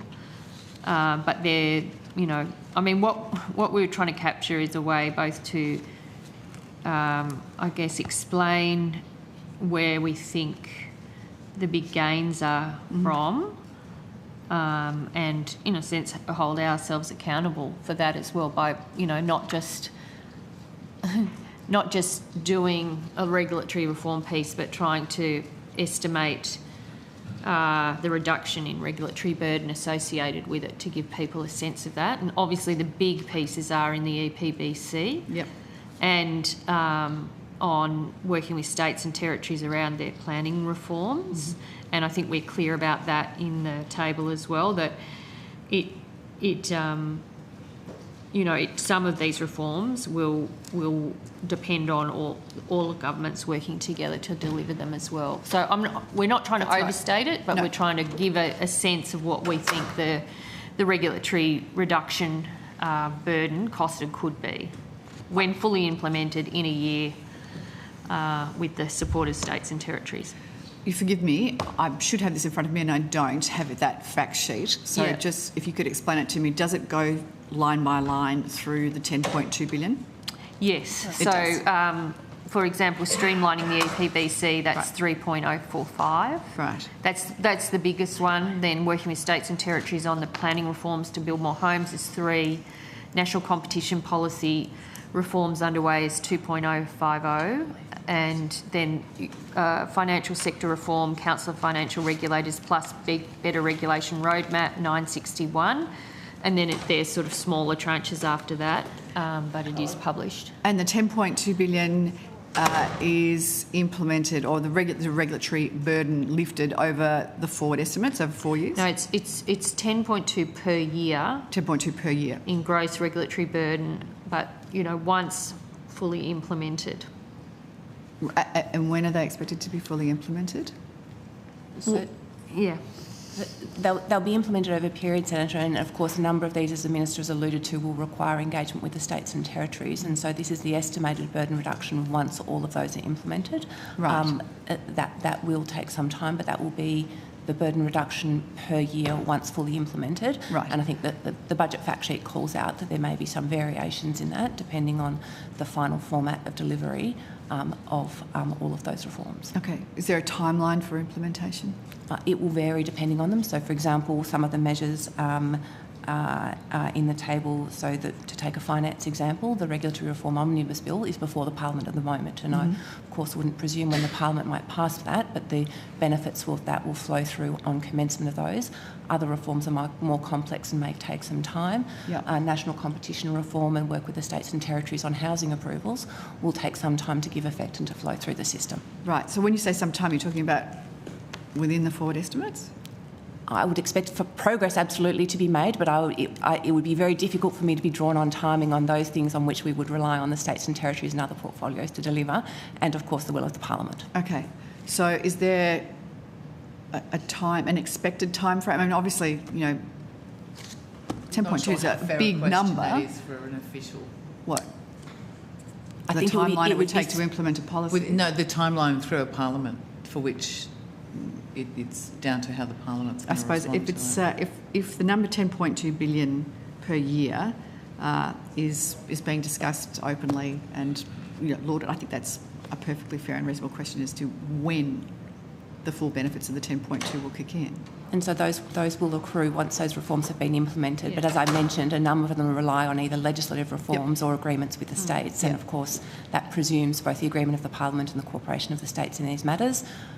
We believe that they achieve productivity benefits, but of course I cannot presume when that legislation both might be considered and the form in which it might ultimately be passed by the Parliament. And that's explained in the fact sheet. I mean, it makes it quite clear that it's based on the reform, the estimated reduction is based on the reforms being fully implemented.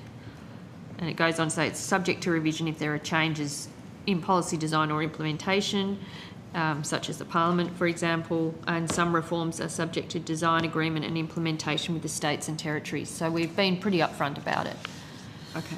So there is a chance that the 10.2 billion might not actually manifest over the next term, this term of Parliament. Well, no, I mean, because they're all pieces of work that, hopefully the Senate won't hold up the regulatory reform bill unnecessarily. Yeah. The nuisance tariffs have been abolished. The Tell Us Once bill, that's the one before the Parliament. The TGA is getting on with using AI to evaluate suitability of medicines in a particular set of circumstances. The financial regulators are pressing on with theirs, like all of those reforms. But, we are not overstating. What we're trying to do is measure the gross reduction in regulatory burden around those measures when they are fully implemented and be upfront about that. We passed the EPPC laws late last year, so those assessment pathways, I think I saw a media release from the Minister today saying that, there was another project approved, I think he said within 16 days or 19 days or something like that. So they're seeing some of that improved processes happening already. I mean, obviously, there is... You and the Treasurer and others have pointed to this 10.2 billion as if it's kind of a done deal. Minister Ayres on Monday was talking about it as if this was the centrepiece of the budget and, tick and it's done. There's also nearly $90 million in regulatory burden that's coming in with the tax increases. Is that not included in your thinking? This is a gross reduction in regulatory burden. So it's looked at these changes in reducing regulatory burden. Right. So that's what we are responsible for. Yeah. It's kind of, so it's whole of government, regulatory reform. Okay. So do you come back next year post-budget and say, well, this is where we're up to on the 10.2? I imagine, this is a key focus for us. We've done 2 bills. We've got 2 bills into the Parliament within a year. We're working across the board to look at other areas to make regulation work more efficiently, and we will continue to do so. I will continue to report against this. Okay, so we do get progress reports on how far through to the objective of 10.2, because it's not we really will have budget a focus number, on it's an objective. A continued focus on regulatory burden reduction. Okay. Thanks, Chair. Thank you. We'll go to Senator Barbara Pocock. Thank you, Chair. I have a bunch of questions, but I'll start with a current scandal at KPMG, if I may. KPMG allegedly accessed and repurposed sensitive Lend-Lease board documents to win lucrative audit contracts, amongst the most lucrative and largest audit contracts for some of our biggest companies. The firm themselves have admitted a breach of client confidentiality, and clearly, despite all of our experience, shared pain of recent years, matters are still unfolding in a very unsatisfactory way in firms like KPMG. Is the Department of Finance aware of these allegations? Senator Marisa Purvis-Smith, Deputy Secretary Commercial. We are aware of the allegations. If I might, they are very concerning. We are very concerned with these allegations. They go, as you would be aware, to KPMG's governance, their audit, independence and their integrity. We became aware of the allegations when Senator O'Neill made her statement to the Senate on the evening of the 24th of March. We've had engagement with KPMG since that time, and since we became aware, we expect all of the Commonwealth suppliers to act with the utmost integrity. Our communication has included not only written communication since the allegations have been made, but included a meeting with the CEO of the KPMG CEO last week with myself and with Mr Danks, where we specifically discussed the allegations. We asked some questions about the allegations for them to get back to us, and where I reiterated that our expectations of our suppliers and that our expectations are that they should be behaving with the utmost of integrity and ethics. I also wrote to the CEO of KPMG yesterday to express our concerns and to seek further information to inform Finance's considerations of potential actions going forward. We have a range of actions and tools that we can consider. They include things such as close monitoring, seeking a mutual agreement for them not to bid for work for a predetermined amount of time, or a suspension from the MAS panel. So, Senator, I would like to assure you that we are very concerned with the allegations and taking the matter seriously. Thank you for that detail. Did you seek the meeting after the revelations in the Parliament?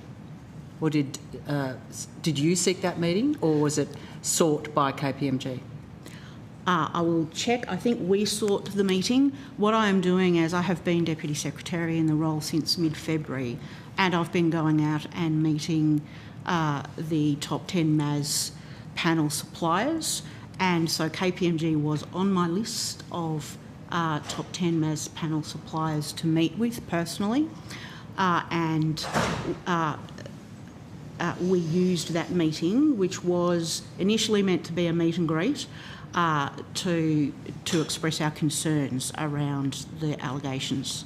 So is it fair to say then KPMG have not come to you in light of these revelations? They have come to us in some cases, and Mr Danks can take you through the detail of our engagement.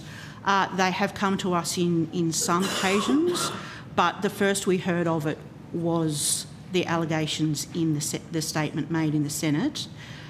They then reached out to us, but we have reached out to them with further questions, and they have not. We have read about some of the further allegations in newspaper articles, unfortunately. So I understand that 3 KPMG auditors have been referred to Chartered Accountants of Australia, New Zealand, CANS, over the matter, and that individuals involved were sanctioned by the firm in April. Was KPMG required to notify finance of these developments?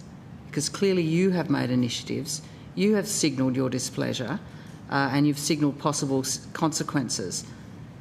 Was KPMG required to notify these events? So we discussed with them the notice of significant events and what we expect for them, and our expectations are that they notify us beforehand, and they notify us not just when it becomes a large significant event. Our expectation is that they provide almost continuous disclosure to us, even if it does not meet the threshold. But I might ask my colleague, Mr Danks, to go through the detail. Andrew Danks, First Assistant Secretary, Procurement Division. So on that specific issue there about the sanctions, they wrote to us on the 1st of May and informed us of that. And when was the revelation in Parliament? You gave the date before. 24th of March. I can go through the whole chronology if you like. There's been a lot of back and forth with KPMG since If you could 24th. supply the chronology, that's what you're offering? Yes, I'm happy Thank to you. do that, or I have to take it on notice if it's easier to table it that way. So the whistle is blown in Parliament on the 24th of March, and it is clear that serious events are afoot and have been afoot for some years. Is it not the case that these events were underway as the Senate was hearing the PwC matter? Is that overlap in timing clear in these events? That may be, Senator. I'll take on notice That of media that particular reports timing. say that was an overlap. So these events were signalled, they were pursued within the firm years ago.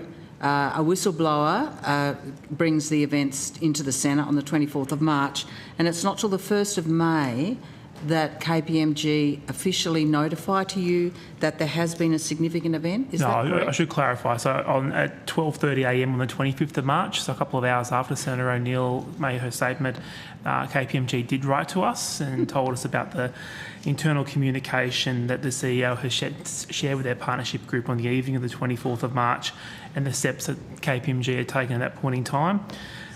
Later on the 25th of March, during business hours, Finance wrote back to KPMG asking for more information and advising we take these allegations very seriously. On the 31st of March, KPMG responded to our letter with some information. On the 1st of April, Finance went back saying we require more information and that we would get back to KPMG on further questions. We understand on the 2nd of April, KPMG received a formal request from the Parliamentary Joint Committee on Corporations and Financial Services to provide information and supporting materials. On the 9th of April, KPMG responded to Finance's email of 1st of April and they provided us a copy of the letter to the Committee Secretary. On the 30th of April, KPMG responded to the Committee's request of 2nd of April. We were then told on the 1st of May that had occurred. On the 1st of May, we received advice that KPMG had received a formal request from the committee, that KPMG had responded to the formal request on 30th of April, that KPMG had engaged with ASIC, CANS and the TPB regarding these matters, that additional conduct matters had been identified, which are these three individuals you're referring to, Senator, and confirmation that none of the conduct to date has involved Commonwealth engagements. Finance responded on the 5th of May seeking more information, specifically the information that was provided to the committee. Further details of the two conduct matters identified, the status of any other matters identified through ongoing investigations, and requests for further information on or requirements imposed by CANS, ASIC or the TPB. On the 15th of May, KPMG emailed Finance to advise of a public statement they'd made on the 14th of May in relation to these matters. And then the 19th of May was the meeting that Ms Purvis-Smith spoke about with the CEO, Andrew Yates. We followed that meeting up on the 20th of May with some further questions. On the 21st of May, we received notification that there'd be more media interest in this matter. On the 23rd of May, KPMG called me to talk about the new issues and they're taking the matter seriously. And then, as Ms Purvis-Smith noted, yesterday we sent a letter back to KPMG to reiterate how gravely we take these issues. Could you table for the committee any correspondence which is not already in the public realm? A number of those pieces of correspondence you refer to are already before the Parliament or publicly available. Can you please provide any of the other matters you've referred to the committee? Look, we'll take that on notice, Senator, that there are some aspects in the letters where we refer to privileged information that hasn't been released by the committee yet, so we may have to redact parts of the letters, but for most of it, I don't think we have a problem with it. I hope you'll bear in mind the significant public interest in this, let alone the important question that this presents to us as a major user of KPMG services and the fact that they are auditor for some of our most significant companies. Is it Finance's view? I mean, what really troubles me is it takes a whistleblower, after all of the experience of the last 3 years, which should be saying to the leadership of the big four companies that transparency in advance of disaster is a good thing, that cover-up is not a good practice, and that repetitive cover-ups are often more dangerous and damaging to all kinds of relationships than the initial misdemeanour or set of alleged misdemeanours. What's your view about the failure to give the Commonwealth any advance notice of events that at least had very significant and obvious potential to be significant events? I think, Senator, as I mentioned and as Mr Danks has mentioned, we take this very seriously. These allegations and, as you mentioned, the fact that we were not made aware of them prior. So what's the consequence for failure to notify a significant event, series of significant events? I mean, where does the rubber hit the road so that these firms, this firm in particular, in relation to these misdemeanours, feels some pain? So, Senator, as I mentioned, something that we are looking at in my letter that I sent yesterday, I have asked for information so that we can inform our next actions and so that we can consider next actions. And we do have a range of tools available to us. We do need to allow KPMG to come back to us in response to our questions. But we can consider things such as close monitoring. We can consider mutual agreement to a predetermined amount of time for them not to bid for Commonwealth, not to as tender occurred for Commonwealth PwC. action. That was the measure taken in relation to... Yes. Yeah? And the third one is suspension. Is suspension from the MATS panel for a period of time, or as we consider those options. So KPMG are a significant contractor to the public and the private sector. They audit 7 of Australia's largest top 20 companies. At its peak, government spending with KPMG was $500 million in the financial year to the end of 2022. Does Finance currently have itself any contracts with KPMG? We do, Senator. Please provide me with the details. I'm sure you've brought them with you. We have 10 contracts with KPMG. I'm just trying to find the appropriate. 8 of those contracts are consultancy contracts up to a maximum value of $27 million, and 2 of those... Total value is 27? $27 million is the Oz tender value, and 2 non-consultancy contracts with a value of $4.8 million. Minister, what's your view about that level of business with an entity that has failed to notify significant events until a brave whistleblower uses the Senate to call out really serious allegations? I think I am deeply frustrated, I think is probably an understatement, about some of the behaviour in some of these, and they have been big providers, the bigger providers. I think you've heard from officials here that we are taking it seriously and considering what further steps need to be taken in relation to this. Thank you. I wonder if on notice you could give us the specific details of the nature of the business within that 27 million contracts, what they are providing to do, and their individual amounts. Are you aware of any departments or agencies who have KPMG as their auditor?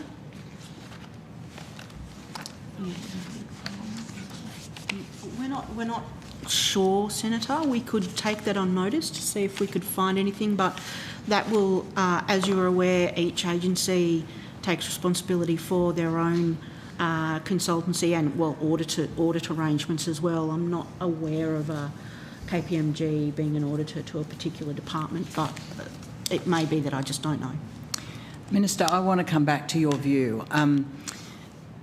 The Senate has held two very significant inquiries, or the Parliament has held two significant inquiries which had agreed recommendations, for example, on whistleblower protections, which are absolutely inadequate within the Big Four. They are nowhere near the standard that a corporation is required to meet. There were agreed recommendations to cap the size of these firms, to require them to separate their consulting business from their audit business in relation to specific clients, or more generally to have a separation of function, and a whole bunch of other recommendations that go to ethical practice. What we see here, from the allegations we know, is that there's a pot of money there, and the ethics that lie between these big firms and that pot of money mean nothing. I am really concerned that what we're going to go down here is yet another scandal, massive airing of a scandal in the Parliament and more broadly. It sells a lot of copies of the Financial Review, very good for their business, very good for senators who like to stand up and make strong statements and question scurrilous behaviour. I've certainly participated in that, as have other senators. But I've had enough of that. Because you have a lot of recommendations for action which this government has failed to take, and it is still contracting with this firm. And here we are. They have failed to learn the lesson of the last 3 years of PwC and the other companies. KPMG has a lot of form in this room, misleading the Senate. When are we going to see action? Because I do not want to see another rehearsal of entertaining drama without action. Yeah. Well, I don't agree with your the commentary that we haven't done anything. We've done more than any other government in relation to... That's a low bar. Hey? That is a low bar. Well, we have done more than any other government. We've put in place a supplier code of conduct. We've managed, essentially closely managed PwC and the company that was formed out of that. And we keep these matters under review. I'm as frustrated as you are. I mean, I think the behaviour of some of these firms is outrageous.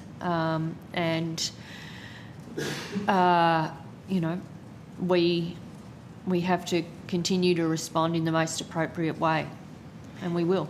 But your government, for example, has refused to countenance my bill for barring consultants who have clear demonstrations of poor behaviour and the failure of ethical practice. Why aren't you looking at measures like that? Why aren't you looking at improvements in protections for whistleblowers? These people pay such a price. On the whistleblower front, that's a matter for the Attorney-General. That isn't a matter for the Department of Finance. On relations around disbarment, we have had discussions between Finance and myself on options around that, and we'll continue to look at appropriate responses. And these firms... Okay. Come back to you, but if you just want to wrap up. Oh, yeah. I mean, it's just so clear that these firms are not operating under any of the constraints that a normal corporation does. They are out there acting in a very unregulated environment. They are way too big, and they have mixed business models which tempt them, and they fall at the first hurdle into unethical practice if these allegations are to be believed. So it is really bad. Those elements do not fall within the Department of Finance's to respond to around, how companies structure or how regulation occurs. That does not. But we have a responsibility here to make sure that when government's procuring with suppliers, that those suppliers have the utmost integrity and ethical, highest ethical standards. And when they fall short, it is up to us to make sure that the procurement framework, the way we respond to that, is appropriate. And I would say it remains under consideration, and all the new information that comes we consider and then assess about whether the current framework is appropriate or needs to be strengthened. Thank you. Thanks. And I look forward to the items on notice. Thank you. We'll go to Senator Chandler. Thank you, Chair. I have some questions around the reconciliation table on page 95 of BP1.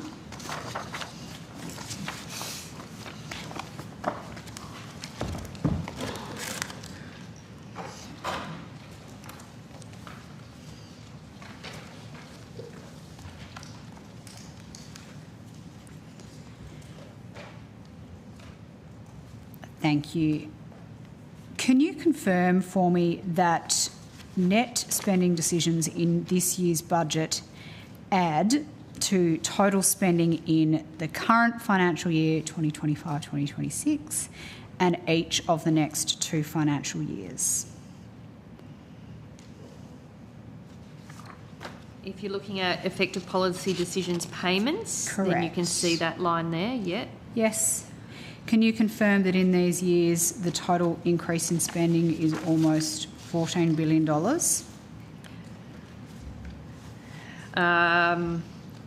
It would be about of that order. I think the majority of that will be hospitals. The allocation that we've made for hospitals, and there would be some defence spending in that as well. And then, just for all the people listening along at home, after 2027, 28, those numbers drop off again to negative, is that correct? Those payments numbers, okay. So, increased spending in the short term. We know that Australia's inflation rate is higher than every other major developed economy, and the Reserve Bank Governor has repeatedly been warning about this connection between government spending and increased inflation. So why is it that in the short term the government is adding significantly to spending? Well, as I just said, it's I can take you through it. Over the budget years, the net policy decisions are positive, and if you include the sensible provision that we made for hospitals in MyEFO or last year, payments contributed $17.4 billion to net decisions. And then there are some areas where, so more than half the spending is payment variations, so increased social security payments, payments from indexation, additional GST payments, NDIS growth, additional natural disaster supports, additional funding to schools, and some of those unavoidable pressures in infrastructure. And then in terms of government decisions in 26-27, which I think is the one that you're interested in, most of that, so hospitals are a big part of that, defence is a significant chunk of that, resourcing for Services Australia to continue to deliver services through there, some terminating measures in health, and some payments for new medicines. So I would argue that all of those are unavoidable spendings in the 26-27 year. And I'm sure we'll talk about the Services Australia element of that particularly tomorrow, Minister, but then there's a big uptick and then it starts to taper off again and again. Given that high-level summary you just provided, how do we get from 8,747 in 2026-27 to 3,288 in 2027-28? They're the changes to the NDIS.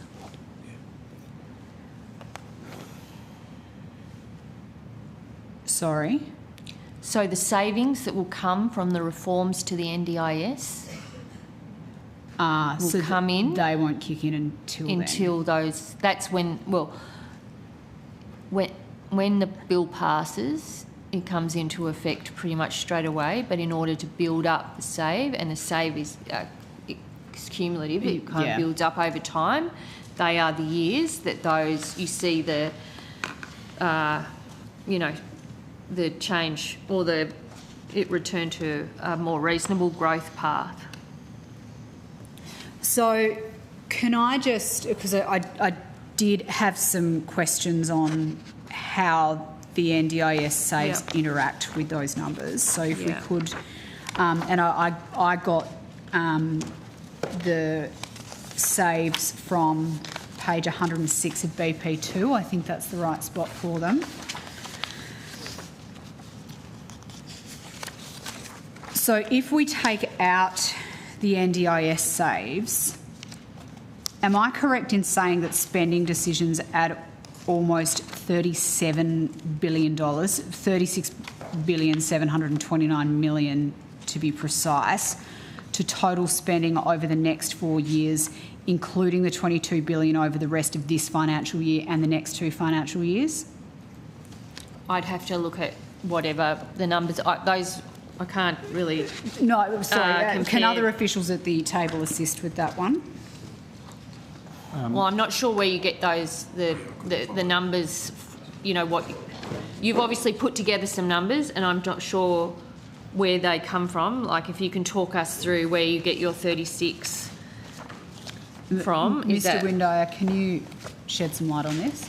Sorry, Senator, I was only going to say I've got the numbers you referred to. We've got page 106 of budget paper number 2, Yes. which I think is where you talked about for the Yes. NDIS. Did I say BP3? I meant BP2. Yeah, good. We found that, but then, yes, as the Minister was saying, can you just talk us through how you, the 36 number you were talking about? So, if we,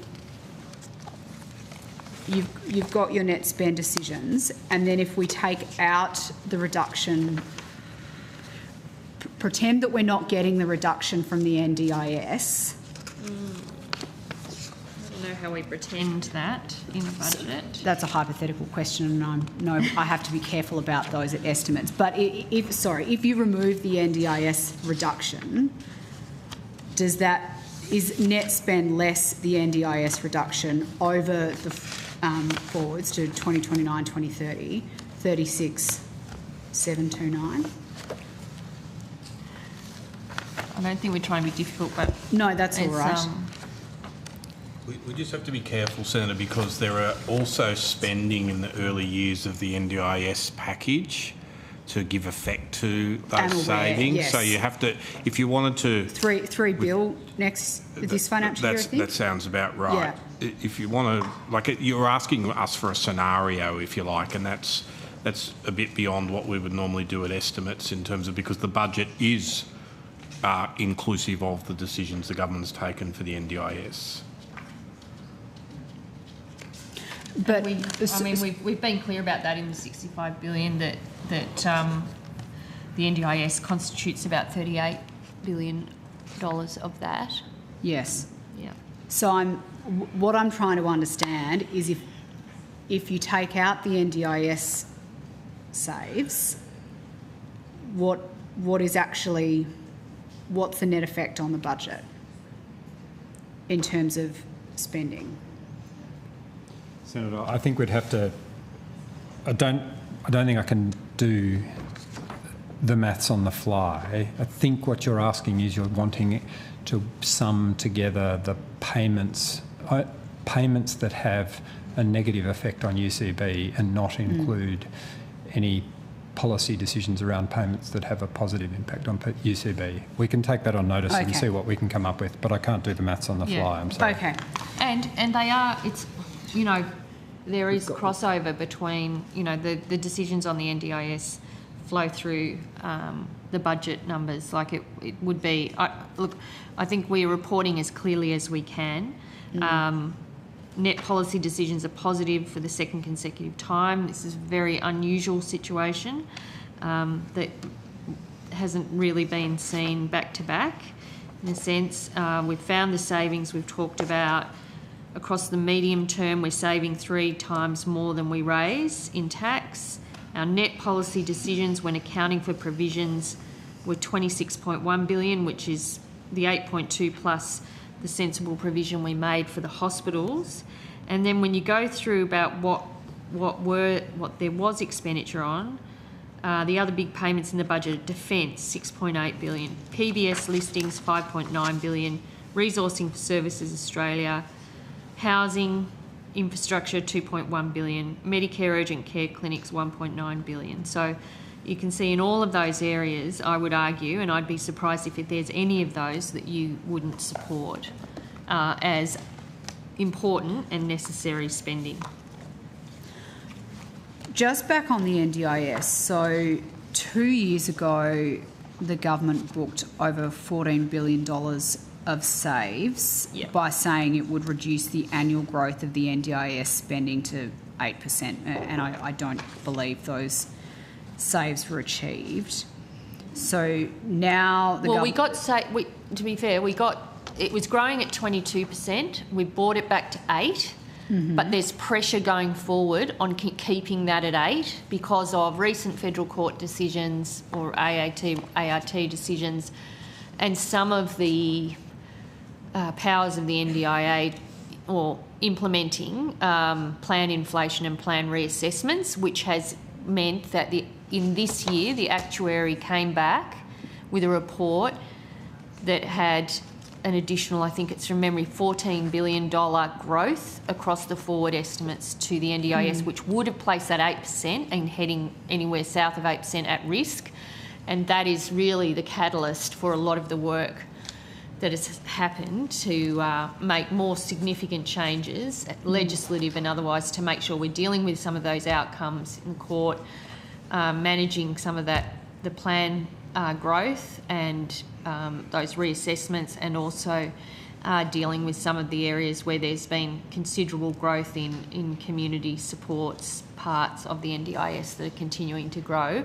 And so we've responded to that. So we've had an estimates variation upwards, but we've got a big piece of work that seeks to pull that right back and have it grow at a much slower rate. But I mean, by your own evidence that you've just given the committee minister, there can be circumstances in which your ability to bring that NDIS cost under control are interrupted by external factors. So that's why we're amending the law. Yes, yeah. but I guess what I'm getting at here is how confident are you that, given that you haven't been able to get down to 8% growth rate in perpetuity because of the circumstances that you just outlined, how confident are you that these changes are going to be able to get you down to 2%? Because of the legislation. We need if we don't pass the legislation, then those savings won't come. And in the past, how are we going to guarantee we didn't approach it through legislation. We approached it through instructions or directions to NDIA, and trying to manage it internally to the scheme. What's become clear in all the advice to government is, unless you make serious structural change to the way the scheme operates, the scheme will continue to grow out of control. But that's the honest advice to government, and that's why we've taken the decision we have to. If we do nothing, the scheme, by the end of the forward estimates, will reach $70 billion a year. $70 billion a year. Now, obviously, that is not sustainable. Our changes seek to kind of ensure that it continues to grow, but it's closer to $50 billion, not 70. But how do we know that we're not going to be back here in another, I don't know, well, there's going to be more legislation. There's, I think the minister's been clear of that. There's the bill that we have to pass now that does part of the job, and then there'll be another bill that comes once there's been some co-design and further consultation with the disability sector. But if we do all the things that we want to do in those two bills, and it's been costed and worked through, then the savings that we have printed in the budget are the savings that will be delivered. What role did finance play on the costings of those savings and on ensuring that the legislation that will actually enact that save? So there was a task force set up, but finance was a key member of that task force. So a task force was... Sorry, Secretary? That's right. A task force was established in the Department of Health, Disability and Ageing. We worked closely with that task force throughout the budget process. Numerous considerations by government on the policy settings, and then my folks worked to agree the costs, and in this case the savings associated with both the proposed policy changes and the legislation.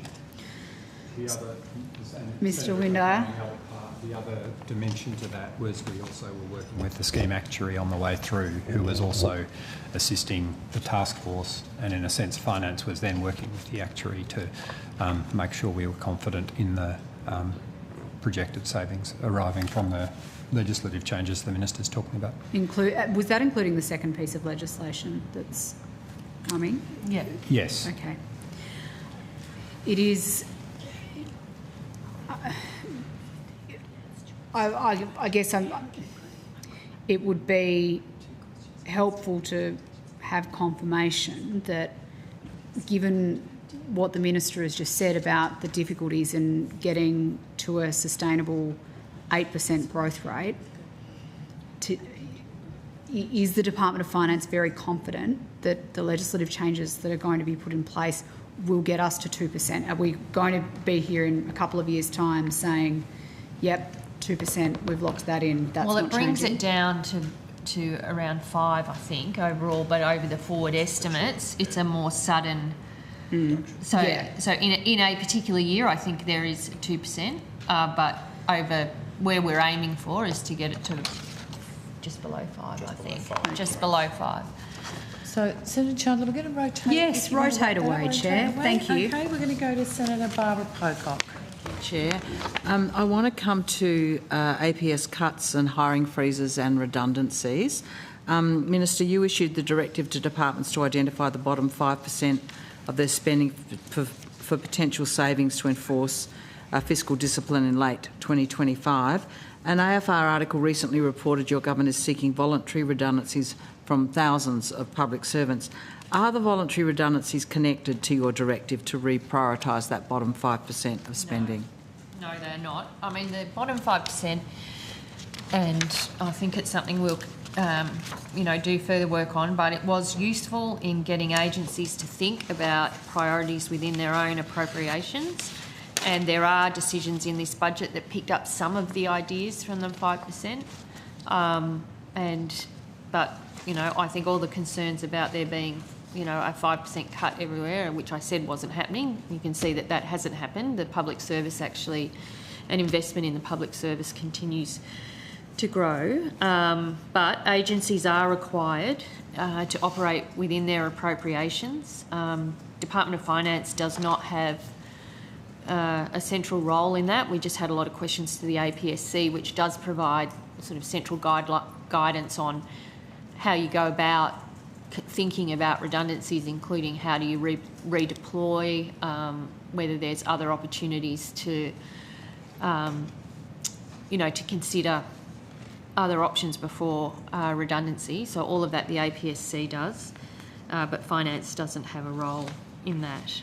And I would say that ASL in this budget increases slightly. I mean, the majority of those are in, obviously there's some in Services Australia where those jobs continue, but also in Defence and I think in Health. So do you have an estimate of how many voluntary redundancies will be offered over the next year or multiple years ahead? I know, again, we just went through this in APSC. They do, and I think they undertook to take some things on notice around that, but it wouldn't be a matter for the Department of Finance. I mean, Department of Finance collects, data and reports against the ASL through BP4. That's their job. So that it's possible that material will surface from questions already put. Is that what you're saying? Sorry? The size of redundancies, how many voluntary redundancies there'll be. That matter's already been canvassed, and that number. Well, we just went through it a little bit with APSC earlier. But they have taken on notice. They've taken on notice. Yeah. Okay. Yeah. I'll follow up with questions if I don't see it there. Minister, you've repeatedly said you think the APS is essentially the right size, as I recollect. And in the budget, we saw only a very moderate increase in the average staffing level across the APS for 26-27. Do you consider that the hollowing out of the public service during the 9 years of coalition government has been reversed?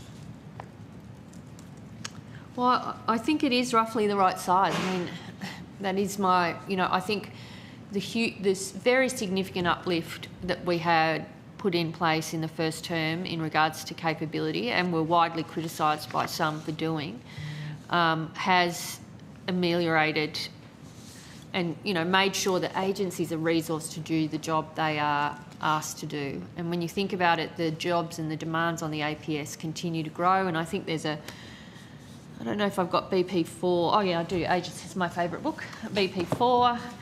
I mean, there's a very useful graph on BP4, page 5, which, for all this thing about how big government is, if you look at it and in terms of ASL as a percentage of the population, you'll see it's much lower now than it was back in 2006-7, which is always whenever I'm asked, it's always that year for some reason, the 6-7 year, that's the year you've got to measure your performance against.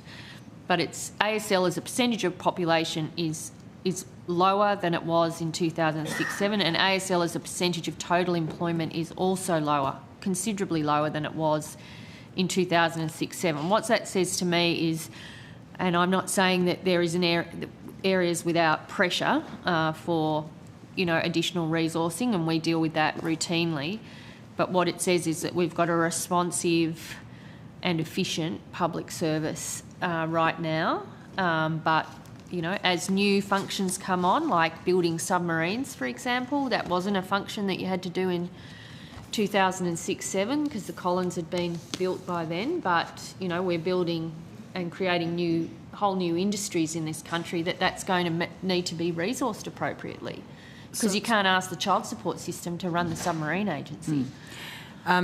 So if we're about the right size, which you're suggesting we are, why are we still spending so much money on outsourcing public sector work to consulting firms? I know you and I often have different figures in front of us, but I'm looking at your published figures on consulting. Yep. And if I look at the last year, 25-26, 661.5 million. Year before, a massive spike, 841.4 million. Year before that, 687.1 million. So we're not really even seeing a fall in the spending on consultants if we consider that middle year. Yeah. Like, if it was me, I would prefer to see much more significant fall in that. Having said that, there are, again, big pieces of work not wanting to, go on about defence all the time. They'll hear later, but where there are large pieces of work that we have, external labour does, because we don't have the expertise or the skill set. So there are exceptions to that. But I would like to see it continue to decline. I mean, I think at the moment it's not growing. I would like to see more effort on it declining. And that's not just about... part of that is culture as well. It's changing kind of the way... I think the APS went for more than a decade where the answer was, and in fact were made to, go out to ask the question, and we're changing that. I don't think you can change that in 3 years. I think it takes longer than that, but we are continuing to focus on it, and it's why we continue to book a save against it, like against agencies.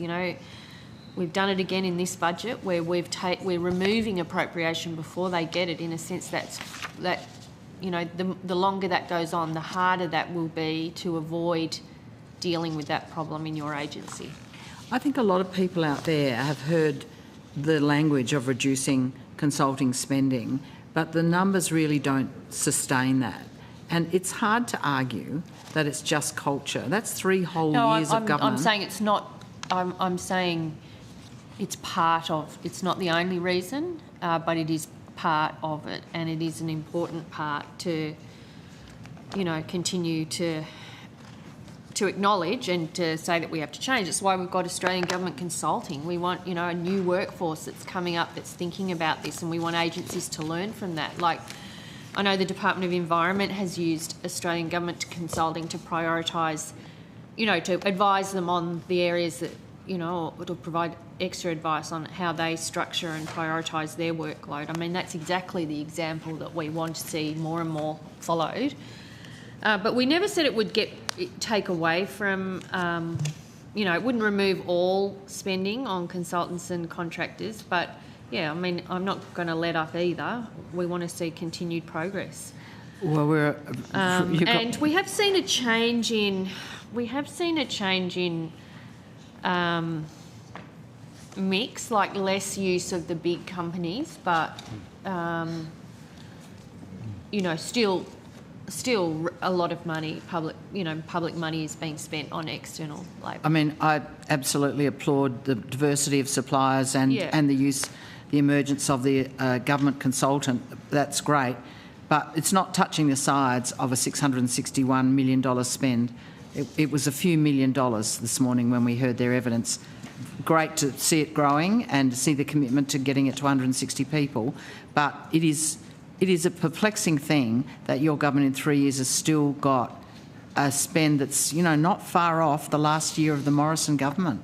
A huge amount of money. Yeah, and I mean, partly explained by some really big pieces of work we're doing now in climate, in defence. Like, there are explanations. It's a very busy public service. We're tackling a lot of the problems that, frankly, the former government ignored and put their head in the sand over. So, you know, there are reasons, but I am closer to you, Senator Pocock, about how you feel about this. I don't think you realise quite how extreme I'm feeling after years of sitting here listening to these numbers. I do, but I'm just having a look. The value, since 2021-22, the value of all procurement contracts entered into with the largest 9 consultancy firms has reduced by 26.3%, and the value of all procurements entered into with the Big Four has reduced by 51.1%. So that's what I was talking about, the changing nature of you know, the mix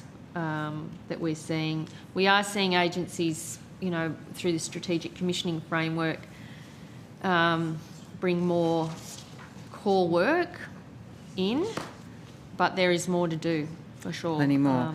I want to turn to your response to my OPD number 338, where I asked the government to give documents that helped understand the basis for your claim in my EFO that you'll save $6.8 billion by reducing spending on external labour. The response I got from you, Minister, hides behind public interest immunity claims and cabinet confidence claims. I was looking to understand how that multi-billion-dollar reduction is going to be enacted. So we've gone through this in previous estimates. It's the same approach that we've taken since coming to government, where we have removed that appropriation from agency budgets so they don't get it. Now, our view is that should come from reducing, it's on non-wage expenses, essentially. How that entity, that accountable authority, makes those savings is really a matter for them. But it has to be on non-wage expenditure. But I was seeking information about how it's done. What are the actual savings on external labour? And I had a response which was unwilling to provide it because it was cabinet in confidence and public interest immunity was claimed. The $6.8 billion goes to a budget decision, so that's, you know, that would be the appropriate way. But I am explaining to you how it happens. We remove the appropriation. Agencies do not get it. They get told of the $6.8 billion, this is your share that's being removed, and that is to come from non-wage related expenses. Now, so they don't report back to us on that because the money's been removed. I mean, from finance's point of view, the saving has been... The saving's been achieved because it's not like they have to give us that money and say we've found the savings here. The money is removed before that, and they have to structure their budget to fit within that. So you don't actually know what is not done as a consequence of that $6.8 billion being... Well, it's on non-wage related expenditure. It's removed from their budget. Okay. Can I ask one last one on this matter and then I can come back on a fresh thing? In the 26-27 budget, Minister, your government's making the claim that it will deliver a further $2.7 billion in savings to 2029-30 by reducing spending on external labour and non-wage expenses. If you're confident in the savings estimate, why are you unwilling to let the public examine the basis of that figure? Once again, we have no idea it's what's actually in it, and you're saying you have no idea either. Is that correct? Well, no. I mean, we know exactly how much we remove from each agency as a component of that. But under the PGPA Act, the accountable authority is the accountable authority responsible for that budget. So we take the save from them, but they have to then respond to that in their agency and live within their means. All right. Thank you. Thanks, Chair. Thank you. Thanks for your answers. Senator Hume. Thank you. I just have one question around one of the outcomes from the Economic Roundtable, which was to alter statements of expectations for Commonwealth regulators to emphasise the reduction of red tape and a better balance between outcomes and risk. And the Department of Finance's website said that it has released new policy advice to help departments and regulators meet the government's objective to improve productivity, and that statements of expectations should be reissued by the end of December or the end of 2025. So I'm wondering whether all of the statements have been reissued. So just give me a moment. I'm just checking. I recall the number of them are, and I'm just checking whether all of those have been. Okay. Yep.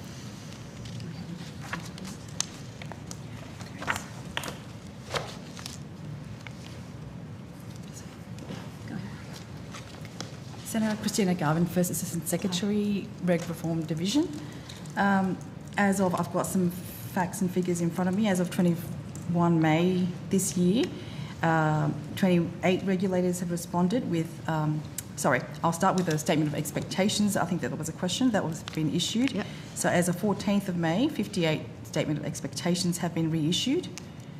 And 58 of how many? 50. I'll need to double check exactly how many regulators have been written to. The Minister has actually written out to all the agencies, all the ministers that have responsibility for regulators in their portfolios to send out the statement of expectations from them. I will have to come back to you on notice on how many of those overall. But I understand it's about a bit over 110, but I'll need to double check that. There was about 110 functions. I'm not sure how many that relates to the actual statement of expectations. Some of them might be combined. Yeah. And of that number, 28 regulators have responded with an updated statement of intent.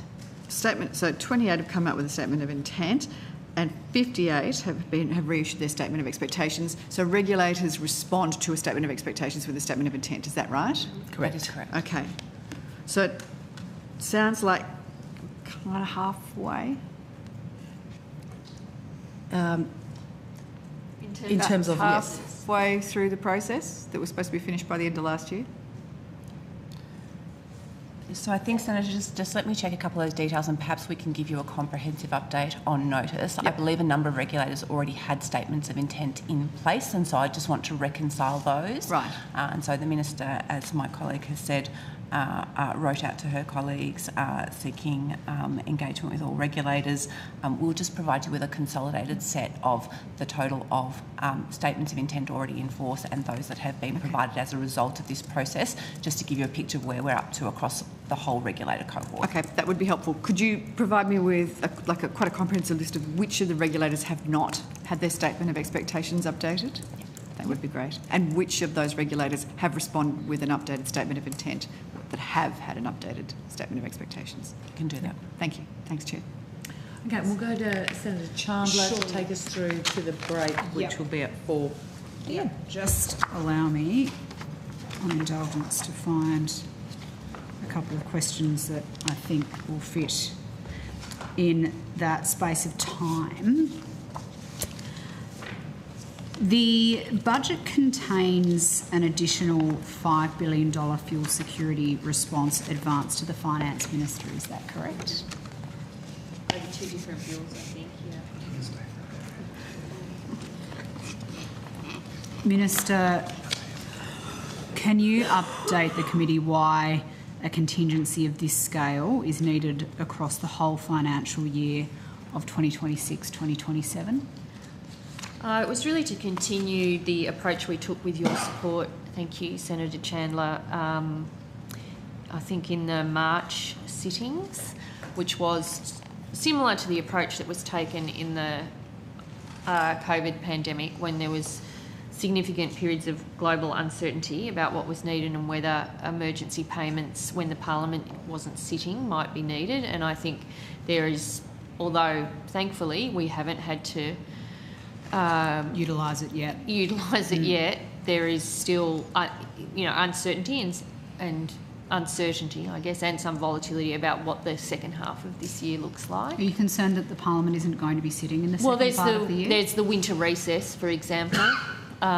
There is the winter recess, the other option is to bring the Parliament back or to not prepare for that. I must say, just thought it would be more prudent to continue those arrangements that we set up in March to cover that period of time, including all the consultation requirements that we had agreed between the Shadow Finance Minister and myself around the utilisation of those funds.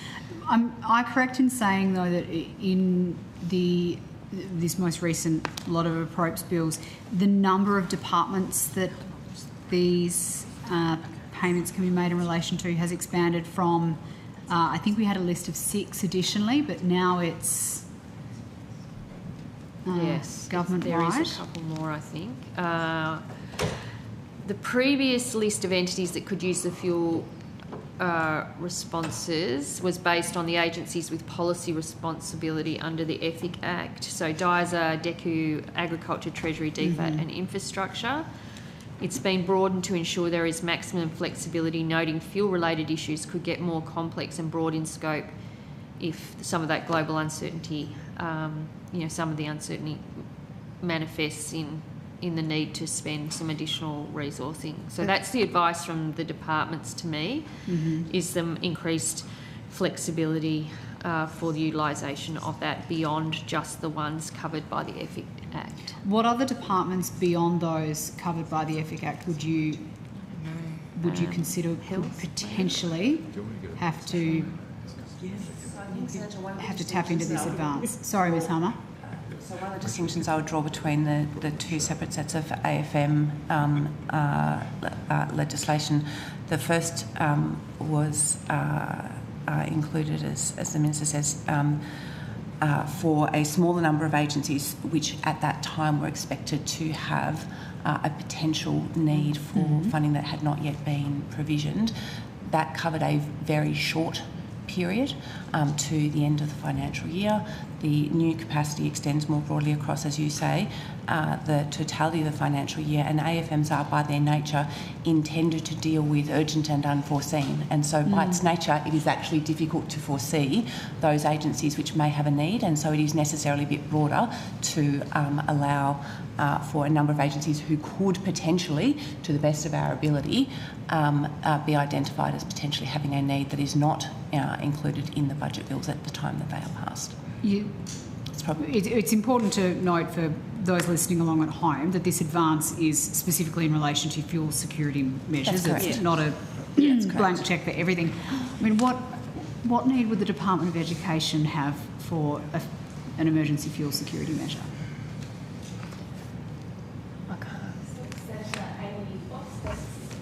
Governance and Resource Management Group. As Ms Harmer said, when we were preparing the bills and discussing that with the Minister, it was determined, our advice was that the potential measures were unknown at that time, and to provide a broad range of flexibility to the government, in our view, it would be prudent to expand from those initial list of agencies in the previous AFM provisions to the broadest set possible, because it is highly complex at the moment. There's a high degree of uncertainty. It is possible that Department of Education, for example, may not ever be captured by this particular provision, but it is possible that there may be other departments that could be, agencies like Department of Social Services, Services Australia, those sorts of entities may be the ones that could potentially come into scope. For example, due to use of grants hubs, those sorts of things, services provided on behalf of others. But as Ms Hummer also said, the nature of the AFM is that it's unknown, and so we aren't able to specifically list out potential measures and programs at this point in time, because if we were able to, we would have included them within the budget bills themselves.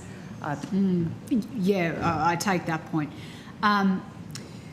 Given that we haven't actually drawn down on the additional advance that the Parliament approved prior to Easter, are you able to tell me at what point in the budget process between Easter and 2 weeks ago the department determined that an additional advance would be required?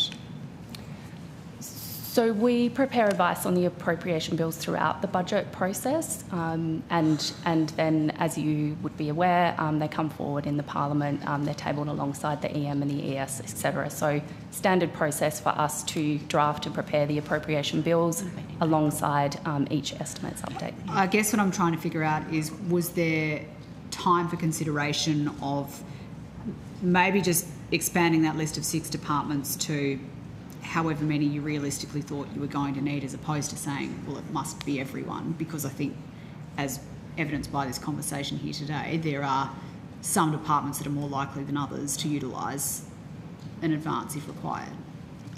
We considered at the time that there was such a degree of uncertainty that it was more prudent to include everybody rather than the smaller list. Okay. And I think the only other, I think maximum flexibility with an advance to the Finance Minister in these situations, because you can't necessarily think about all the situations you might face because of the uncertainty about what those circumstances might be. You wouldn't want to be in a position where you were trying to, to accommodate something in another department through another, through the ones that the more narrow set. I guess it's being upfront that these are the things that the agencies we might want to use it for. And of course, there's a lot of transparency around the usage of this money, including the consultation requirements with you, but issuing a media release about what it's being used for and when. And a hope from all of us that we don't use it at all would be the best outcome. Indeed. And we didn't I'd agree with you on that, Minister. And we didn't want to, we have some significant fuel security kind of response of the things we can quantify and know we're head into the budget, but this is in addition to that. And just finally, before we go to afternoon tea, how was the $5 billion figure arrived at? Was that based on a recommendation from Finance? It was definitely based on advice to me. Yep. That's correct. And so we based it on the AFM provisions that we used during the COVID pandemic. Different circumstance, of course, this is not a pandemic. However, that's the closest uncertain range of external events and factors that we could use as comparison. The only other thing I would add to the information we've shared so far is that prior to us seeking advice from the Minister on progressing an application for an AFM, there is a very stringent process applied internally with government before it even gets to the Minister herself. They are very, very sparingly used, very, very rarely. Even during the COVID pandemic, there were some used, but not as many as you may have thought at that time. I remember as this minister would know, I remember that with Matthias, with Senator Cormann. He only probably issued a couple of media releases, I think, over that whole time because So, on that, we might suspend for the tea break and return at 4:15 with the same delightful and informative witnesses as we have had so far this afternoon. Thank you.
Welcome back, everybody.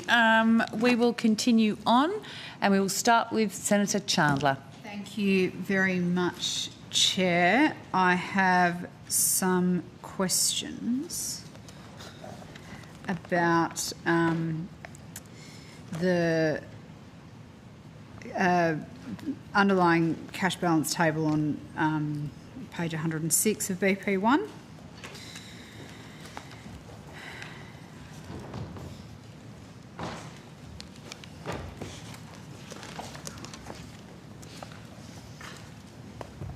Sorry, what page number? 106. Thank you.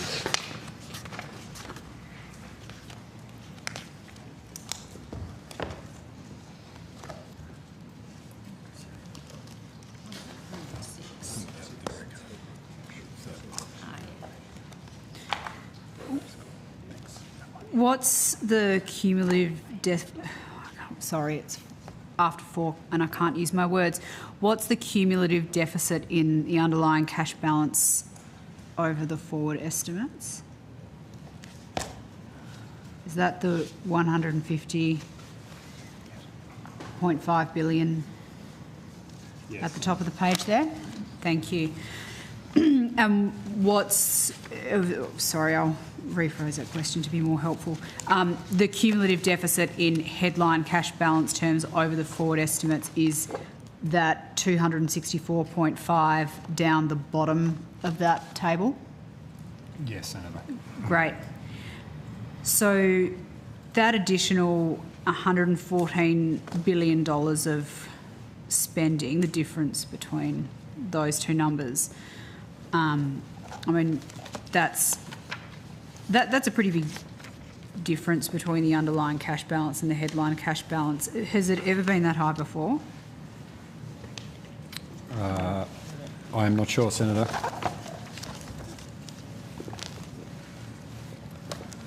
If we go to the historical tables at the back of, or back-ish of BP1, I think it's page 428, 429. Will that table show us the answer to that question?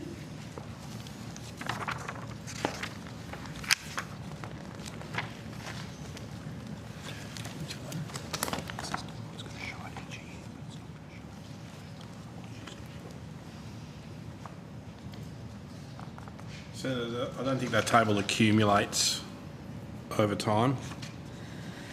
That table tells us, though, that in 2026, 2027, net cash flows from investments in financial assets for policy purposes, that's 32.5. Yes, Senator. And it's never been that high, has it? That's correct, Senator. So,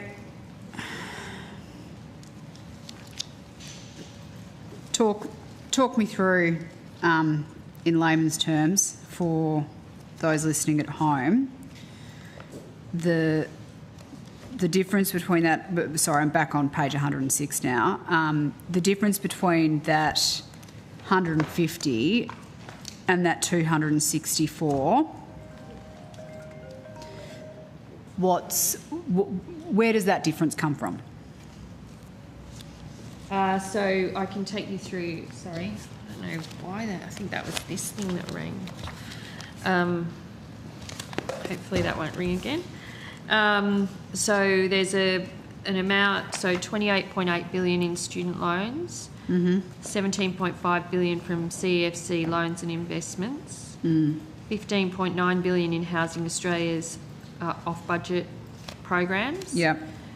14.9 billion from NRF loans and investments. Yep. A $4.2 billion loan to Snowy Hydro. $2.5 billion for the 100,000 homes for first home buyers commitment. 2.1 billion for the National Interest Account loans and investment, and there's some others in a group called Net Other, including commercial in confidence transactions and decisions taken but not yet announced. Other large moving parts. Is Rewiring the Nation in there as well? That would probably be in. It'll be within CFC somewhere, whether it's what was that, Minister? Or Mr Window, whoever. It'll be, I'd have to take on notice precisely how it's reflected and how much is reflected where, but in a sense it'll be within CEFC.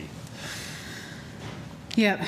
But whether it's part of the movement, whether it's part of the flows and investments in the table on 106 or not, I'd have to check. Yeah. So all of those numbers keep ticking up, don't they? Particularly the Rewiring Nation, the NRF, the HAF. And I'm correct in saying that the IMF has warned the government a few years ago now that these off-budget funds risk adding to inflation pressures. Is that right? Well, we get there's a number of reports from the IMF, including that our budget management has been very strong relative to other countries, but look, we're using the balance sheet to deliver priority outcomes for the government in fuel, in energy, in housing, and in building sovereign capability and resilience across the economy. We think about these things carefully, we take advice on them, but building more homes, delivering the national energy grid that we need, they're not really discretionary policies. We need to do them, and we think about the best way to do them using the balance sheet, but also managing the budget responsibly. But they are big numbers, and they are particularly big numbers in the next financial year. Yes, because we have big programs going into those 4 areas that we need to support and deliver. Like in that year too, remember you've got the fuel security reserve, we've got the fuel and fertiliser security facility, the economic resilience program in the NRF. They are all related to the fuel, some of the issues we've had around fuel security in the last few months that were probably not expected when we started putting the budget together, but were definitely needed to be part of it. And there's an injection, I should have mentioned, into A&I as well, which is not for publication due to commercial sensitivities, but you can imagine building the shipyard at Osborne is also going to require investments. But at the same time, Minister, you've got the IMF warning that the proliferation of all of these off-budget funds risks adding to inflation. And I mean, we've had a few discussions here today about the impact of government spending on inflation. This is just another example where there doesn't seem to be much consideration for how these big expenditure items have the potential to impact on inflation. Well, I think a couple of things there. I mean, I think using the balance sheet has been a feature of governments of all political persuasions, and I think when you were last in government, there were a number of new funds and programs established, including the NAIF, the Regional Investment Corporation, the National Housing Finance and Investment Corporation. And I think you had flagged in your election costings, ones that you wanted to establish and use the balance sheet for: Critical Gas Infrastructure Fund, Future Generations Fund, Regional Australia Future Fund, including increasing funding for the Australian Infrastructure Financing Facility for the Pacific. So using your balance sheet is not unusual. And we are in a period, both around housing, energy and sovereign capability, I think, where most Australians would expect us to be making these necessary investments to deliver those priority policy outcomes. And it's all reported very clearly about, what we're doing and what we're spending on it. I take your point that it's not unusual for off-budget spend to be utilised, but as we've just been discussing, this is the largest off-budget spending on record at a time when you're grappling with inflation that, you know, because your own RBA governor has said is being fuelled by government spending. Well, no, I mean, I don't think she has said that. If you go back and look at her comments, I think that's a very liberal interpretation of the statement she's made around public and private demand. We need, you know, many of these investments are about delivering the long-term security for the country. Like, I know your party doesn't like rewiring the nation, but not having a purpose-built energy grid is a bit of a problem for a country if you don't build it. And if it's not fit for purpose, if you're not seeing the construction of the number of houses that you want, so you have to intervene and do that, you know, that is trying to address a problem which will have long-term benefits for the country. So I agree, you have to think about these things very carefully, but when you think about the work we're doing in housing, in fuel, in energy, the energy rebuild and defence, you know, it is appropriate to use the balance sheet to deliver those priorities. So I will just go back to some of those quotes from the RBA governor. Governor Bullock has said that the extent to which government makes up the shortfalls for households by giving them more money, it makes it harder to dampen demand. Do you think that you're... Sorry, can you read the first bit of that? The extent to which the government makes up shortfalls for houses by giving them more money makes it harder to dampen demand. Well, I don't think this budget is doing that. I mean, it's got positive net policy decisions, substantial savings, lower debt, lower interest payments on that debt. I mean, you know, we're being very restrained. I think net payments growth, or average payment growth, is about 1.7%. I don't think we could argue being restrained when it comes to off-budget spending, though, Minister, when, as we've been saying, it's at a historical high. Well, and what I'm saying is we're building an energy grid, we're building and supporting the development of new housing, building resilience across the economy. These are things that had been left untouched for too long and they need addressing. I don't see them as discretionary in any way if we're wanting to build the country that we want to see, and we are using those, the off-balance or the balance sheet properly and appropriately for these pressures, and not, you know, relying on, you know, the budget to absorb it all. Governor Bullock has also directly reiterated, and I should say for ease of reference, these were all quotes from the 5th of May. Fiscal policy has many more things that it can do, but it has to be careful. It can't just go out there and add to demand. Minister, are you concerned that, as has been warned to you by the IMF, that these off-budget spendings are fuelling demand and therefore inflation? No. Okay. Let me figure out where I need to go to next. Sorry.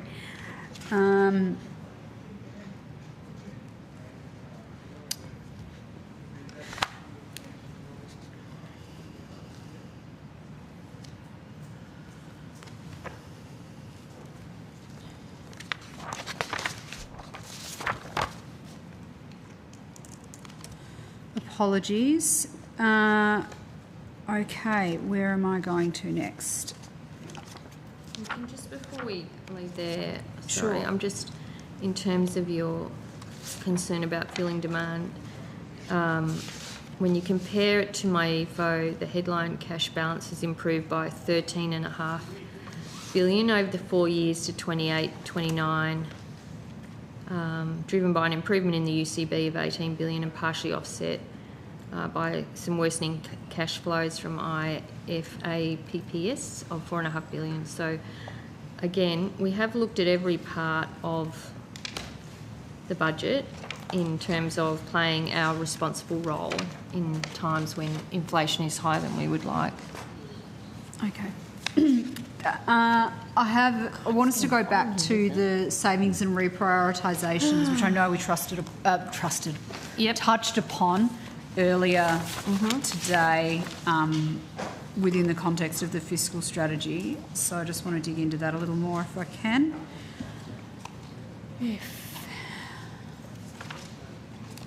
Oh, good. I'm sorry, I'm not used to there's not as much rearrangement at the table required for finance as there is for other departments. I think because we're doing outcome 1 and 2 together, it's less. Yeah, less musical chairs. Yeah.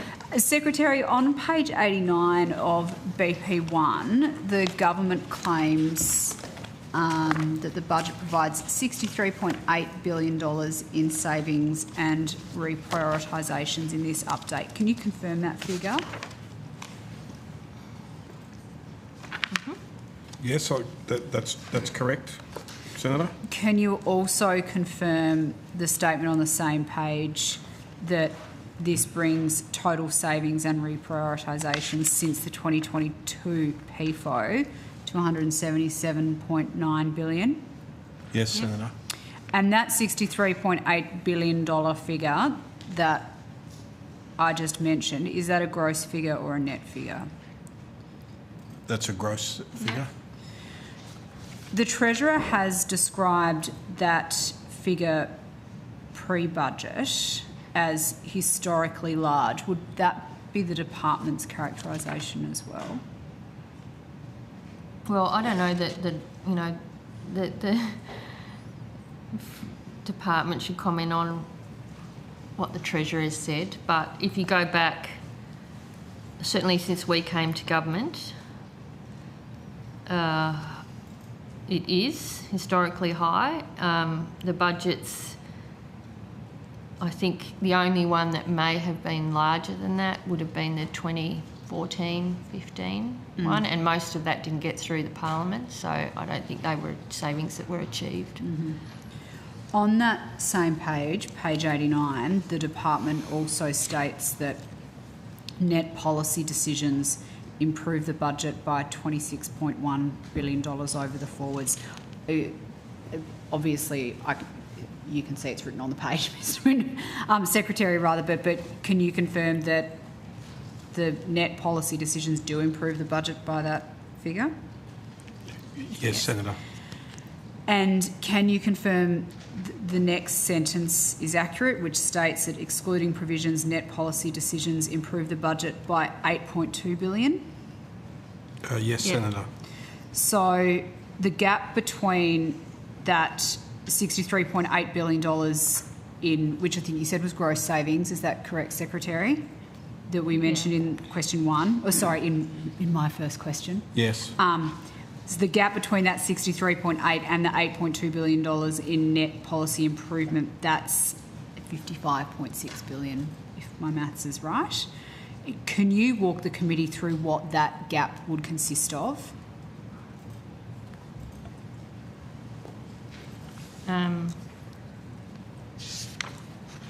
What gap is that? So, Senator Chandler, between... So you don't want what constitutes the 63.8? The difference between the 63.8 and the 8.2. The difference between the gross and net savings in this budget.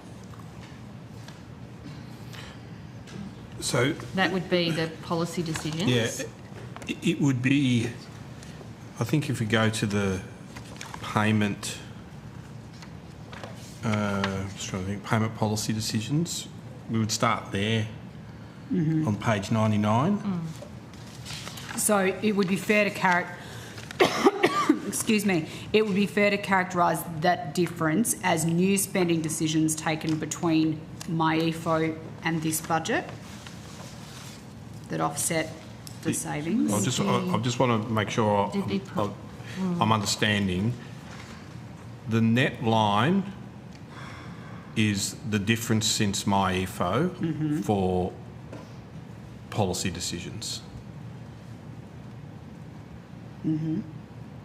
the major policy decisions are described on page 99 through 100 that show the ups and downs of those.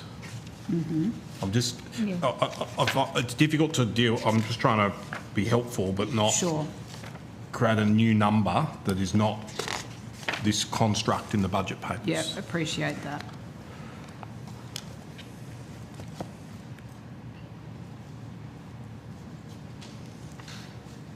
So the big ones that were net decreases in payments, the NDIS, which we already discussed. We've talked about that. The private health insurance rebate change. The external labour save in 29/30 that was discussed earlier. Savings across health and disability, and so on. They are set out in the budget papers. And then the new policy decisions, as you can see, they are set out there on 99. Yep. Yeah. So it's hospitals, defence, new medicines, Services Australia, the housing infrastructure payment, the urgent care clinics, Medicare. We made provisions for both hospitals and Thriving Kids, and some additional support in aged care.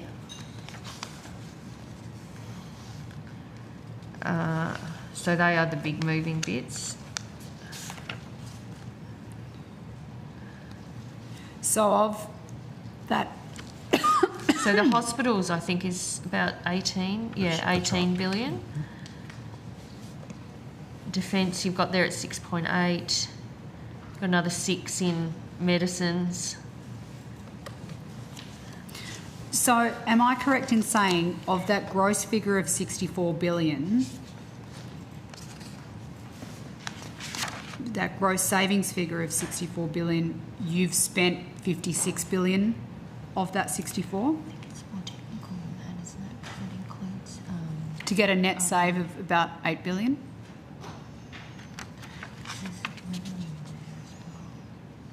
That's right. Yeah. I think we need to just... we can come back to this, but just to... There's different...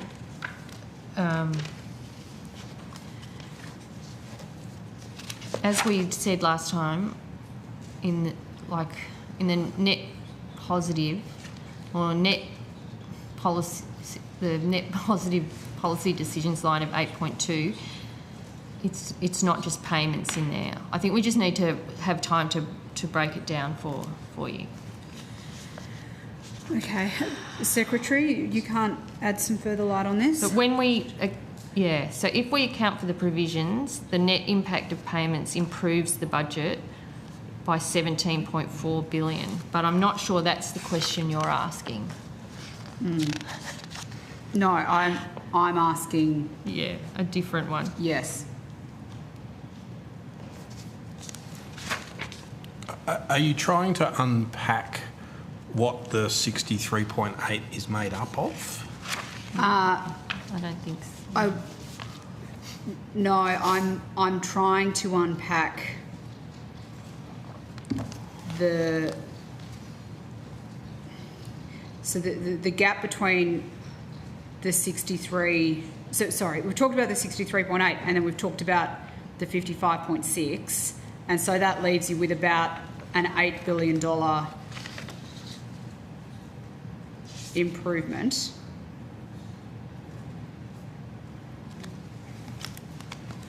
So what I'm trying to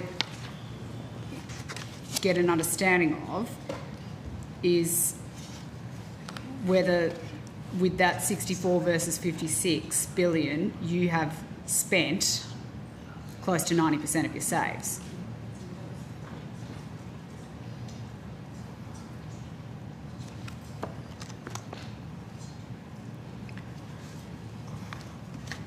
Well, well, let us take a bit of time. Okay. I don't think we can just ignore the saves or the reprioritisations and pretend they didn't happen. But let's try and come back to this. I think it's trying to to match up a couple of things, and we want to give you accurate answers.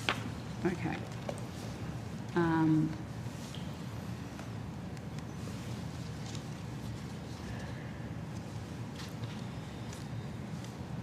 Sorry, just let me figure out, noting that you want to work through some of that, what the next logical part is to go to.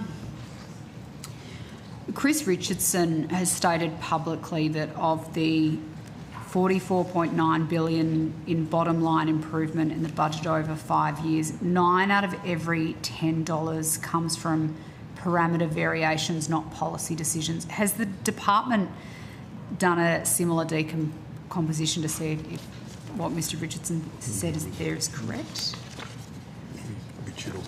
I don't know that we haven't attempted to do precisely what Mr Richardson's done, but I think the published figures talk about explain the difference between the effective parameter and other variations versus the effective policy decisions. So of the $44.9 billion improvement on the underlying cash balance since MyEFO, how much of that is attributable to net policy decisions versus parameters and other variations? Can you tell me that?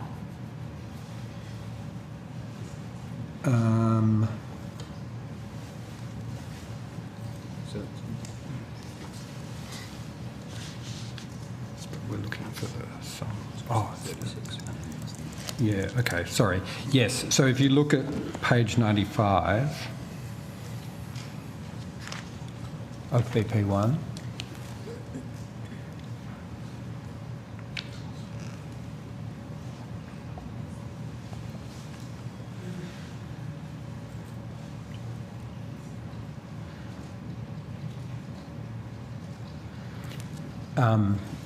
there is a total policy decisions impact on underlying cash balance line, and then there is a total parameter and other variations impact on underlying cash balance line.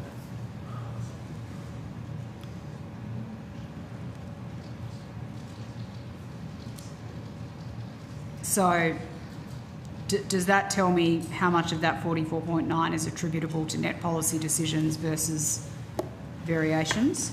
Correct. Okay. Page 95. Yeah, 95. So that records receipts parameter variations of $41.1 billion over the 5 years to 2029-30. Correct. Of that number, how much is driven by higher inflation and higher commodity prices flowing into receipts? Senator, I don't know the answer to that. That's a question. Treasury does receipts, not finance. Sure, okay. We might have a chat with them. No, that's all right. I think that will be a question for Treasury. Treasury, my follow-up on that one. Hello, Chair. Hello. Would you like to rotate the call? Shall we rotate the call? Yeah, let's do that and I'll recalibrate somewhat. Thank you. Senator Barbara Pocock. Thank you, Chair. I wanted to go to an issue that involves PwC and Air Services Australia. Air Service Australia, I understand, is a corporate Commonwealth entity. Yeah. That's correct? Yeah. It's my understanding Air Service Australia, like many corporate Commonwealth entities, are not subject to the Commonwealth procurement rules, and instead it develops and implements its own procurement rules and policies. Is this correct? I'm not responsible for Air Services, so I think you. So Department of Finance is not responsible for Air Services, but we can take you through. Air Services is not a GBE. It is, and so therefore is not covered by the CPRs in the same way as departments are. If that answers your question. Thank you. It does answer my question. I just want to make sure that you know, it's not a correct me if I've GBE, got did you that say? wrong. Government business enterprise. So there is a difference in how they are specifically characterised. They are characterised as a corporate Commonwealth entity. They are established under their own legislation rather than, say, for example, the Corporations Act.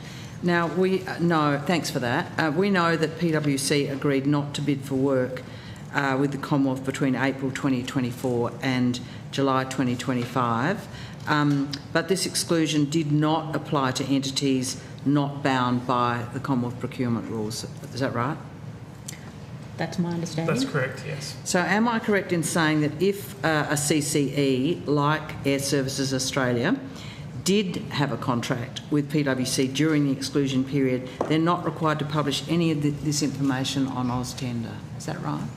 That's correct, but because they're not a prescribed corporate Commonwealth entity, they don't have to comply with the CPRs, and the requirement to publish an AusTender is a CPR requirement. Thank you. And I'm asking this because evidence in estimates yesterday indicated that Air Services Australia may have had a contract with a PwC-related entity, it seems, called PwC Securities Limited. I've tried to find out more about this organisation, but it bears the name PwC. It has an ABN number, but it is not PwC Australia directly. But do you know, were other subsidiaries or related entities of PwC allowed to bid for contracts during this exclusion period? Not for the entities that are in scope of the mutual agreement. I'm pretty sure PwC Securities has special security licensing requirements to under financial regulation law. But you would regard it as within the PwC stable and relevant to the exclusion that they agreed to? Yes, Senator. So one of the recommendations we made, the Greens, to the F&PA consulting inquiry was that Commonwealth procurement rules should be amended to ensure that they apply to all corporate Commonwealth entities. And we predicted in our additional comments in that report that this exclusion meant that certain entities could still sign contracts with PwC, as they have in this case, all while not having to provide any public information about the contract. What is the rationale for CCEs like Air Services Australia being excluded from the Commonwealth procurement rules? There is a active recommendation we're working on. I can't find it at the moment though, Senator. The government has agreed that corporate Commonwealth entities should be bound by the CPRs unless there's a significant reason. There's been a process we've been running for the last 12 months engaging with entities, trying to work out which ones come in first. Our expectation is in the second half of this year, some of those corporate Commonwealth entities will start to be bound by the Commonwealth procurement rules. If our portfolio ministers consider that their CCEs are not required to be bound by CPRs, Minister Gallagher will have to agree to that as part of the process we've got in place. So there is an administrative process underway. When do you expect it to be concluded and all CCEs to have been considered, and most of them, it sounds like, plan to be signed up? The expectation is that the first tranche of them will transfer across in the second half of this year. There are some complications with some CCEs around some of the arrangements they have in place we're trying to work through. There's also complications around how they report contracts currently. So for smaller CCEs, it's easy to use AusTender. For larger CCEs, there needs to be system integration. But I'll be hoping by the end of the year, the majority of the CCEs that would be in scope would be transferred into the CPRs. How many CCEs are there? I'd have to take that one on notice. Sorry, Thank you. And if you could give us by size, that would be useful. What about other non-core government function? You spoke earlier about GBEs. What other categories of not direct entities are there out there? There's the government business enterprises Ms. Purvis-Smith spoke about. They operate commercially, so the intent is not to bind them through the Commonwealth procurement rules. There's also specialist investment vehicles such as a CEFC. I think the intent at this stage is that they won't be bound by the CPRs, but that's something we could revisit at a future time. What's an example of a special investment vehicle you said? The Clean Energy Finance Corporation, I believe, is a CIV. Is the Future Fund in that group? They might be set up slightly different. The Future Fund, I'm not sure that they're a special investment vehicle, but I can. Thank you. Could you, in the way that you've agreed to supply a list of CCEs by size, be able to do the same for GBEs and specialist investment vehicles? Are you looking at a list of them there, Mr. Well, Davis? there's 74 corporate Commonwealth entities at the moment. So there's a finance flip chart on our website that classifies non-corporate Commonwealth entities, corporate Commonwealth entities and Commonwealth companies. Okay. So there's 74, but we've taken on notice. We'll see if we can give an indication of the size of those organisations. So if I've understood you correctly, the government is bringing in CCEs, does not plan to bring in GBEs or specialist investment vehicles into the Commonwealth procurement rules. Is that right? That's correct. Why are you doing it? Well, I mean, that really goes to the way those businesses are structured independently. I mean, in order to be a GBE, you're not government. Yeah, I understand that. Yeah, so My question is... the closer you get to kind of looking like your government, the less likely you're going to be classified as a GBE. And we recommended this, as I said, the Greens in our inquiry report, in our additional comments. So I'm in support of it, but I'm just curious as to why you've done it, Minister. Have you done it because you thought our idea was a good one? Far be it from you to ever admit such a thing. It was already in train. There was a JCPAA inquiry that made the recommendation, and we'd agreed to it before the Senate committee report on consultancies. Sorry, who made the recommendation? The Joint Committee on Public Accounts and Audit, JCPAA. When did they make that recommendation? I'm just trying to find that, Senator. I might need to take it on notice. I'm just trying to find it through my notes here. If you could let me know, I've got a few more questions to go. I want to go to stay on the question of PwC. What engagement did Finance have with PwC in the period between distributing a draft report clearing PwC in July 2025 and its final report in August 2025?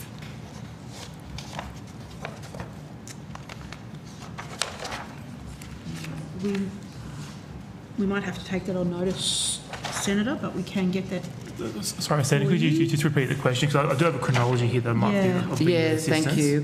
What engagement, that is, what meetings and exchanges did Finance have with PwC between distributing a draft report clearing PwC in July 2025 and its final report in August 2025?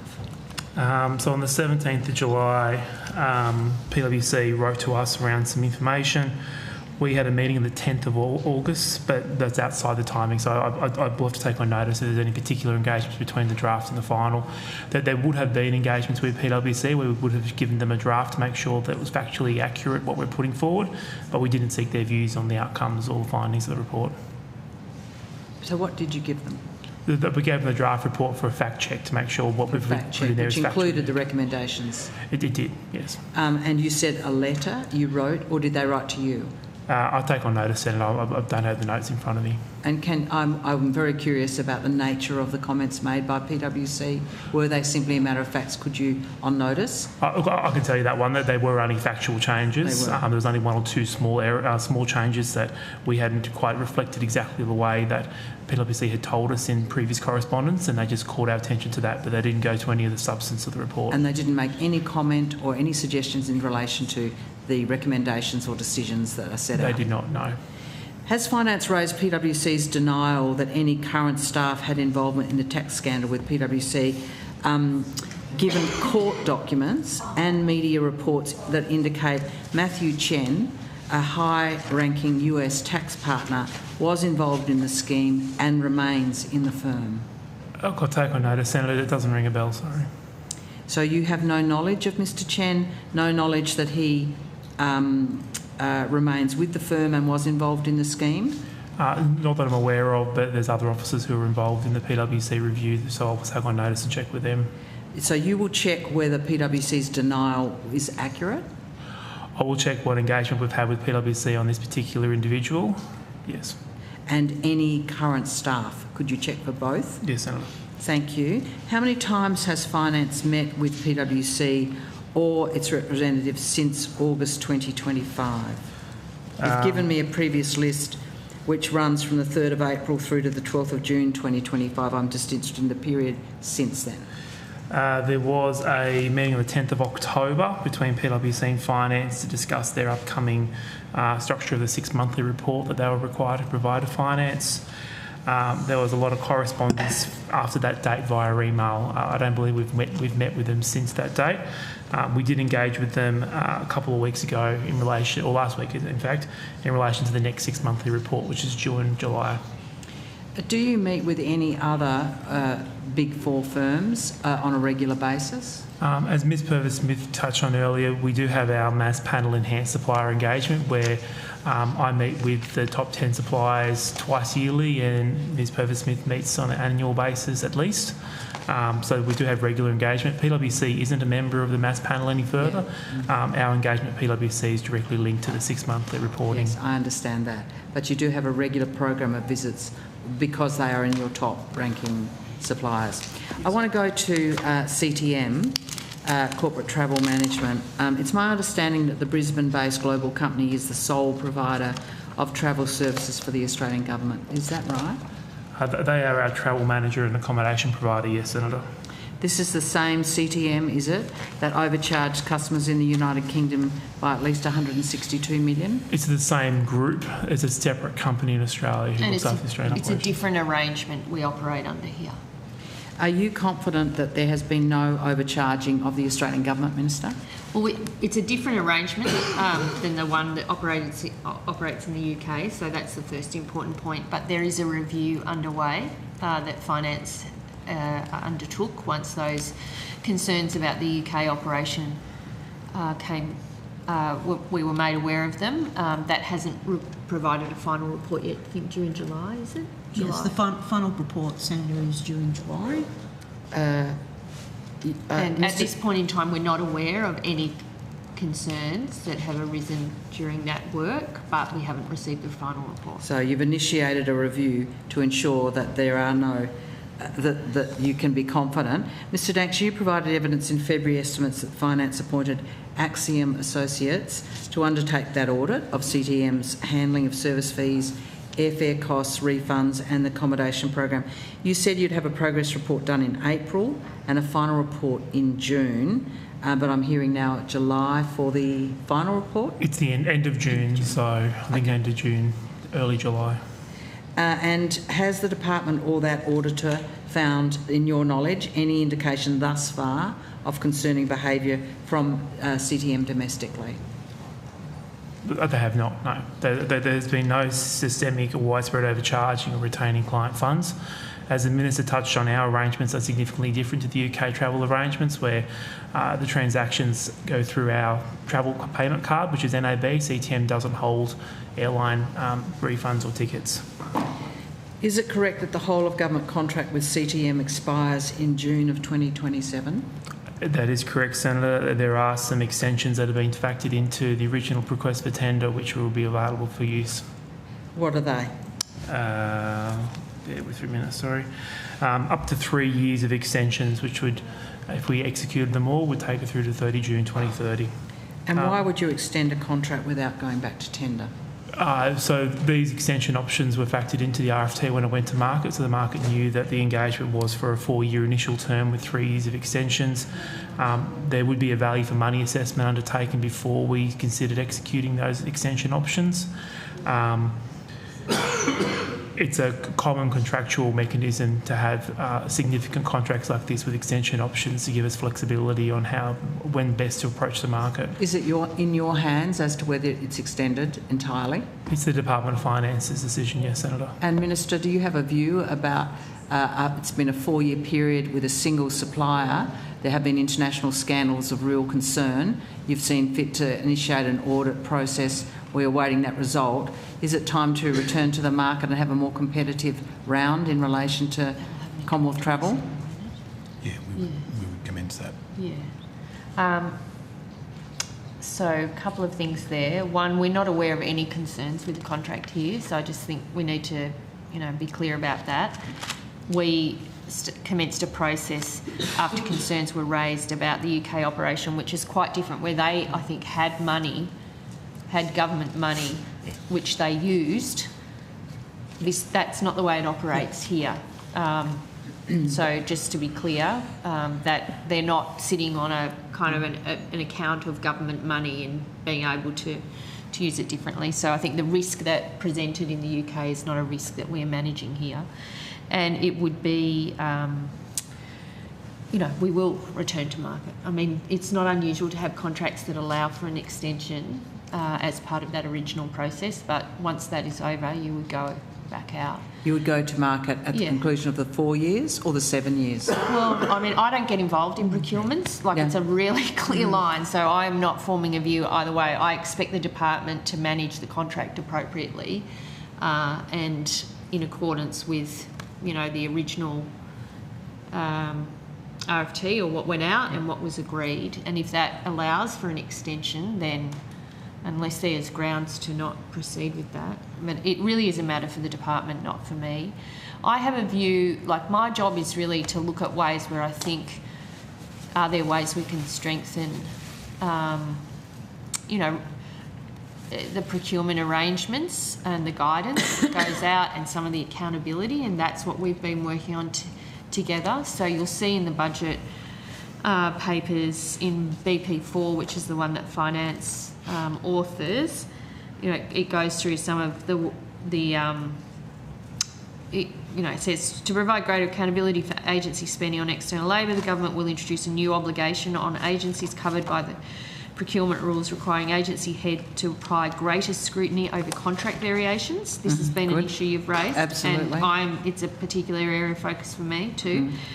Agencies will also be required to provide additional information on all new and varied consultancy service procurements valued at $2 million or more. That is going to be, that's a pretty substantial change, and we'll watch how that goes. And then we're doing some other things around merchandise and airline lounge membership as well. So we're setting, there is, particularly I think on extensions and variations, we need to make sure that the procurement rules remain as strong as they can be there, because that is an issue that gets raised with me constantly. And it's not so much about built-in extensions. I think people feel if they were able to bid for a 5-year contract that had a 2-year extension or whatever it is, and they lost that, it's okay. The thing that they don't like is going in, is 30 days or 2 months into the contract, all of a sudden the contract is for a very different value with additional requirements that weren't covered in the original request for tender. And, we're kind of looking at this enough to see that there are enough of them. There are enough variations and amendments that would warrant us to have a closer look. Fully support that, given some of the appalling extensions we've seen. What is the value of the CTM contract annually? Happy with the ballpark figure? So 24-25 was 26.7 million was their fees. So not a small contract, it's a monster, it's a big contract. 4 years is a long time to hold it. A 3-year extension without going to market will be, I would think, it's surprising that you wouldn't go back to market. So I'll be watching that with interest. Thank you. Senator, I think as Mr Danks mentioned, a value for money assessment will be done by the department before any decision is taken. How do you do that? How do you assess whether a $24 million, $26.7 million contract is giving you value for money? How do you test it without going to the market and offering the service to the market to bid for? We undertake benchmarking against like customers, so we'll go and talk to states and territories who have travel management providers. We'll look at the key performance indicators over the last 3 years of the contract to see if they've been meeting their KPIs.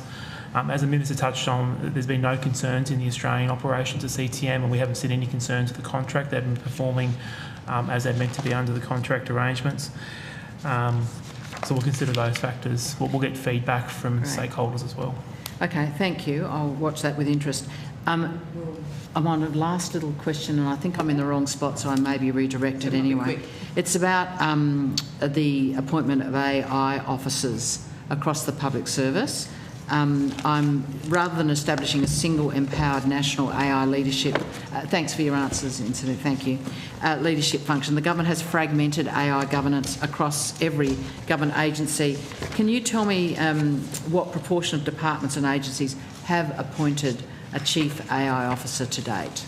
So I will just say, Senator Pocock, this isn't the actual place. So it should have been for it, APSC. but it was discussed at No, it length. is AI. Finance has a big role in AI. We, in the AI plan. we lead the APS AI plan for government. Oh no, it is spread. It's finance, it's APSC, and it's DTA primarily. Right. So APSC took it's, responsibility I know. for it, It's, Okay. but finance have the most centralised responsibility, I would say. Okay, great. Of practical. So in answer to your question, I'll just give you the numbers without the proportion because I need to calculate that. Yep. There's been 42 Chief AI Officer appointments, 30, and that's as at the 22nd, so last week. 37 from the 104 non-corporate Commonwealth entities and 5 from the 74 corporate Commonwealth entities. So how many do not have an appointment? That's those who have. Yeah, so it's 136, if I'm right. Sounds right. Okay. They have until 30 June. until 30 June 3rd of to June. appoint. Great, to thank appoint you. An officer. What accountability exists if agencies fail to meet the deadline to appoint a Chief AI Officer? What happens to people? Departments, agencies? Well, we will be. I would raise it with the relevant portfolio secretary to chase it through. But to just pick up on something you said, it's not about distributing governance or diluting it. It's about trying to find people who are going to provide an advocacy and engagement point in each of these entities for my team to promote safe and ethical application of this technology and improve efficiency for services for Australians. Yeah, we think. I mean, the reason we did it in the plan is to drive that leadership and attention to AI, which was apparent in some agencies but not all. And as it continues, as it becomes an increasing role in the delivery of public services, which it will over time, I just think we need to build that capacity in and make it a departmental responsibility. It's not the DTA's responsibility, it's not APSC's, it's not finance. You all have roles, but you have to treat this like your CIO or your COO.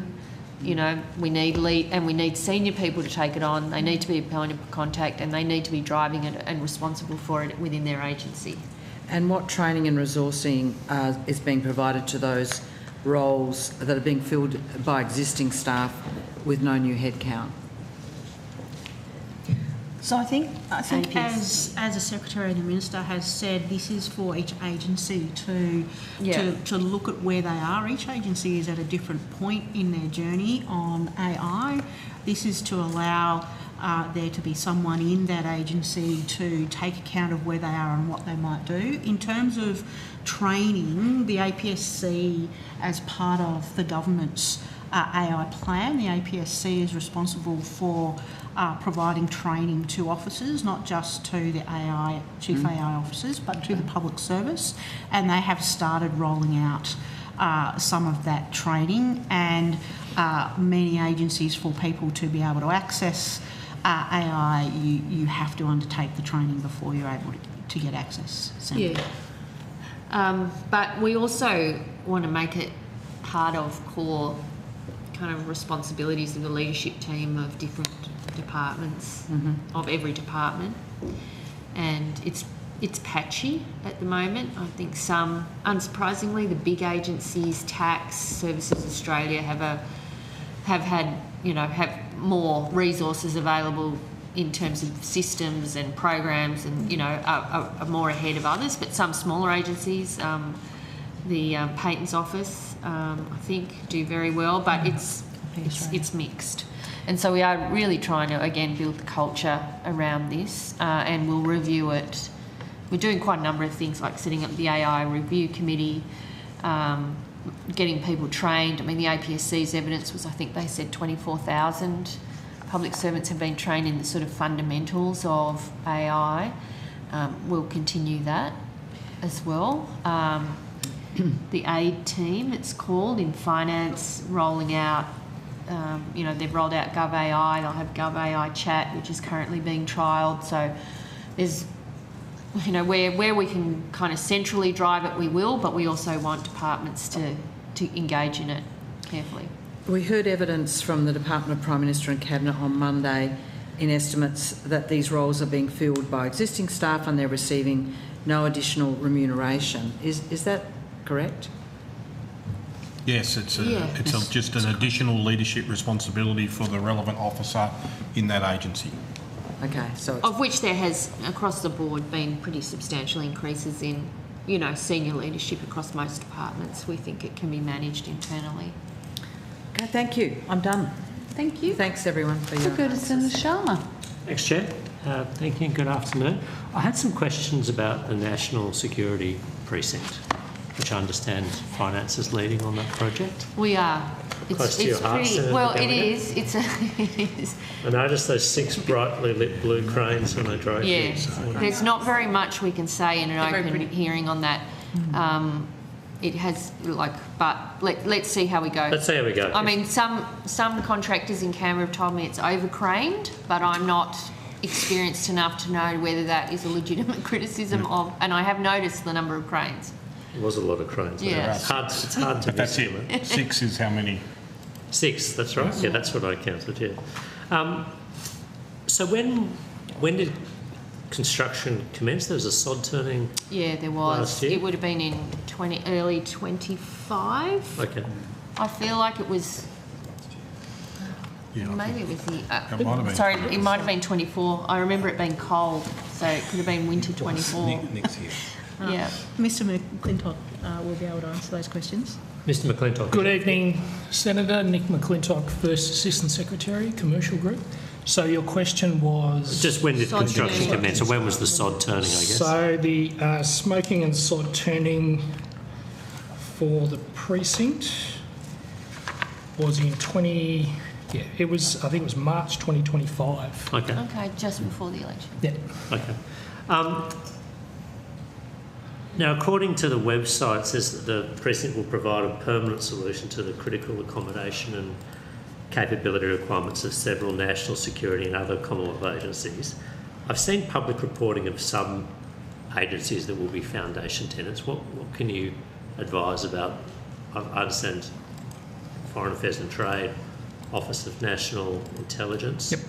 Are there other government departments that are confirmed as tenants? So the I'm just going to say, Senator Shaw, as you probably know, there's only so much that they can discuss. Yeah, but I think in the public no. interest, I mean, the location of a lot of these buildings is well known publicly, including within our intelligence community. So that's not a national security secret in and of itself. So, Senator, it's been identified it will be the headquarters for, as you said, the Office of National Intelligence and Department of Foreign Affairs and Trade. DFAT will also have another accommodation site which is currently constructing on 19 National Circuit, and they've announced the fact that those 2 buildings will constitute DFAT's presence in the ACT. We are engaging with other agencies as part of the development for the precinct going forward, and we'll continue to do that as we finalise construction and then move into the I guess that transition and operating phase as entities move into the precinct. Okay, and I see it's envisaged that it will also accommodate private sector tenants. So it's expected to accommodate 5,000 workers from both the public and private sector. So that relates to, I guess, a retail offering that we will have, but that will not be located within the precincts. That will be located on what's known as Windsor Walk, which is the strip of land that is outside the precinct that flows from Kings Avenue down to, I think that's Brisbane Avenue, is the other street, and that's to accommodate, I guess, the service needs of There's a work chunk is there, but more there's a generally. Kings Avenue to Brisbane Avenue, but not in parallel to State Circuit. It's parallel to State Circle, but it's on the other side of the precinct. Yeah, but it will be outwards facing, and that'll include opportunities for cafes and those sorts of things. So is this sort of at the north of the current PM&C? Is that roughly what it's Windsor Walk? Yeah, so it's between. Whiteboard. It flows between PM&C and the oak plantation that runs along Kings Avenue. And there's the arboretum and the trees. Okay, so the private sector clients are really sort of service, hospitality, service retail to serve the precinct. Okay. That's right. Have any conversations with potential private sector tenants commenced? So within that realm, that space? Yes. What I've just described? Yeah. No, we haven't gone down that road yet. We're still finalising design and moving into full-scale construction delivery. So that's a series of conversations that we will be having over the next couple of years. We will need to be exploring those conversations, obviously with a security lens, noting their proximity to the precinct and the sort of services that they'll be providing, but that proximity is being accommodated as part of the design and construction process. Okay. And I was just trying to work this out, but you might be able to help me. Which parts of this sort of precinct project have already been through the Public Works Committee? There was the car park, the enabling car park, as I understand it. So the car park went through the Public Works Committee, I can tell you. So just give me 2 ticks.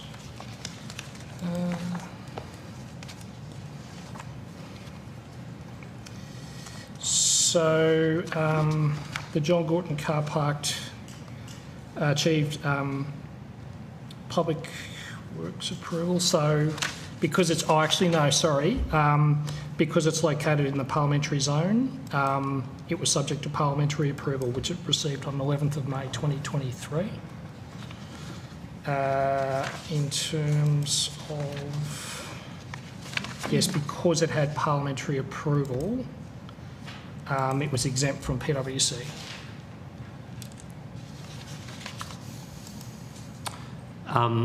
Just remind me, so it's a House of Representatives?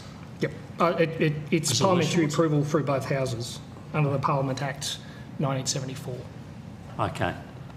Parliamentary Act 1974, and that's because it's in the parliamentary triangle. Correct. Is that right? So it's required to go through parliamentary approval process. Okay. So does that mean subsequent elements of the National Security Precinct will go through the same process? Or is the... So the security precinct site proper, A is not in the parliamentary triangle, so it's subject to those requirements. It also has an exemption from the Public Works Committee owing to its security requirements. Oh, I see. So the project hasn't been to the National Security Precinct, hasn't been to the PwC, and it won't because, as I say, it has an exemption. The Minister signed an exemption because of security requirements. We do engage the PwC on a semi-regular basis to keep them apprised of how the project is proceeding. But because of the requirements for the PwC to disclose information around its considerations, for security reasons, it was deemed to be exempt from the PwC process. Okay. So is there a budget for the project? Yes, there is. But it's not for publication. And so why is it not for publication? On national security grounds. And commercial, I imagine there's some commercial grounds. So, Senator, also because of commercial grounds, we will be negotiating with various parties over the life to secure services, and so providing that number will prejudice our negotiation stance. Hasn't Lendlease already been awarded the contract as managing contractor? That's correct. Mm-hmm. Okay, so contractor's been appointed and construction's commenced. Where are the commercial sensitivities in the overall cost to the taxpayer of the project? Sorry, Senator. Under a managing contractor model, so they essentially run the construction delivery, but there is a series of subcontractor engagements that go on through the life of the project. So, so packages for particular services as part of the construction process are let to the market, and Lend-Lease as the MC manages those. So there are ongoing, I guess, market engagements that we need to be mindful of as part of the whole of project oversight, hence the reason why the overall budget of funding for the project remains commercial in confidence. There is still ongoing commercial considerations through the project that we need to be mindful of. But we would report against that at the right time. Yes, I mean, that's that will correct. need to be accounted for publicly once all that's been finalised. The money? Yeah, and it is provided for in the budget. Yeah, so I was going to, I mean, will the eventual construction costs be disclosed? Yes. Yes. So they're not national security considerations, they're just commercial Well, considerations? I mean, it's commercial, but because of the nature of the work, the building, you know, that impacts on, you know, the packages that are going out over the project. But yes, I should have said it, the main reason is commercial reasons for that. It will be fully accounted for. I mean, there may be the opportunity to brief, if there's interest, brief the PJCIS or something like that about the project at the relevant time. I think we would be more than happy to do that. So that's our regular reporting line to Parliament. Yeah. We're actually scheduled to present to PJCIS in a couple of weeks' time. On the National Security Precinct? Correct. Have you already... Are you able to say whether you've already presented to them? I'm not on that. You have, I think. So we've done it twice before. Yeah. Okay. Yep. Including on the cost? The cost was disclosed as part of that briefing, yes. Okay. So the cost will eventually be disclosed publicly In the public domain. beyond that. Is that going to need to wait for the completion of the project or just the advancement of some of these commercial considerations? I would think it would need to be at the completion of the project, Senator. So, I mean, as the Minister said, they're a part of the design and delivery, and the packages we're going out have a heavy security element to them, and cost disclosure can go to what those security requirements relate to. So we, out of an abundance of caution, we need to be mindful of not over-disclosing what that potentially looks like, because that could point to what we're doing, how we're doing it, and who we're engaging in that regard. Yeah, I'm just conscious of the ASIO headquarters construction, which was not that long ago, and some of you were probably around or involved in that. I mean, that was, you know, when the contract was awarded, the project cost was disclosed. This is in August 2007, and there were, you know, cost blowouts and overruns, and they were all publicly reported. Questions on notice were asked in the Senate, and questions on notice were answered. They've got the same or analogous or as serious security considerations as this precinct. So it just seems like there's different standards of transparency being applied to this project versus that one. Has anyone looked back at how the ASIO building? Absolutely, and that's the reason that we've taken all the steps that we have, is lessons learnt from the Ben Chifley building. There was too much transparency last time around. What were the lessons learned? There were different steps that we took. So, for example, the nature of how we've undertaken some of our procurements, we've done differently this time around. There was a heavy reliance upon blind procurements last time, whereas this time looking at some different models depending on the procurement packages. Some of the disclosure requirements that we've met this time around, we've looked at it through the lens of how better to accommodate this build, which is a more complex build in that it's a whole of precinct as opposed to a singular building. Happy, if you like, Senator, to take that on notice. We can provide you with a little bit more information around our approach in that. And I would also say that the original, this was the first project that was brought to my attention as Minister for Finance when I was appointed. So it was work that was developed and completed under the former government but not proceeded with. The advice to me was very clear that we need this building and we need it built quickly, or, you know, acknowledging that it was probably a 4 to 5 year build. So it was the first project I went into, as you can imagine, Minister of Finance asking for a lot of money for a new security precinct. How that unexpected. Like we weren't aware of that project when we came to government, but it has not required additional resourcing since then. So if you're worried about, there's, I'm not saying there's not pressures on the project. They're being managed very carefully, but some of the problems that affected the ASIO build, maybe it hadn't been. I wasn't around at the time, but those have not been a feature of this project. We have made one, the car park, which we have disclosed the costs of, and then this project, there has not been any additional appropriation for any overruns at this point in time. Okay.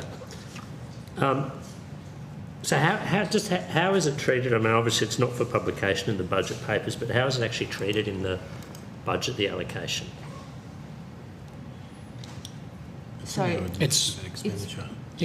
It's in the included as part of line, expenditure. and it's not it's not itemised. Yes. Okay, but it's included in the total expenditure figures. Yes. Okay. Does that mean I could work it out by deduction, or no? There's too many. There's too many ons and offs. Too many moving parts. Yeah. Okay. Yeah. I've seen it. I mean, there's a report in Region Canberra, for what it's worth, that says that it understands that about $1.5 billion has been allocated to the project. I presume they got that figure from somewhere. I was certainly asked that at a press conference, I think, and a number was put to me. I don't think it was $1.5 billion that was put to me, but I said that number is not for publication for the reasons. But it is a large, as you can imagine, and from the size of it, it is a very significant infrastructure spend. Well, sorry, we might have covered this already, but completion date of the project, did you say 2029? So we're aiming by the end of 2028 is what we're aiming to. That's why they got the extra crane. Yep. Why they got the extra, sorry? I'm only joking. That's why they've got 6 cranes. Yeah, 6 cranes, you should be able to tell what. The end of 2028, okay.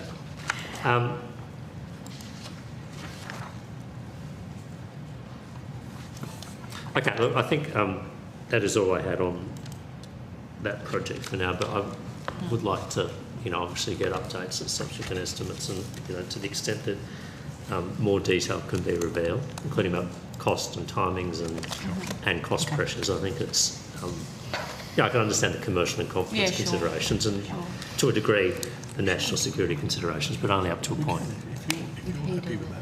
I mean, if you're after a confidential briefing on the project, I'm sure we could arrange for that. We're in confidence kind of arrangement. Okay, I will take up on that, and I appreciate the offer. Okay. You done? Thank you. That was all I had on that, Chair. We'll go to Senator Chandler. Great. Thank you, Chair.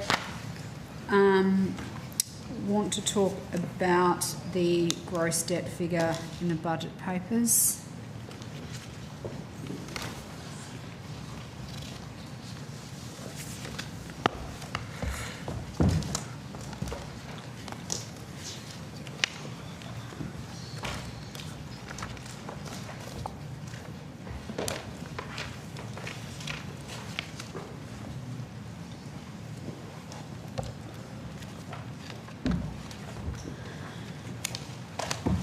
Minister, your government inherited gross debt of $895 billion. Is that correct? Well, we came in when was it? May 2022. So the 21-22 figure was 895. Yeah.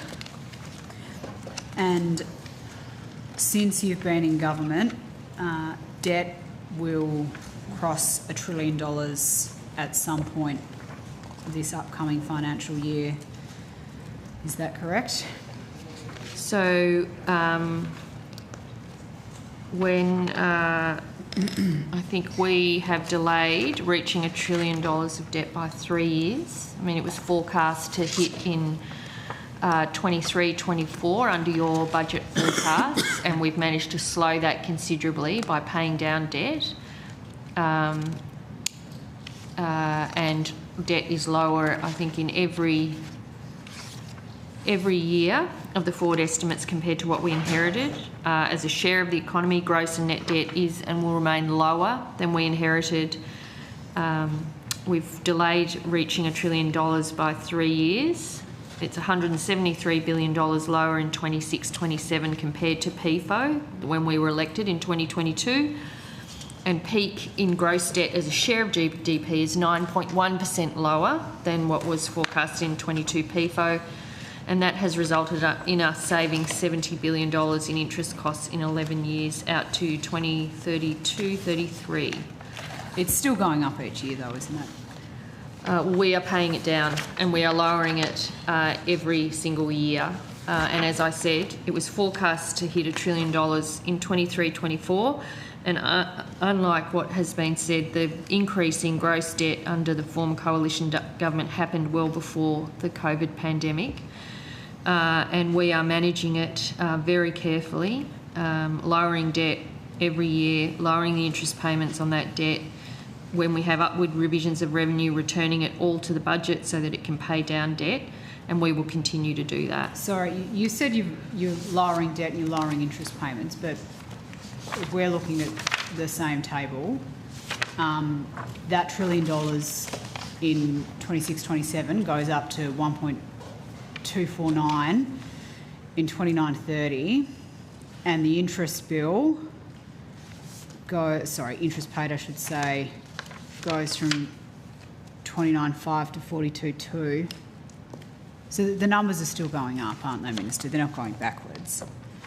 Well, they're a lot lower than what we inherited. For example, if you look at what was forecast under the former coalition budget, it was to hit $1 trillion in 23-24. It was due to be $1.2 billion this year, about 1.2 in 25-26, and 1.225 in 26-27. So it is considerably lower than what we inherited, and that's because of the responsible action that we have taken to manage debt and lower debt from what was forecast and what we inherited. The projection's lower than... you're saying that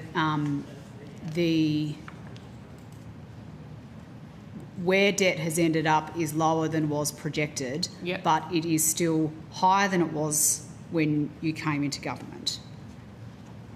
And it is still on track. It is still on track to increase. We are managing the debt we inherited and the deficits we inherited, and the deficits are lower.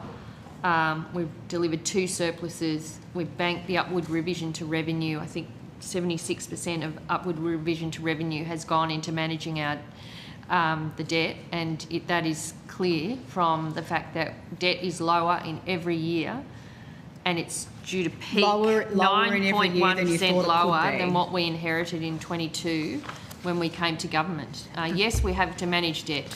We inherited $1 trillion of debt. We are managing that. It is lower in every year.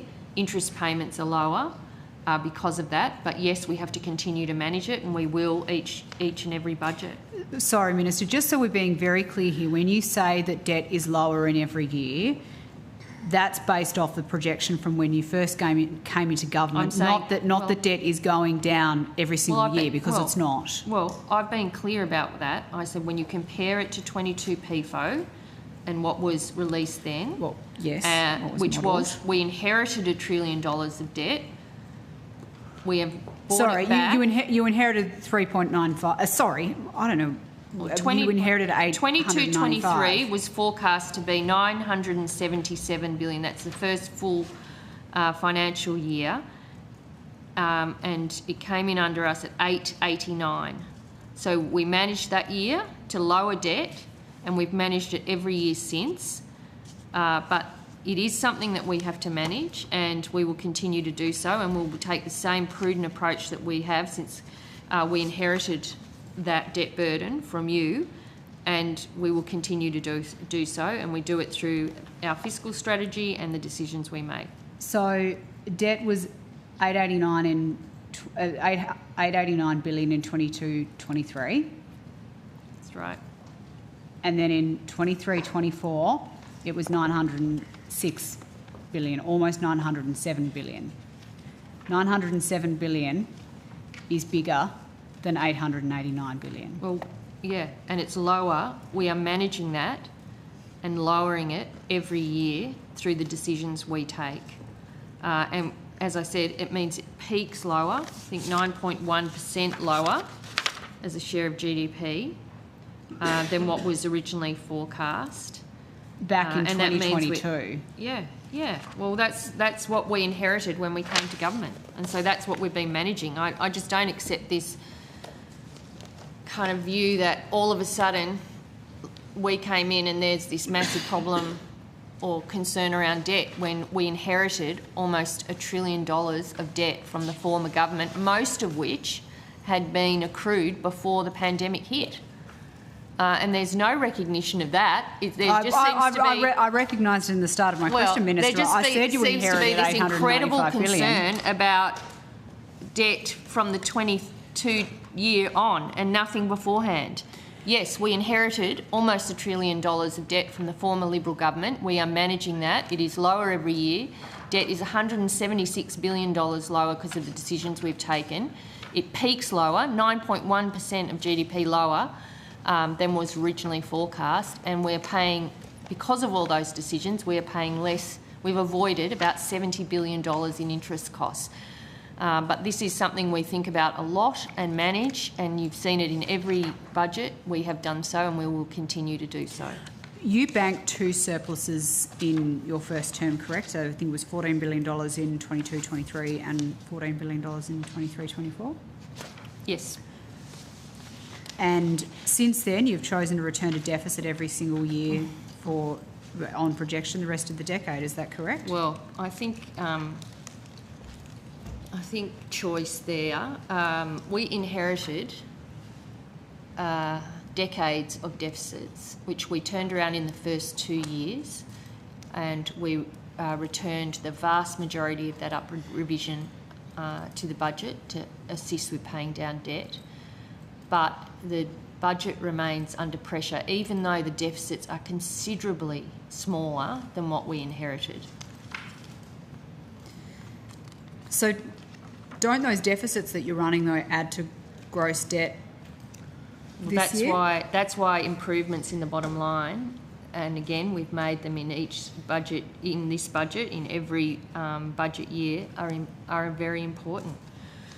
You know, improving the budget, getting it in better shape, reducing the deficits, paying down debt, banking the revenue upgrades that we get, limiting payment growth, across the boards, finding savings. I mean, the biggest thing, the biggest help, if you are genuinely worried about gross debt, you should be signing up to the NDIS reforms immediately, because that is the single biggest thing, and you can see it from this budget, that helps in the medium term of paving a way back to surplus. And so I don't know all these games that are being played about, well, we're not going to pass the NDIS because we don't like some other legislation. I mean, if you're taking that approach, you have zero credibility on any concerns about fiscal shape of the budget. So just back on the debt figure, though, Minister, the reality is, in absolute dollars, let's set aside the PFO estimates and just look at reality. In absolute dollars, your government has added more than $300 billion to gross debt over the forwards. No, we have reduced debt. You forecast $1.387 trillion worth of debt in 29-30. Our forecasts have that $140 billion lower than that in 29-30. Now, I can understand why, for your political purposes, you want us to forget about 22 PFO, but we're not in the position of doing, we would like to forget, debt, the debt we inherited, but we're not in a position to do that. We inherited almost $1 trillion of debt. We are managing that responsibly. We are paying it down where we can, lowering interest payments on it, and that is the reality. And if you are genuinely concerned about it, you should pass the NDIS legislation when we return to the Senate in June. And if you don't, I think there's zero credibility on any concern about the fiscal shape of the budget. Thank you for that commentary, Minister. So the budget papers confirm... No, sorry, I think we might come back to that because I just need to double check where that comes from.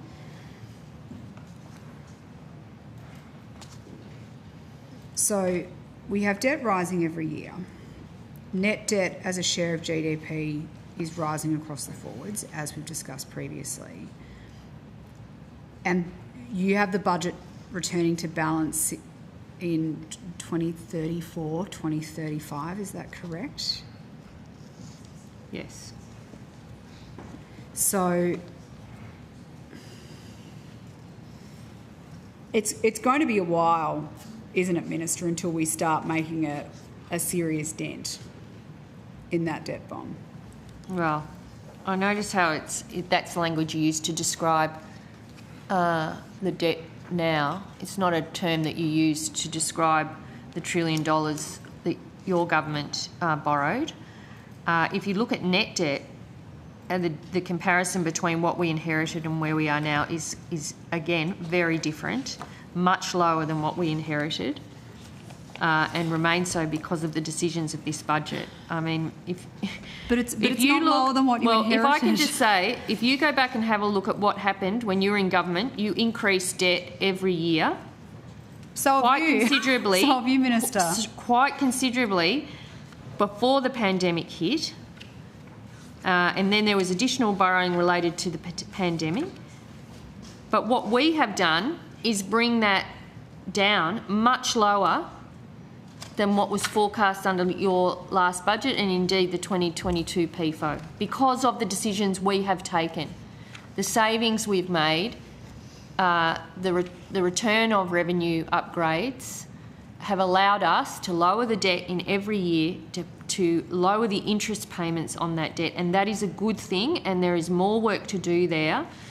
But I think any reasonable analysis of what we inherited versus where we are now shows the story of responsible budget management.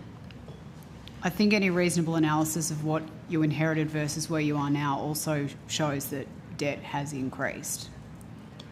We are managing the debt and it is much lower than what was forecast in the 22 PFO. The budget papers confirm, and I'll go to page 90 for ease of reference. So this box here is talking about structural improvements to the budget, which I know we've spoken about a lot today, Minister. Oh, in fact, 91? Yes, sorry, budget paper 1. I think you just referenced the NDIS impact there. So these confirm, I'm looking at this last para, direct improvements to the budget balance help to avoid interest payments of $55.6 billion through to 2036 to 2037. Where does that $55.6 billion come from?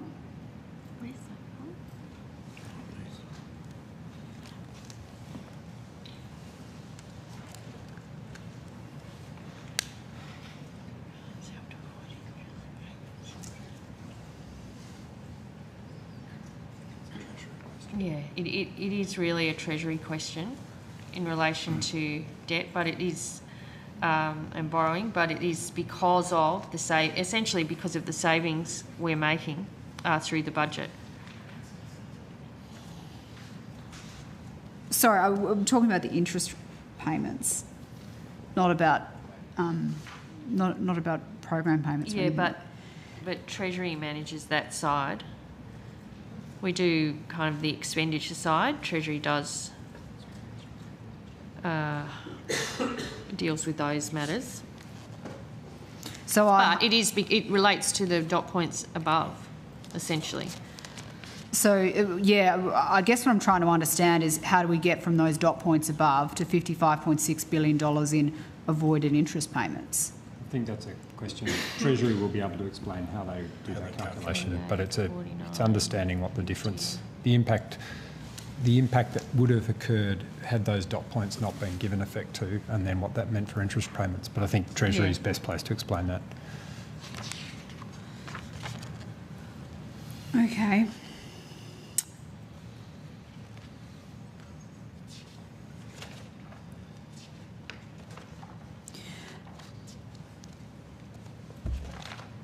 At the end of the forwards, net debt as a share of the economy is higher than it is now. Is that correct?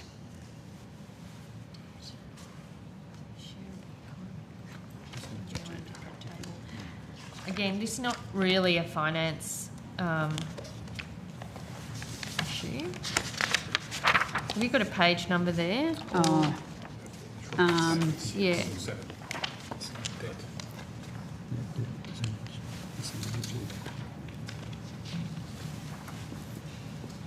What page is it? 115.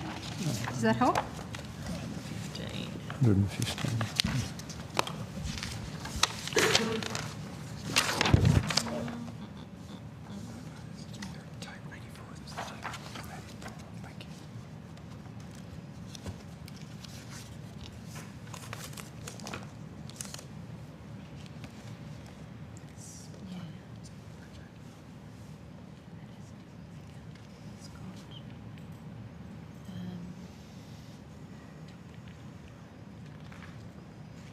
So it says below that table, the table that's in the middle of the page, net debt's lower than estimated at MyEFO over the medium term, but that doesn't mean, that means at the end of the forwards process of elimination, it's higher. Is that correct?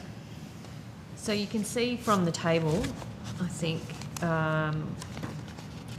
in the difference between the MyEFO curve and the budget curve. So it's come down from the MyEFO curve, and it comes down over 2036 to 2037. But it's yes, but that's beyond the forwards, correct, Minister? So as at the end of the forwards, net debt as a share of the economy is still higher than at the start. That green line. And you know, we have more work to do, as I said, but the work we've done to date has lowered both gross debt and net debt through the decisions we've taken, and we will continue to take that approach in every budget. How is it rebuilding a buffer if net debt as a share of the economy is still higher at the end of the forwards than it is at the start? Well, because we are repairing the budget over time. It's part of our fiscal strategy. We've lowered the deficits every year. You know, I see the monthly financials are out on Friday, I think, showing that the budget continues to recover. You know, and we will continue to make decisions that manage the budget responsibly, including managing our responsibilities in relation to debt. Minister, you're raising $77 billion in taxes, but you're still adding to debt every single year of the forward estimates. Isn't that right? Well, we're not here to answer questions around tax. I'm saying as a whole, the approach that we've taken since coming to government, when we inherited $1 trillion of debt, effectively $977 billion in the 22-23 year, and we have lowered it every year. Gross debt is $176 billion lower. Interest payments on that are lower. Net debt is lower than what was forecast, considerably lower. I mean, under your forecasts in the 26-27 year, net debt was due to be $888 billion. Ours is $616 billion, so $250 billion less in net debt. And, you know, that is the approach we will continue to take.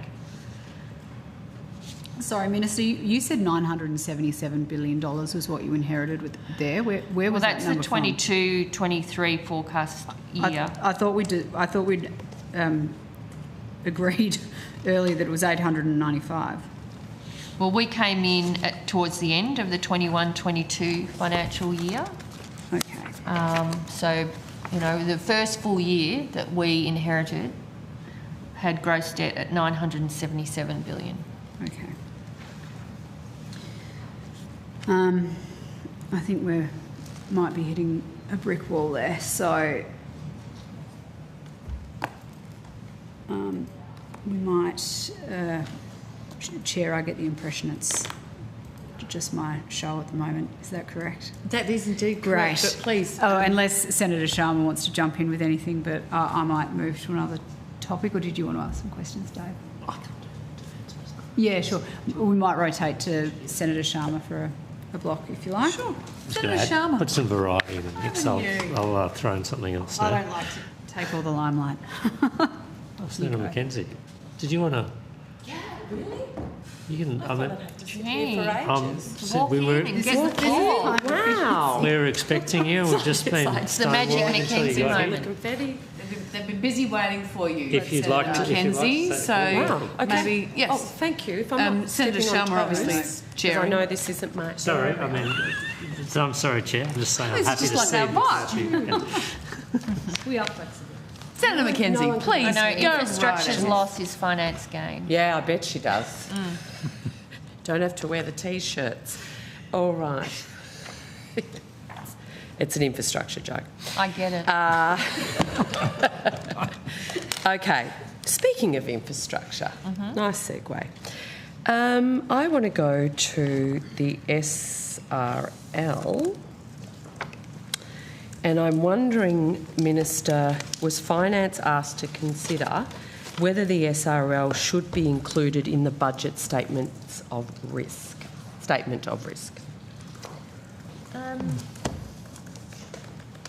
It's not in there, so... Well, it was obviously considered through the budget process, but I don't know if there's an official here. I don't determine what goes in the budget statement. But that's of risk. why... Yeah. So... Oh, hello, Mr Sabello. You Stephen might Sabello, help us. Assistant Secretary Budget Group.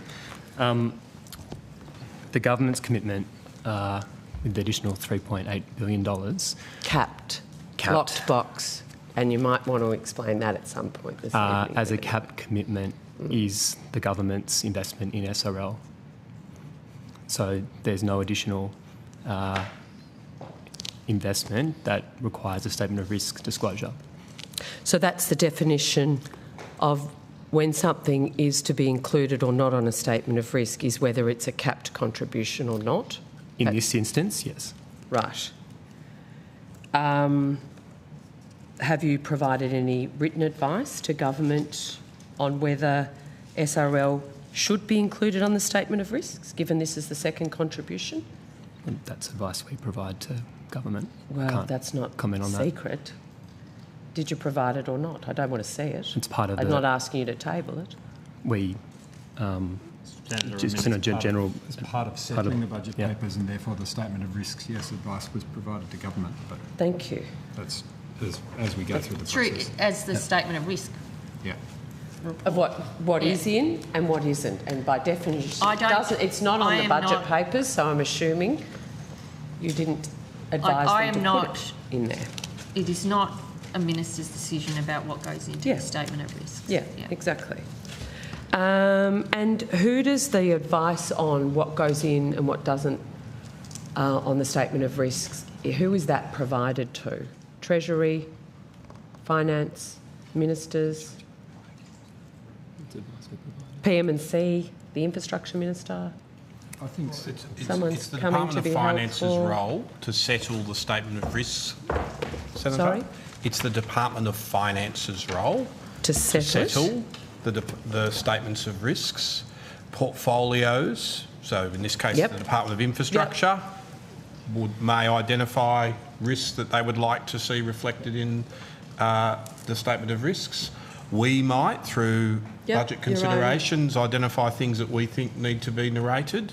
But it is, as my understanding is, it is our department's role to provide that as part of the budget process. And that is what occurred? Correct. Yes. Right. So you didn't recommend that the SRL be included in the statements of risk? If not, why not? For the reasons Mr Sabello outlined previously, there is no... Was that decision to not list the SRL, well, given your answer, it was a decision taken after the government decided to have a capped contribution I think of it's 3.8. Yeah, I think all decisions in the risk statement are taken after the decisions are made. Yeah. Yep, thank you.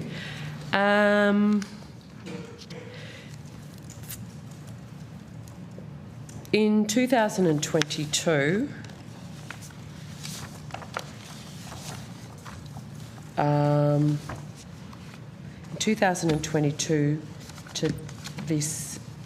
to estimates, the reason the SRL wasn't listed on as a fiscal risk was that the Commonwealth's exposure was limited to 2.2 billion. Yes. That's changed though, hasn't it? Government made a subsequent decision to increase the investment. So why is the remaining 5.5 billion not recorded on the statement of risk then? The government's commitment is the funding that's been announced in budget. There's no So Victoria's seeking 9.3. They've got another 3.8 capped, but that's what you said last time, and that was also the reason the project wasn't listed on the statement of risk. There's still an outstanding amount that Victoria's seeking and planning to have delivered by the Commonwealth, the 5.5. Surely that should be the way to think included, or are we just going to get another capped announcement? I think the way to think about it is there's no additional risk that the Commonwealth is exposed to from the decisions the government has made to date. So it's made 2 decisions, but each of those decisions doesn't leave any residual risk exposure. It is open to government in the future to make additional and different decisions. Has the government ruled out any further funding for SRL East? Well, our decision is reflected in the budget. That's our decision. It's government's today. Decision. Well, the decisions in the budget contain all of the decisions we have made, and to the extent of them, and in relation to suburban rail, that's the decision we've taken. But next year you could just fund the 5.5. You could just change your decision. The decision we've taken to end up funding the whole 9.3 that Jacinta Allen wants. Well, we've taken a decision, and it's capped at the point that's reflected in the budget papers. So is this now, would we define this as a capped $6 billion contribution, or 2 separate capped contributions? Well, we've made 2 decisions. Are we capped at 6? So we've made 2 decisions. They've been reflected in the relevant budget papers. What is the total cost of the suburban rail loop? I think that's a matter for the infrastructure department. That wasn't provided to the finance? It's not a matter for finance. We don't... Because that's the risk. We don't, finance does not... That's the actual risk. Well, finance has a particular role here, and it's reflected that in the statement of risks.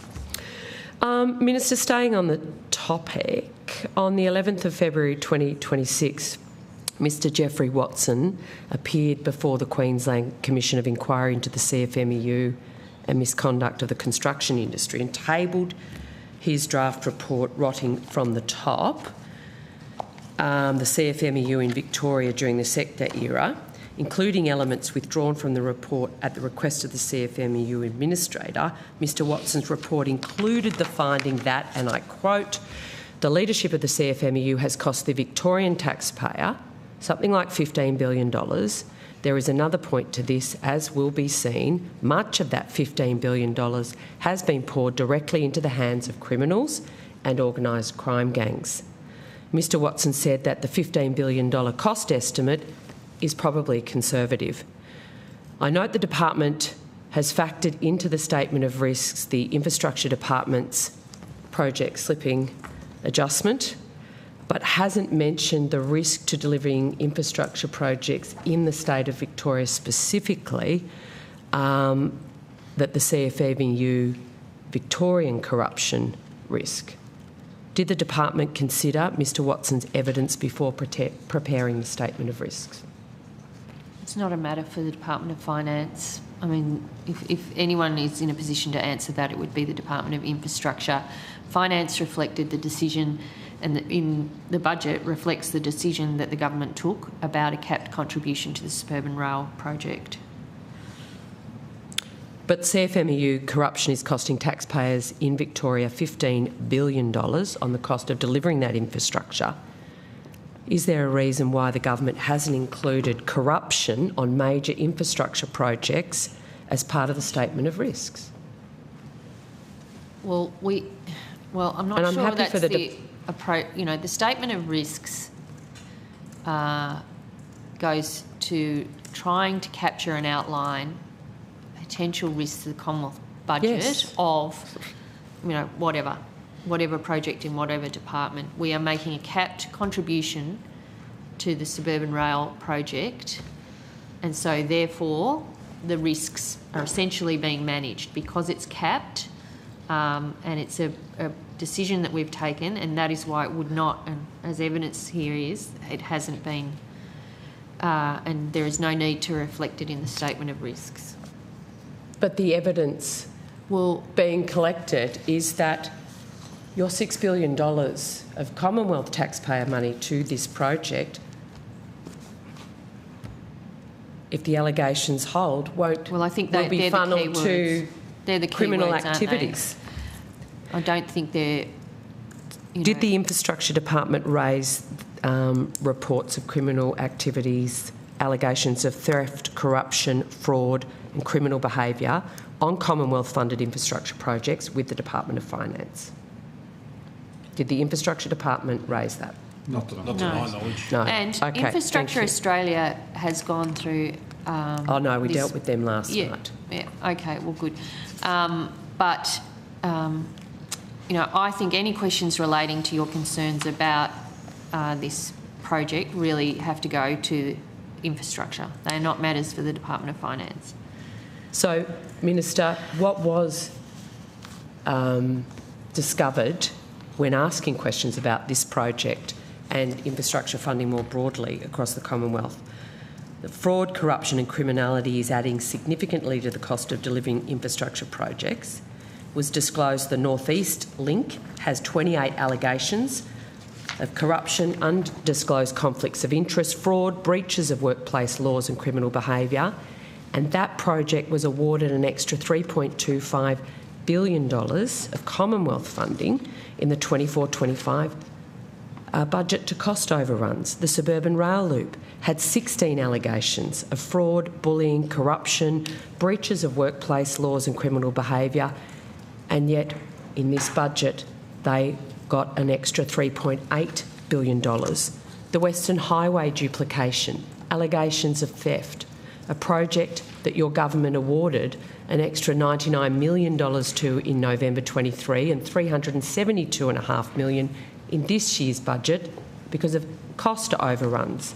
How much more evidence does the government need to appreciate and understand the risk to Commonwealth taxpayers' money and therefore your budget and your policy commitments of investing in large infrastructure projects in Victoria? That is significant evidence. And when I ask questions, it's, the corruption, it's systemic around the corruption industry. It's not. Of the 63 allegations made, 56 of them were in Victoria, 89% were concentrated in one jurisdiction. And I would humbly request on behalf of Commonwealth taxpayers that the Finance Department and the government halt payments into a jurisdiction that clearly something's not right and wait until the allegations are either proved or not proved, because otherwise it's literally funding money into these problem areas. I think this is really, I mean, I've heard what you've read out. I'm not aware of that or the evidence or where it came from. It was evidence from the Department of Infrastructure 2 days ago. Well, yeah, well, that's the appropriate place to have this discussion, not. But I also understand that they're not responsible for the statement of risks. They're not responsible like this department is to sign off on it, and you need to know. We've explained why it doesn't feature in the statement of risks. Because it is a capped contribution, so therefore it does not meet the criteria that would require it to be in the statement of risks. And we can answer that, and we have answered that. So therefore the knock-on being that the responsibility for the issues that you're raising and the concerns you're raising need to be put back to infrastructure. Signing off on the budget's a big deal. And if the Department of Finance didn't know that this behaviour was occurring, because my understanding is they weren't informed till after the sign-off of the budget. Well, we're actually the government that has been dealing and so with my issues concern with the is a CFMEU. legitimate concern. I'm trying to help. Yeah, well, we're the government that put in the administrator into the CFMEU and to deal with this the in a very allegations substantial are way and astounding. respond to concerns that have been raised. It is our government that did that. And you're still funneling and I think from billions memory, of dollars I'm not to sure we got a lot of Senator support McKenzie, from please, you. let's not speak So we over are this. dealing with those. We take them seriously, but those are matters that are more appropriately directed to the Department of Infrastructure. And with that, it's dinner break, I think. Yeah. Oh, 6:30. No. Senator Feels Sharma. like we've been here a while. Sharma? Senator Sharma. Thank you. Yeah, no one's hungry yet, are they? Yeah, that's fine. I can wait. She's hangry. No, I haven't been today. No, you had decided this is a unique Yeah, fair enough. You've had that effect. We could maybe hold off till 7, see if we can... I had some questions about the CTM overcharging of government clients issue. We just did that with Senator Pocock. We Oh, yeah. covered all of that in short. Did we? Sorry, I know I was away for some. Did we get the the April interim report? Did we cover off on that? On the interim report. We covered off the fact that we haven't got the final report, but that we're continuing to work. Our auditor, in brief, has found no issues of substance or significant problems so far. Okay. But they've not completed the audit, and it's due to us at the end of next month. Okay, but you did get you obviously had some There's sort of been interim report engagement from the with the auditors. Okay, all right. Well, I'll take a look at the transcript then. I just wanted to find out where that was up to. Then I had some questions about the finances overview or oversight of the Defence Integrated Investment Program. Should I just kick off? Is there anyone in particular? Yeah. Okay. It's one of our favourite subjects. Is it? Okay.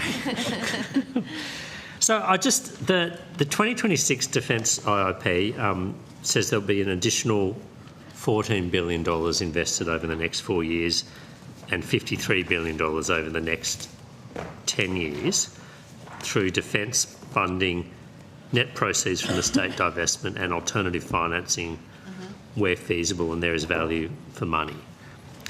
So does that figure, those figures, 14 billion over 4 years and 53 billion over 10 years, does that include estimates of private capital or is that public money only? Senator, the alternative financing could include both. Okay. That hasn't been ruled out, but I mean, I would think, yeah, alternative financing in the defence portfolio through government equity, for example, is not unusual. Okay, so when you say alternative, or when it says alternative financing, that's different to regular defence funding, like on the budget. Yeah. It's like a government equity program. So like ANI? Like ANI or something. Yeah. Okay. And there could also be private capital, private equity, for instance, in... There could be. Okay. None of those decisions have been finalised. Okay, so it's not necessarily the case that the $53 billion over the next 10 years is all public money. It could be, but it might not be. Is that a fair... I think it is not clear exactly what form the investment will be made. At this point, decisions haven't been made. Yeah, okay. I mean, I'm trying to understand what will be public money, what's the commitment of public money, government money, because obviously there's a lot of interest in what is the Australian government spending on defence and what's that spend as a percentage of GDP, and my understanding is that those figures as calculated cover public money, not private money.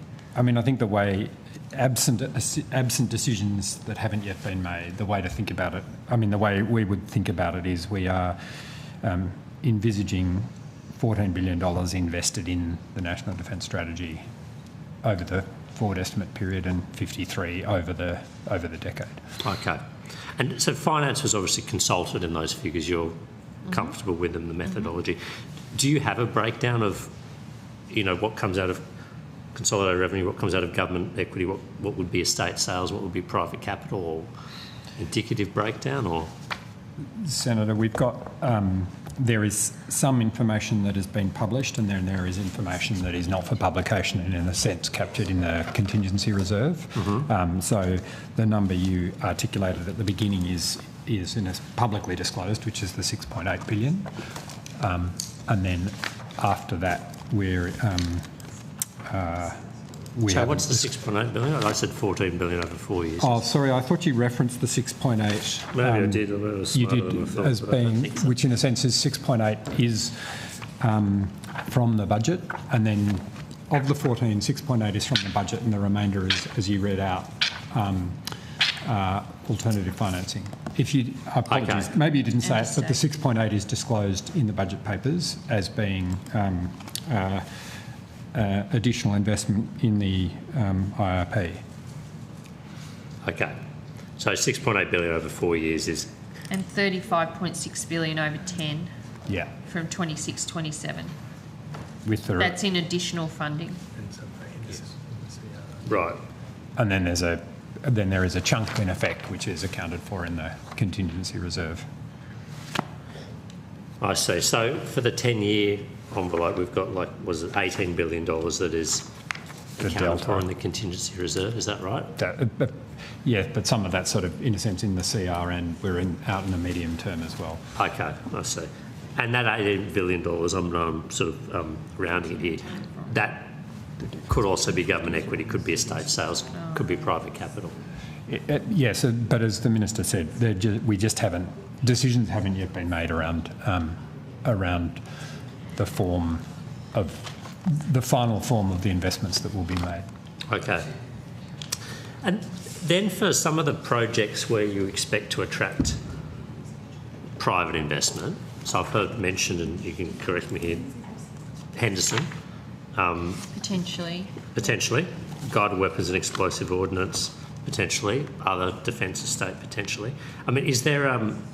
how are these projects selected, the ones that you think would be eligible or attractive for private investment? What was the process? That was largely on advice from the Department of Defence as they were framing the National Defence Strategy for this year, was how they were approaching further investment. I see, okay. And how are these, how is private capital envisaged to be involved? So Henderson, it would be like a build and lease type PPP, is that what you think? I think it's sort of too early to tell, Senator. I mean, because all of those candidates you read out, just to be clear, they are candidates for alternative financing, not specifically saying that could be only private financing. So just coming back to where I started, it could be government equity in the form similar to what we have done with ASC or ANI, for example. Yeah, I see. Okay. How would it work for something like private investment, though, if we're talking about private in the guided weapons and explosive ordnance? I think you'd have to talk to Defence about how they've thought through. Yeah. Okay. So most of these sort of identification of those assets eligible for alternative investment, that list came from Defence. Yes. And it would be informed by stakeholder consultations and things like that, and knowing what we have to do, particularly as Henderson rolls out. But it really is a matter for Defence. Okay. If there was if you are taking private capital, though, is that something that finance would run as a project, like you have for some of the other? We would certainly there would be definitely a role for the commercial group in finance. Giving advice to Defence if... in terms of how to structure the transaction, rates of return? That's right. Okay.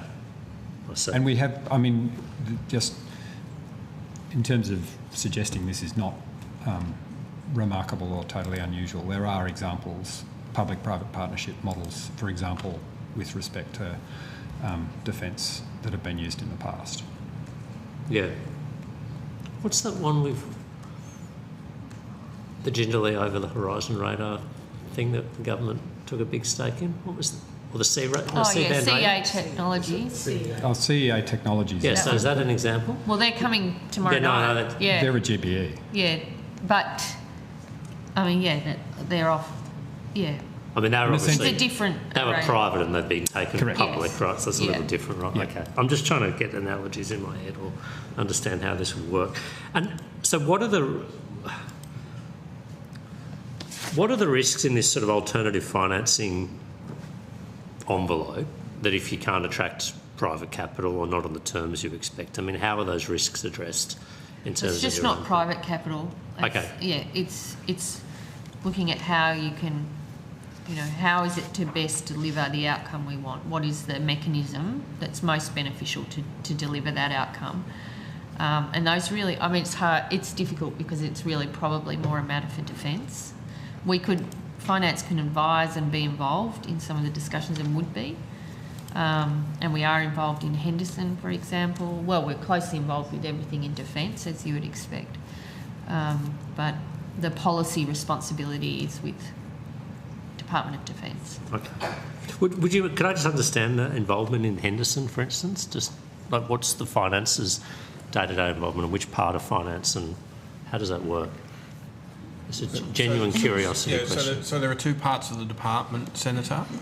The commercial group has a defence investments branch that leads our work with particularly the GBEs that are related to defence. So ASC, ANI, CEA that was mentioned earlier. And I'm also a shareholder in those. You're a shareholder, yeah. And has a mind to all of these sorts of transactions. If you like, the commercial expertise within my department resides in Ms Purvis Smith's team. Mm-hmm. And then in Mr Burns' team, at the end, he has now two defence branches that support projects largely and strategies as they come forward. And so he is providing cost assurance and risk advice to our minister as government considers these big investments. But in the case of Henderson, to use that specific example, there's a steering committee, senior members of the team are part of that steering committee. The government looks to our advice on the best commercial way to solve for delivering a submarine construction yard like we're doing at Osborne. I see, okay. And so it's that commercial advice around risk transfer, around debt markets, how best to achieve the outcome. And shareholder support. So I get advice from the departments on, so, you know, ANI, ASC, CA, any, you know, quarterly reports against their performance, you know, things like that are all matters I'm briefed on by the department. Okay. And then the estate sale, so the defence estate sale, so that's obviously potentially part of the funding for the integrated investment program, right? Net proceeds from estate divestment. So the estimated proceeds of that are not for publication at the moment in the budget papers, is that right? Okay. Yeah. Is that because, or why is that? Why are they not for publication? Because they're not known, or? So there's, I guess, an estimate, but a lot of the decision, so, you know, that's in the budget papers, but, you know, we are in early days in that project. There's a lot of work to be done, including before land is handed over to finance, and there's consultations underway that Minister Khalil has been leading, but once agreement's reached on the first tranche, they will be transferred to finance, and finance will manage the divestment of those properties.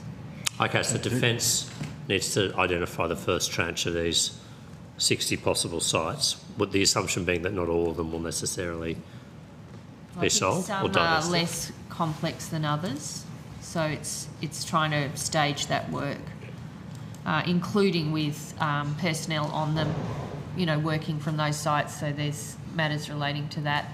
And then there's other issues about heritage, contamination, you know, suitable use, community consultation. There's a lot of work to be done. I see, okay. So, I mean, what assumptions have you made in the budget to date then about the proceeds for divestment? I think it's fair to say, as you've said, there is nothing published, and I think that's sort of two reasons. One is a commercial one. Mm-hmm. Why would you tell the market what you're hoping to sell for? And the second is for all the work that needs to be done. The second issue is that, as the Minister's pointed out, there's a whole lot of work to be done, which Ms Purvis-Smith can take over from me on to land at how and what the divestment might look like. In the sense, Marisa Purvis-Smith, Deputy Secretary, Commercial Group, Senator. So we are at the beginning of that process in terms of Defence Estate divestment, and as the Minister has said, we are consulting on all of the sites with the Department of Defence. We are working closely with the Department of Defence. We will need to do and have started to undertake the due diligence process to look at all of the sites. We are in early stages of that, and then to work out which sites there might be a staging of sites, as the Minister has mentioned. Some sites are more complex than other sites, and we will have to take into account, based on some advice from Defence as well, around what contamination is on some sites, what heritage issues that we need to work through. So we will be working closely with Defence in relation to divestment of their estate. Okay. Do you expect to see any proceeds? I mean, we've got all the years as not for publication, but are you expecting any proceeds in FY 26-27? I think I will defer to my colleagues who have put things in the budget. However, I think that there is a lot of work to be done before we are ready to divest. The corollary to that, I would say, is of the 68 properties of estate properties that were identified, 3 of those, I think it's 3 from memory, I could be. 3 of those have already been divested by the Department of Defence, and 6 are currently under divestment processes by the Department of Defence. So some of those properties are already in the process of being divested. Okay. Where would I find those? I mean, are those figures captured within the, not for publication, the 2 that have already... The number of sites and the ones that have gone. Well, the ones that they were in the review, I think, in the Defence Estate Review report. Okay. Kind of outlined those. It goes and through I think in the media release that was done alongside that, they were also identified. Yep, each of the separate sites are separately identified.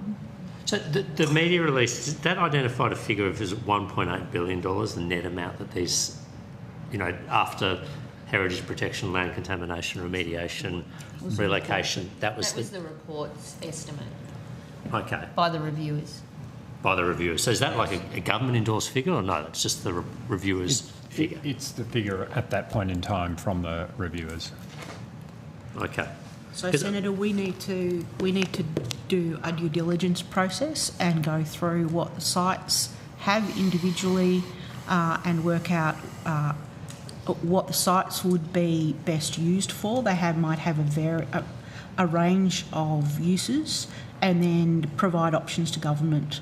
So the numbers in the review, the report, were part of the review, I think in 2023. It was part of the defence strategy, the National Defence Strategy is part of it in 2023. So some time has elapsed since then, so we need to go through our own due diligence processes. And they'll be updated as required, as we're going through the work. I see.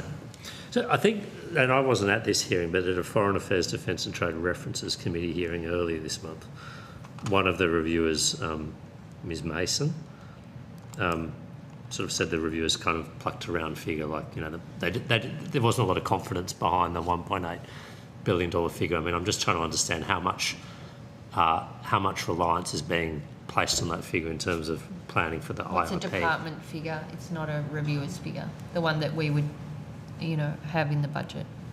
But the one that's not disclosed. But the one you have. Yeah, Well, for obvious reasons. For combination of it's a... And it it's a will be best- at the right time. Yeah. Okay. You know, like when those sales are concluded, of course there would be full accountability for that and transparency.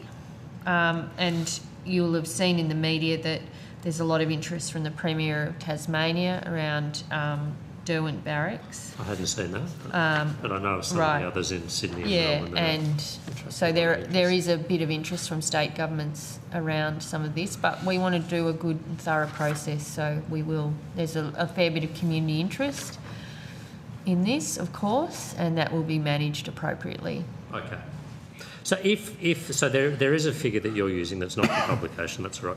If the net proceeds are either less or more than that, is it sort of on a no-win, no-loss basis for Defence, or how does that work? In essence, yes. So finance bears the risk and takes the upside of any... No. So if there is upside, the Department of Defence, all of the proceeds, maybe I can explain it more simply, all of the proceeds go to Defence. Right. Yeah. We get... And there is some, and the effort, if you like, that the Department of Finance undertakes, including with our contractors, that's paid for out of the net proceeds. Okay. Yes, that's correct. So then Defence also carries the downside risk if the proceeds are less than anticipated, because fewer sites are sold, the land's more contaminated, the Premier wants to hang on to it, whatever. Well, the conversations between Finance and Department of Defence don't stop, once the budget's tabled. Yeah.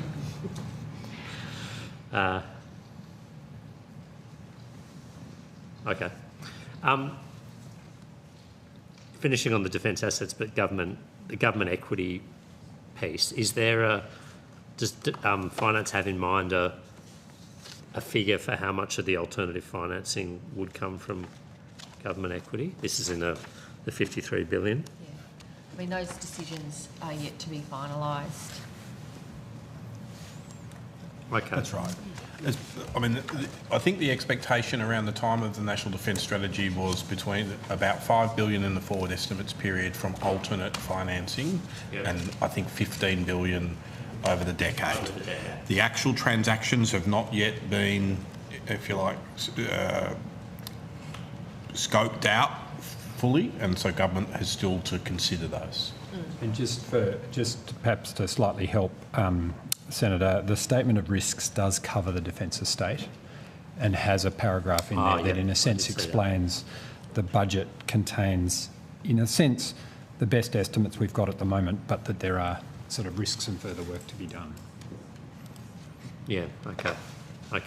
So on that defence estate, sorry, I will get back to government. So if the proceeds are lower though, something else will need to fill that, right? That's a matter we'll just have to work with in a future budget process with Defence. Yeah, I mean, these are just ongoing discussions with the Department of Defence.